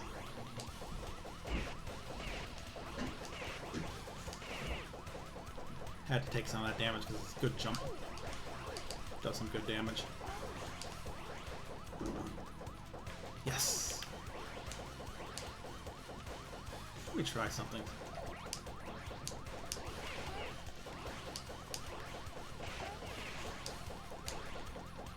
You know, I wonder if it's based on the, how long you fall or the speed you're falling. Eat this. Alright, got some damage with that bomb. Because the speed you're falling, and I can force a fast fall and get a bit more damage, but if it's about distance, then nothing I can do about that. Alright, I'm already doing better in damage, in terms of damage.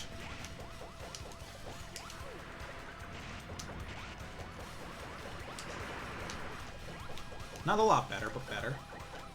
I'm not doing better in terms of damage to myself, though. I'm actually doing worse there.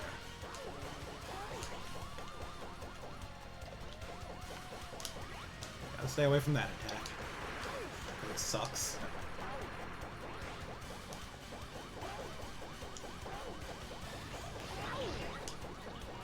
Oh, they have a separate button for a stomp? That's neat. So.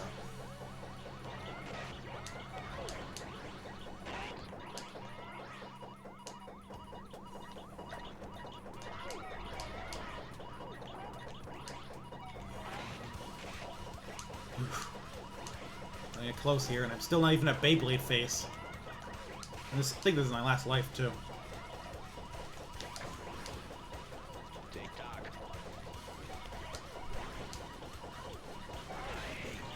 Yep.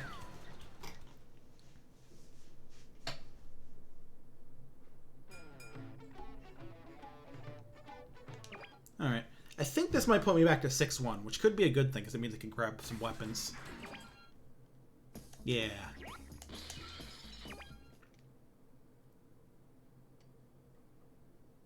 Alright, I can hunt down some weapons here. Hopefully I can remember where all the boo-boos are and make this go kind of quick. I am gonna miss my high score, though.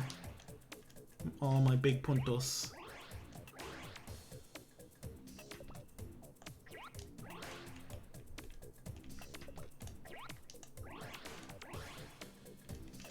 Cherry bombs are okay, but they're kind of tricky to aim on this boss when he's moving around. I'd rather have, like...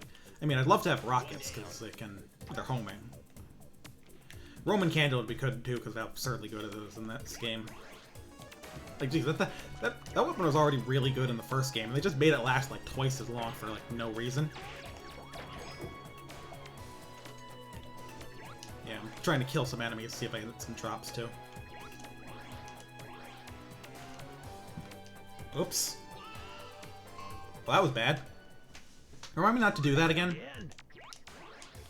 I am rushing things a bit, which makes sense, but... Oh, there's a bunch of enemies right there. I should kill them.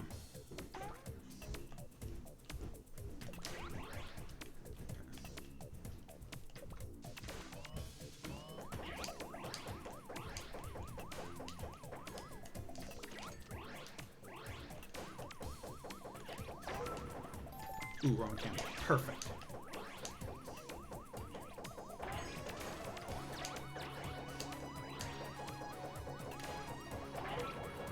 Yes. Rockets. Double perfect. And I can grab one more thing if I want to replace this cherry bomb, so...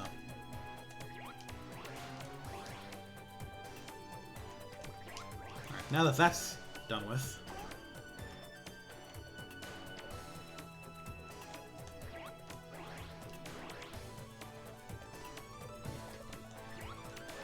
Let's go get some moo-moos.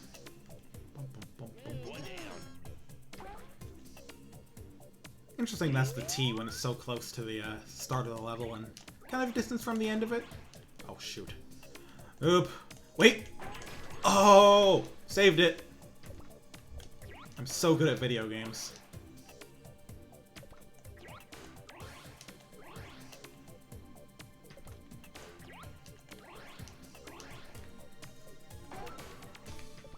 Power orbs are not good.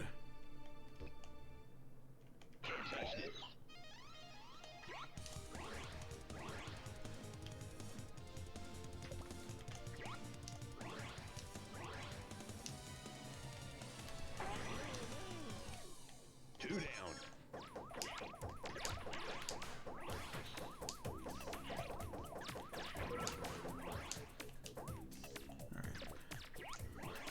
They do give you plenty of time for this one, even on extra, which is nice.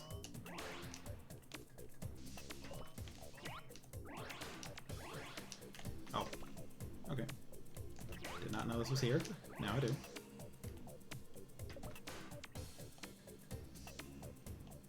Let's head this way. I know one of them was just down there, but... keep going over here. Probably make our way to more stuff. Let's do a bit of this. Oh yeah, the light switch. I remember you. Let's turn the lights on. Ooh, time stop. Just what I need. Halt. One way over there. I believe. Unless that's the exit, but I'm pretty sure it's not. And the other's in the general direction of the exit, but past it. Ooh, I can get another Roman candle. Perfect. This is a good setup. I don't need to collect any more.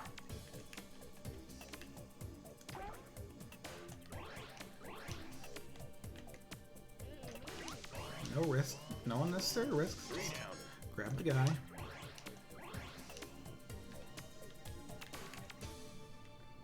Alright, so.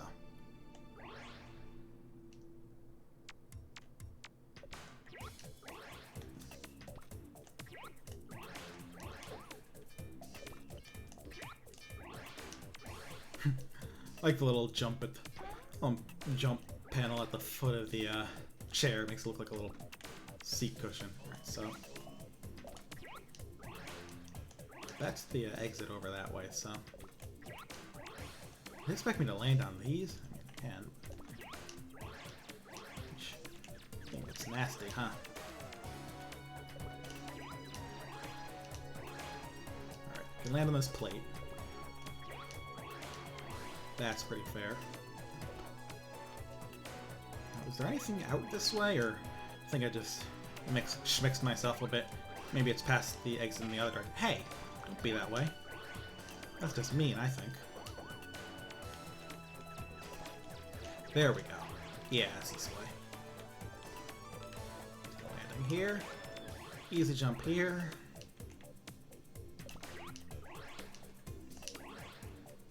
Drop down here. Alright. Let's get the heck out of here. Fine with landing on a flame. Okay, got plenty of health.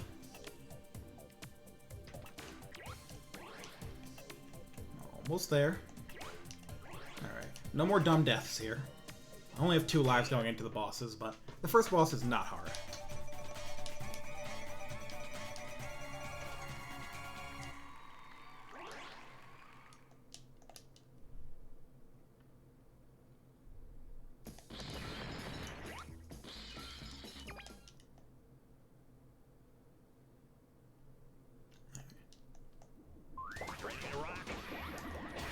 This thing, there's a few things I have to look out for, but mostly the stab attack, but not too hard.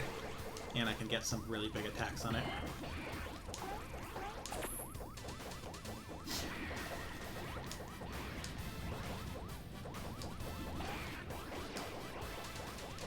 Missiles are a bit of a thing. I can misdirect them just fine.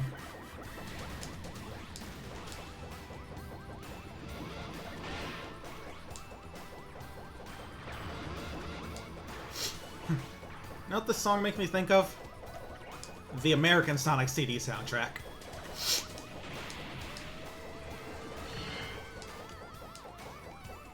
Oh, I'm at bad timing for this.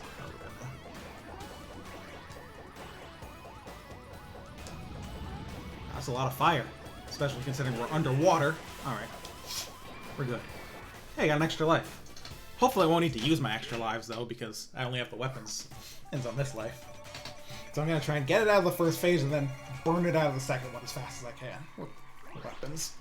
These all should be pretty good for that.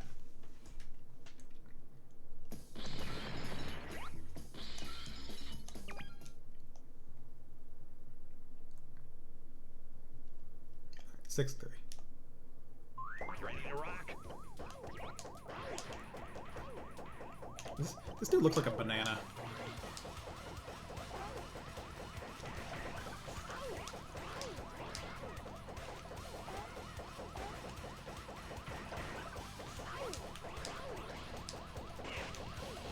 keep your love away from me.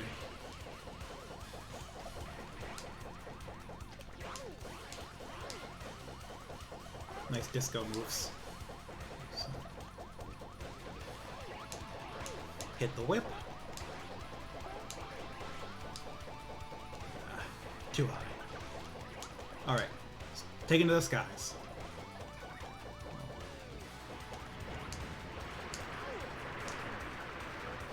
That attack's over. Jeez, this thing has so much health too, doesn't it?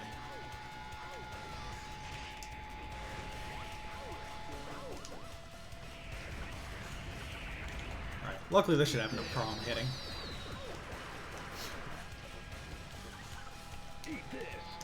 Ah shoot, wasn't close enough.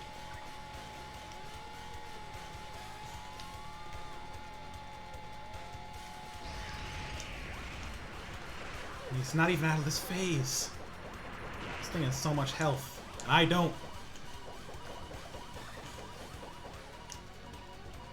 And I hate this attack. It's moving around, so it's hard to hit him, and it's shooting a bunch, so I can't like stop and aim. This is time for the bomb. I wonder if I can. Yeah, I can break the bomb and if I want. I mean. So, I definitely have more time than I did. I don't have much more health. In fact, health situation pretty terrible.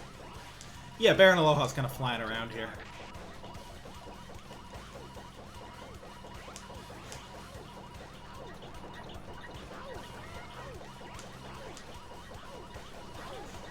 Oh, using this again.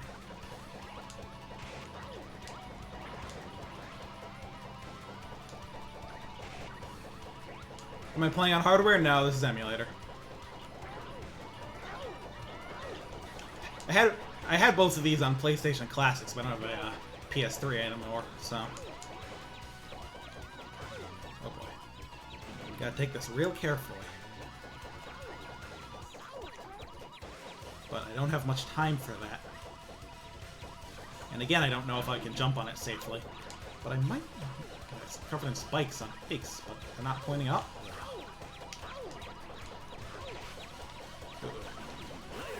Whew. Wait, stop the timer, stop the timer! Totally lame. Totally lame is right. Again? I lost the time after he died. That's really dumb and bad. As you can guess, I'm not very happy with that. I do not remember extra in this game being this hard. I wonder if I ever even beat it.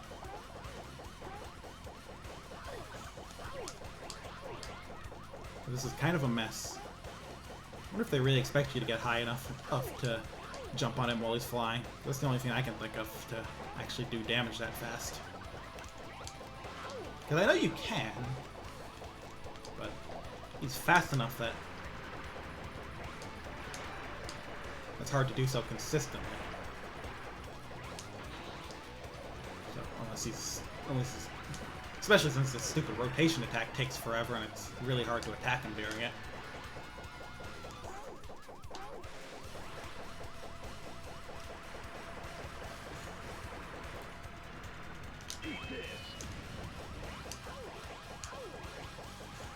Yeah, like...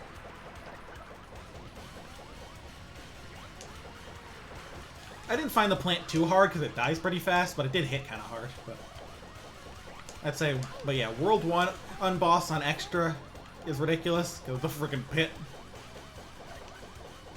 And then this is just insane.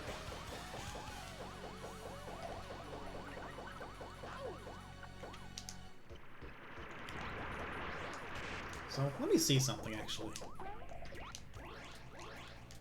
Oh, okay. This explains a lot. I'm supposed to get up here. Can I stand on the post, actually? Yes, I can. Okay, this explains a lot. I was definitely missing something. I guess them changing it to a wrestling ring wasn't just for show. Granted, I would love if he'd come over here. But, alright. We'll keep this in mind and for my next life, because I'm not beating him this time. There's like actually no way to do enough damage. Get going. Only problem is it kind of forces your camera down. I mean, I guess you can try and look up in mid-flight. Actually, if I just kind of...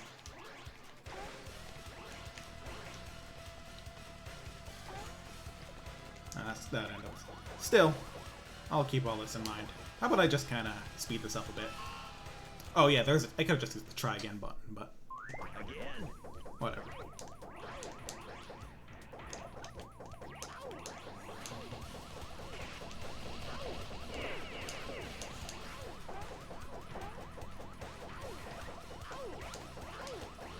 Stop doing this one. This is annoying. Can't get up high against you. This one was not too hard. Doesn't last super long, too. I'd rather hit the gritty again. Do the whip, whatever. Oh god, and he's already here. Okay, I got a ton of damage out of that cherry bomb at least. Alright.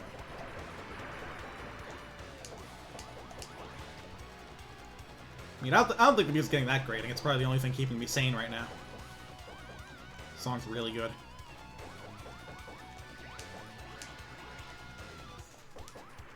Alright, that's how I think. That's how we can do this. Go for the wall!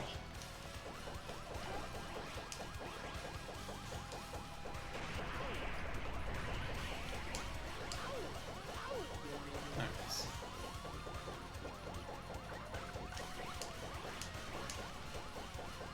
I could even use the radar to kind of keep an eye on him while he's flying around. Of course, if I miss the jump, then that's a big problem.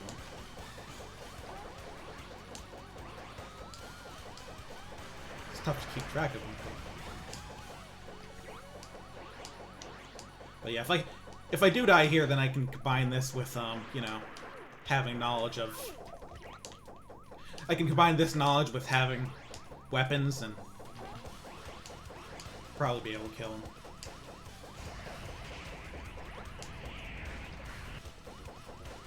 Definitely making a lot more use of this attack. The bomb. TikTok. Yeah, I don't have it this time, but...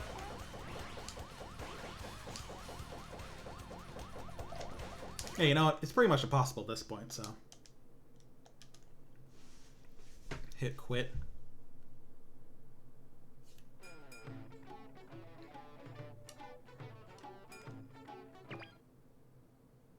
Alright, so... I'll pick up some weapons, and I'll deal with this right.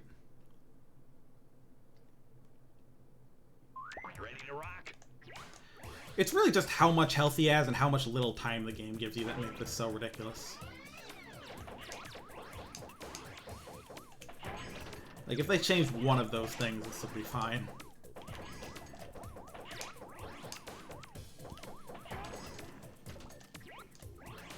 Like, I'd be fine if he had a phase that was so tough to hit if you didn't also have to do a zillion damage in 3 minutes.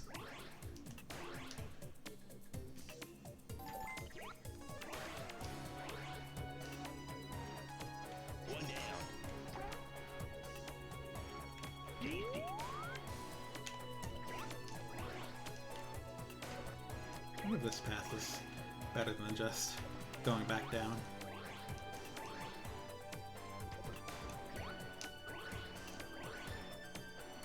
Hope some of these drop weapons.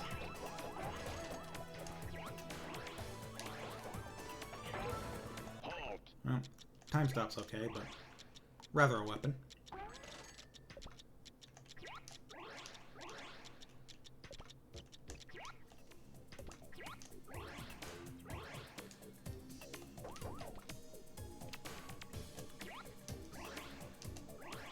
Can I make it over there? Not quite, but I can just get down here and then bounce.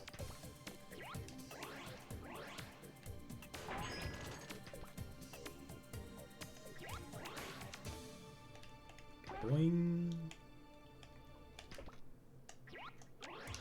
Bunch of enemies around here too. If I get over the platform, I can... 2 down.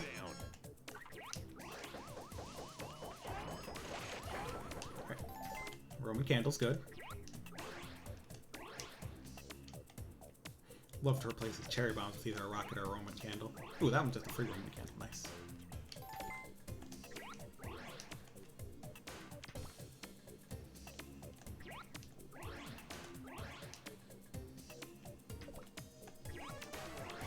The exit's over there.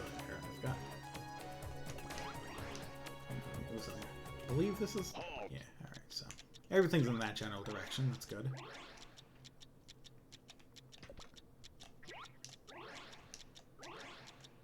Not quite. 3 down.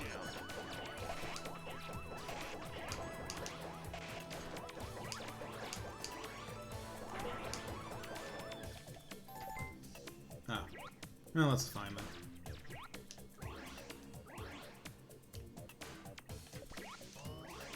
Where did I leave that last one? Not quite. Right, way off there.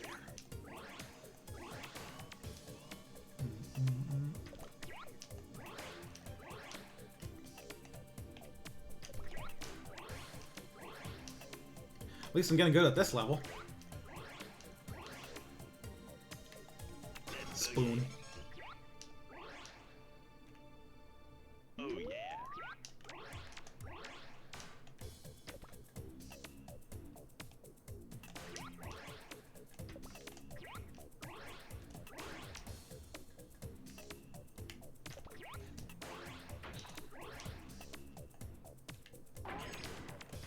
So, exit is right over there, so.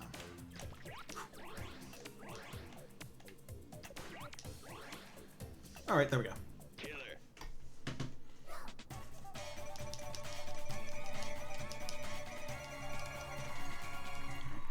Time for the boss that I almost keep forgetting exists, because it goes down real fast. Surprising how little health this thing seems to have.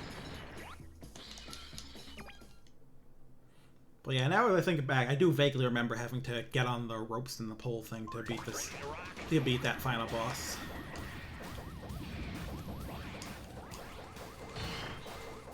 Watch for you stab it.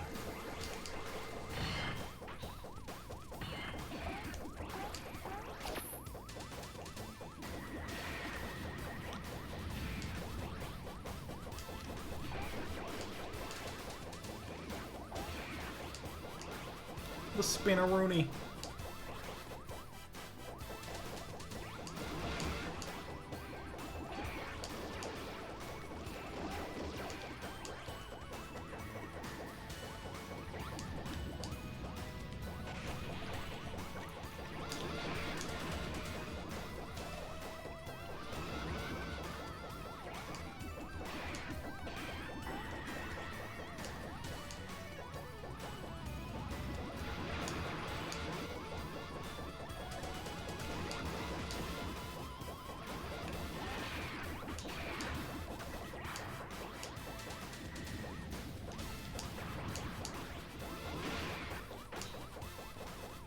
Almost there.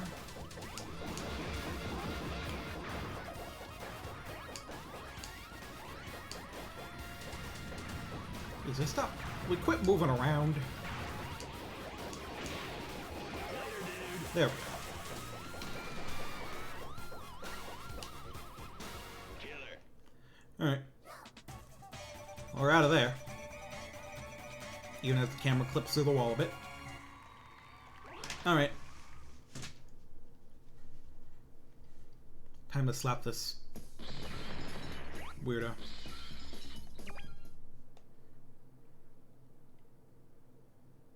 Alright. Ready to rock?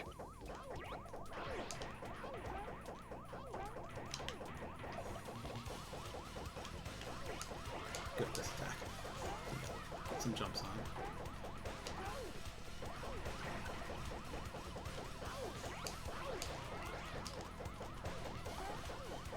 Yeah, good. Not good. Oh, it's a... Wait, I took a hell of damage from that, actually. Oh, he's taking this guy already. In that case.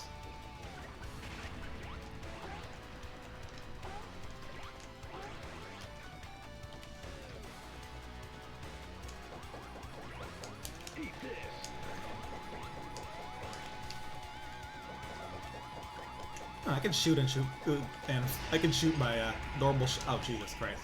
I can't just sit there and get that. That does hell damage. Why does this thing? The guy have so many attacks at the same time? Eat this.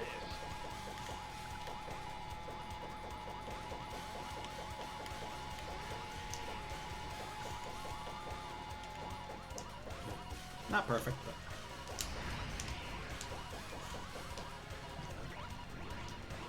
Can I find a good spot to use this? Is the question.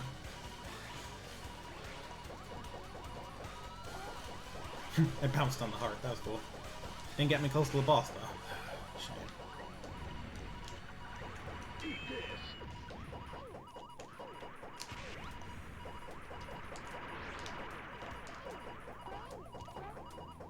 Alright.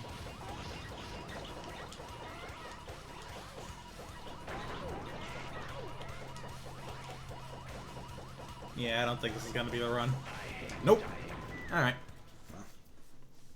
Again. Maybe I'll save the ropes for the third part of the fight. That part would need to be fast on damage too. I have to be faster on damage. The whole thing, obviously. Faster it dies, the better. But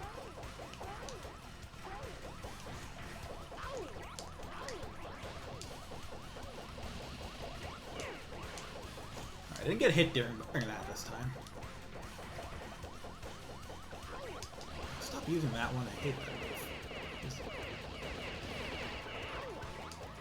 I only took a little nick for that one this time.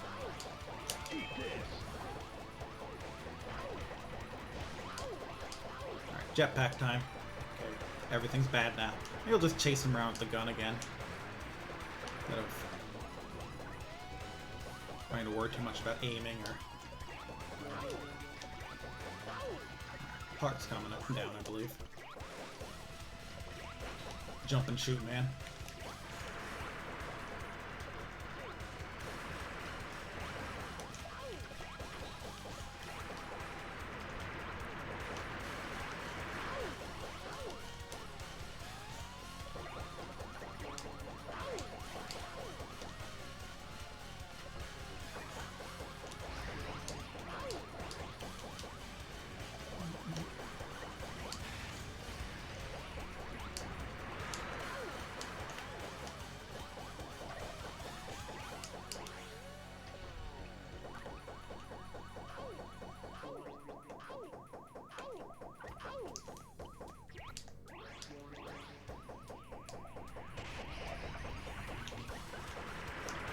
This attack.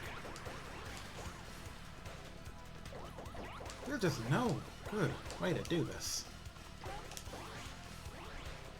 Tick-tock. Yes! At least I got a good jump. Can you stop doing the circle thing?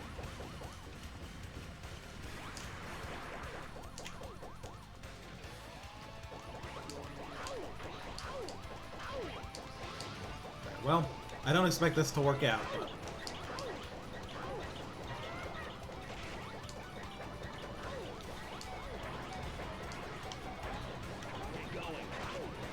I'm going.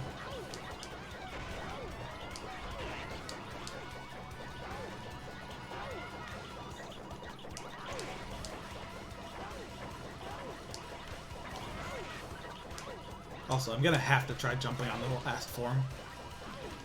Like, it lands with that explosion that hurts. But... yeah, it's even if it explodes, it's not gonna die in time. But well, at least no. Like, the explosion hurts me, but I don't think actually jumping on it does. So. Again.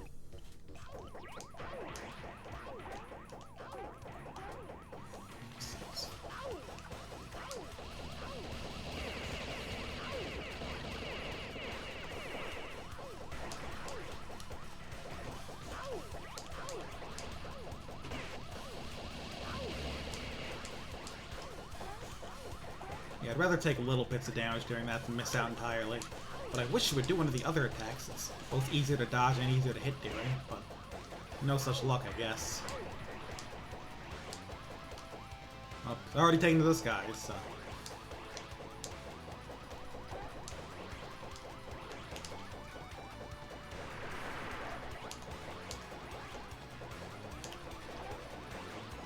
Where the fuck are you? All the way over here, huh?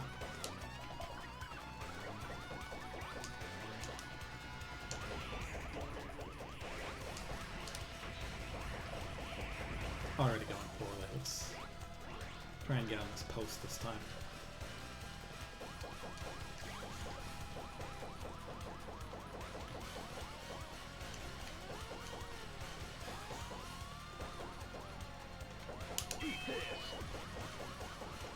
Come on.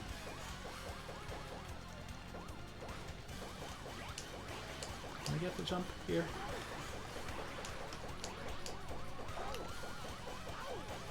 Alright, that was pretty good.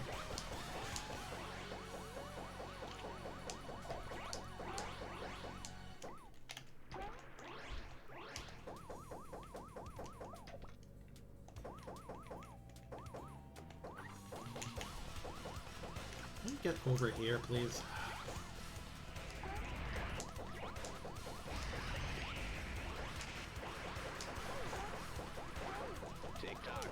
Yeah, I wish these thing patterns weren't so random too, you know?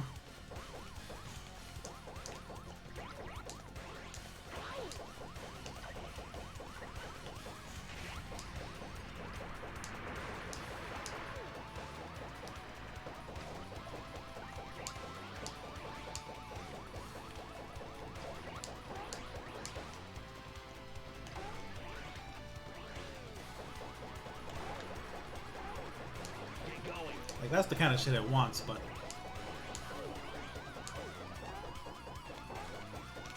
jeez. Yeah, you know what? I'm gonna skip to where I restart, because... Again?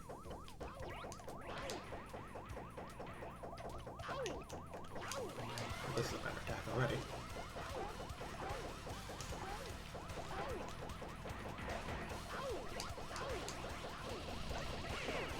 Me and my big mouth.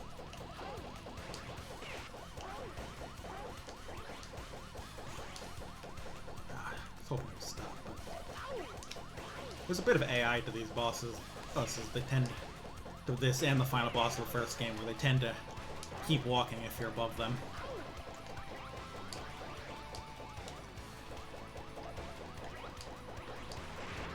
So miss.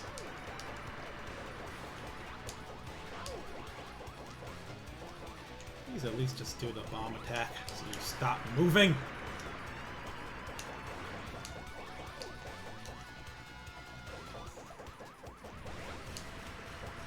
I wonder if it's again a distance thing. Like if I go far away, is he more likely to do the bomb? Or is it just random?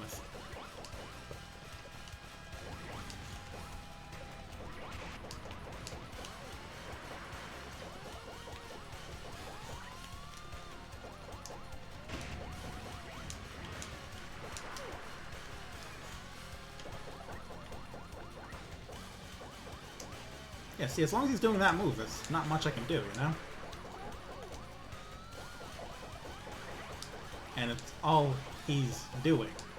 Like, there has to be some, like, AI to this boss that makes it decide... Oh! That thing just killed me instantly, huh?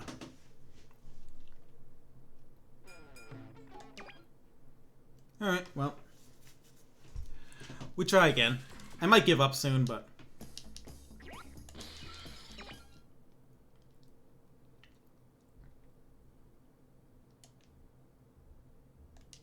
Ready to rock?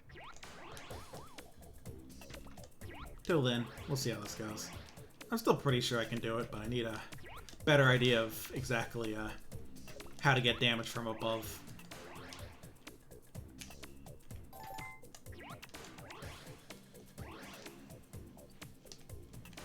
That said, I'm not entirely sure I can do it without bringing a bunch of weapons, so... I might just burn away all my, I might just go straight to quitting if I die on a run with a bunch of weapons. Halt.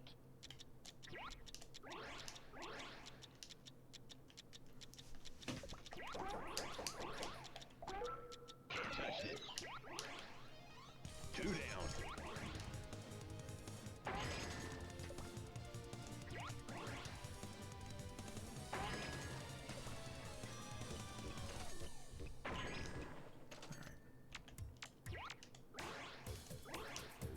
So one way over here.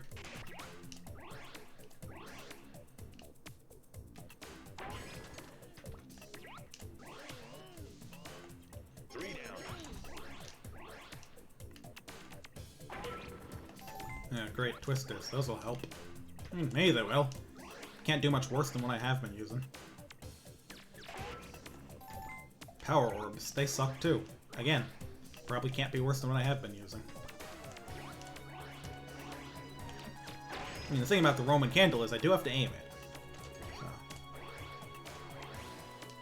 maybe something other than that is a better play.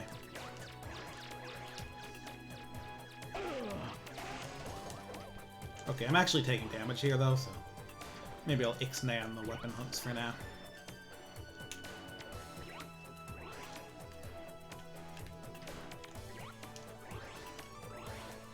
Alright.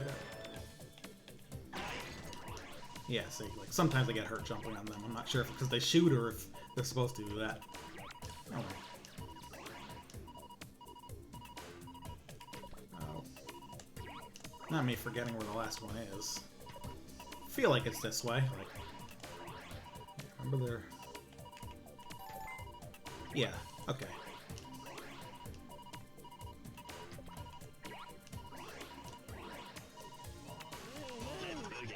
Yeah, let's get out of here before things get worse.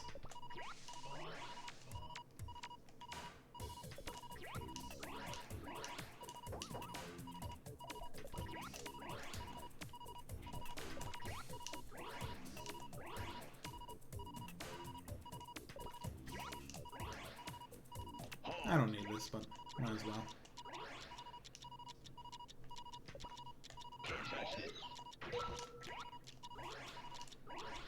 I think I killed something and I dropped something. There's a time extension. I don't need that. Alright. Now for the other boss. I did take some damage on it last time, but...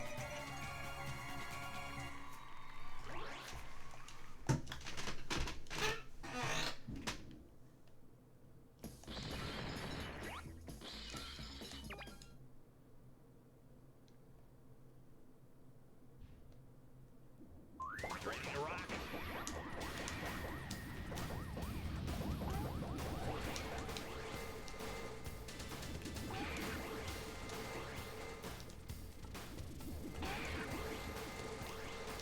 One thing about bosses in these games, you can't damage them while they're changing phases, so that's why I kind of stopped shooting there. See if I could get another jump in rather than just as transitioning the phase with the shot, but it didn't seem to make a big difference. That was a jump though. Alright, it's bouncing off the walls now.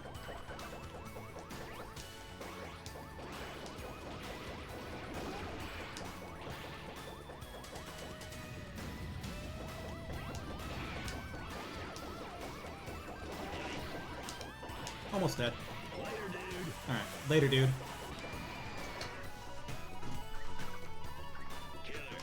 I like how when you back up in this one, it plays that really, like, stock, like, reeling thing back sound. I'm sure you've heard that, like, squeaky reeling sound in some other, like, cartoon or game or something.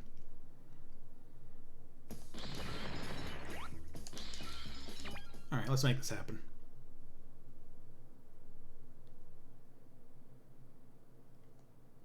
Ready to rock?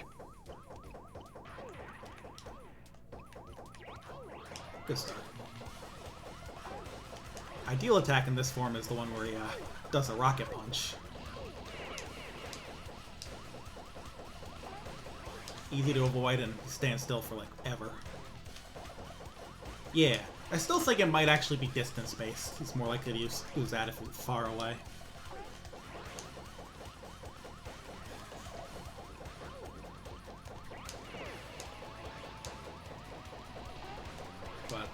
again, can't be sure. I hope he's already lifted off, so.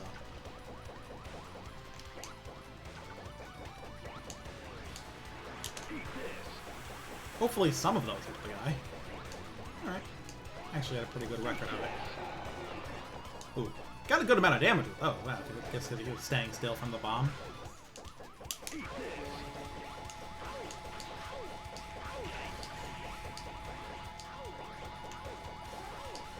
Low on health, but...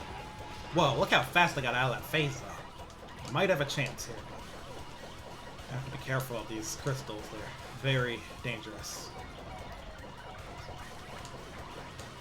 Still, I've got way more time in this phase than I ever have before.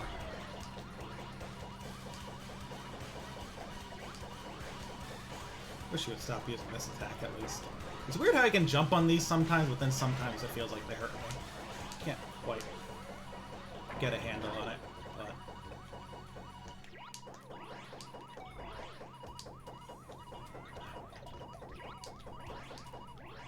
Getting unlucky, though.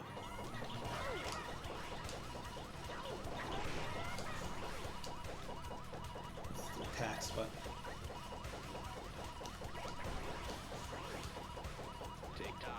Got a minute. Uh-oh. I do not have the health to take another hit, though. This is a problem.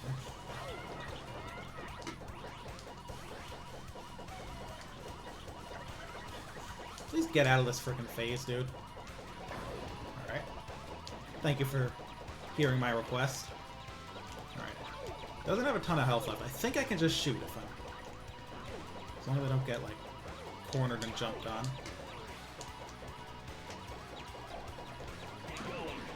I'm getting. Come on. Yes! And I got plenty of time for you to blow up this time. We did it, Reddit! That was an insane fight. What the fuck, dudes? Why was it like that? I guess the thing that bugs me mostly is that I feel like there's actually no good way through the fight without bringing in weapons from the previous stages and no other bosses like that.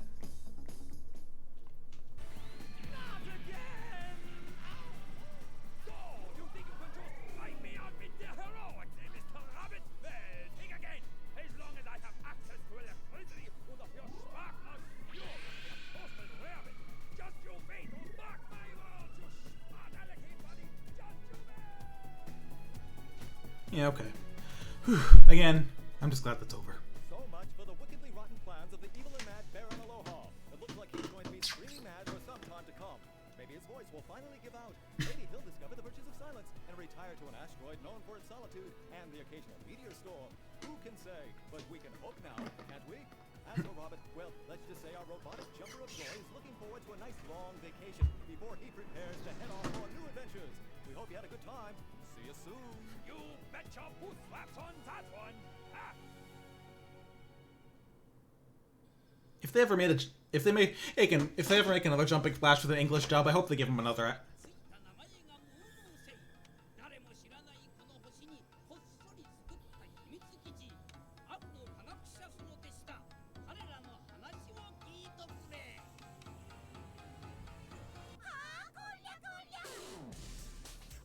Oh.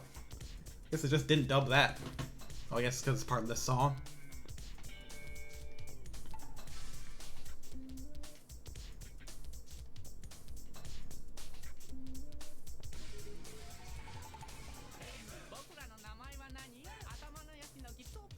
Okay. Yeah, I get why they didn't dub this.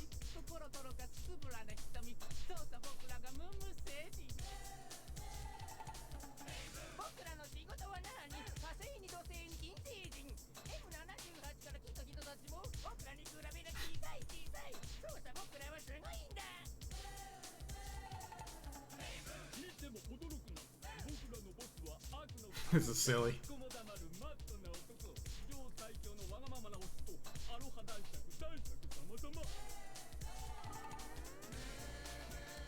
Oh, okay, we have an enemy gallery. I love those. Kiwi, Yadokari-san, Hachidori-kun, Paradise Flower, Paraglider Kiwi, cute. Burger-san! I don't remember you at all. Hippo Bazooka. You stuck around for both games, huh? Ruzuru Machine, I don't remember you either. Kaoru-san? Ah yes, the frog with a top hat. Cloud-kun, fitting. Kumo-kun, yeah, that means spider. I know that much. Balloonfish number 1. Whole line of these things. Slime-kun number 1. Tengu Robo, huh. Didn't notice they were Tengu. That's cute looking. Moth Machine. Sekizo Robo. Yeah, I don't know what that is. Inomushi Machine. Little bug. Kairo no Prince. Slime-kun number 2, the sequel. La Fregia. That was that flower thing. Monster Flower. You stuck around for both games too, didn't you? I think there's a couple missing here. But I like the little renders of the levels. Or rather, I think these may have been the renders that the map screen used. Cow Propeller, alright. Tikyu Beetle. I was wondering about that. Little Wrecking Ball Bug. Kaoru no Uncle. Balloonfish number 2. Here's the long-awaited sequel. Piranha, alright. Did seem piranha-ish. Parabola Bat. Hey, you're upside down, dude. Dynamite Funkarogashi. Shusha Bee. Oh man, that's a Balloon Kiwi. Glad the Kiwi is still around. Yadokari Bomba. Kamo Samba. Lots of cute little enemies here. Penguin. It's just a penguin. Tentonomi? Manbo-san. Yeah, that's a Manbo. Red Kiwi. That's a special one. This closing theme is really silly.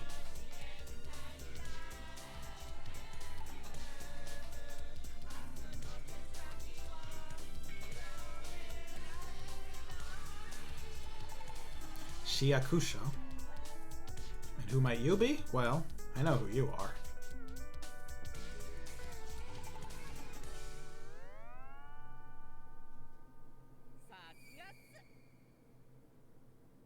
That's our pal Rabbit. Yeah, they didn't. Yeah, most of those names were just Japanese names. Well, yeah, they even just slapped the U.S. staff at the end of this, rather than trying to put them into the original credit sequence. I wonder what happened to the Baron. I'm sorry, little fellows. It was just a little case of... Yeah. Your mother wears army boots. Get out of here, you stinker.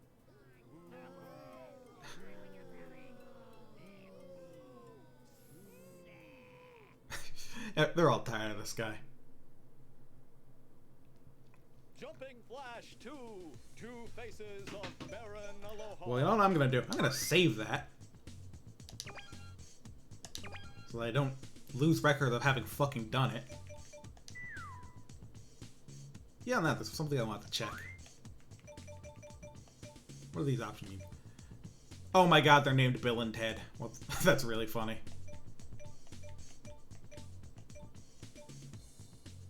I feel like what must have happened here is that they saw this one may have looked a bit like, I don't know. They're called Bill and Ted. That's really funny. But yeah, I can check my trophies here. Door prize, that's just for starting. Hasta la vista, Baron. That's for beating Loop 2.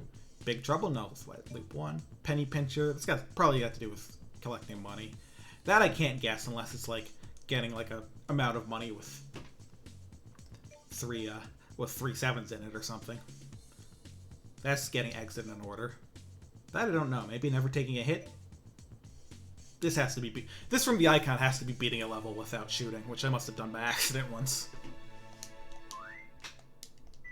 Anyway, I do think it's really neat that this game has like achievements.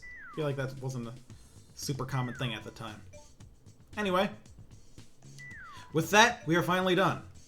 I think they're both really cool games. I really like how Jumping Flash 2 like really kind of expands the level design and what they expect from the player. Final boss of Loop 2, kind of a load of shit. probably shouldn't be like that. Other than that, great. Alright. Anyway, I've got nothing else for you tonight. And more importantly, I will actually be gone until next Tuesday. I have travel to do, so I'll see you guys later. Or a good deal later.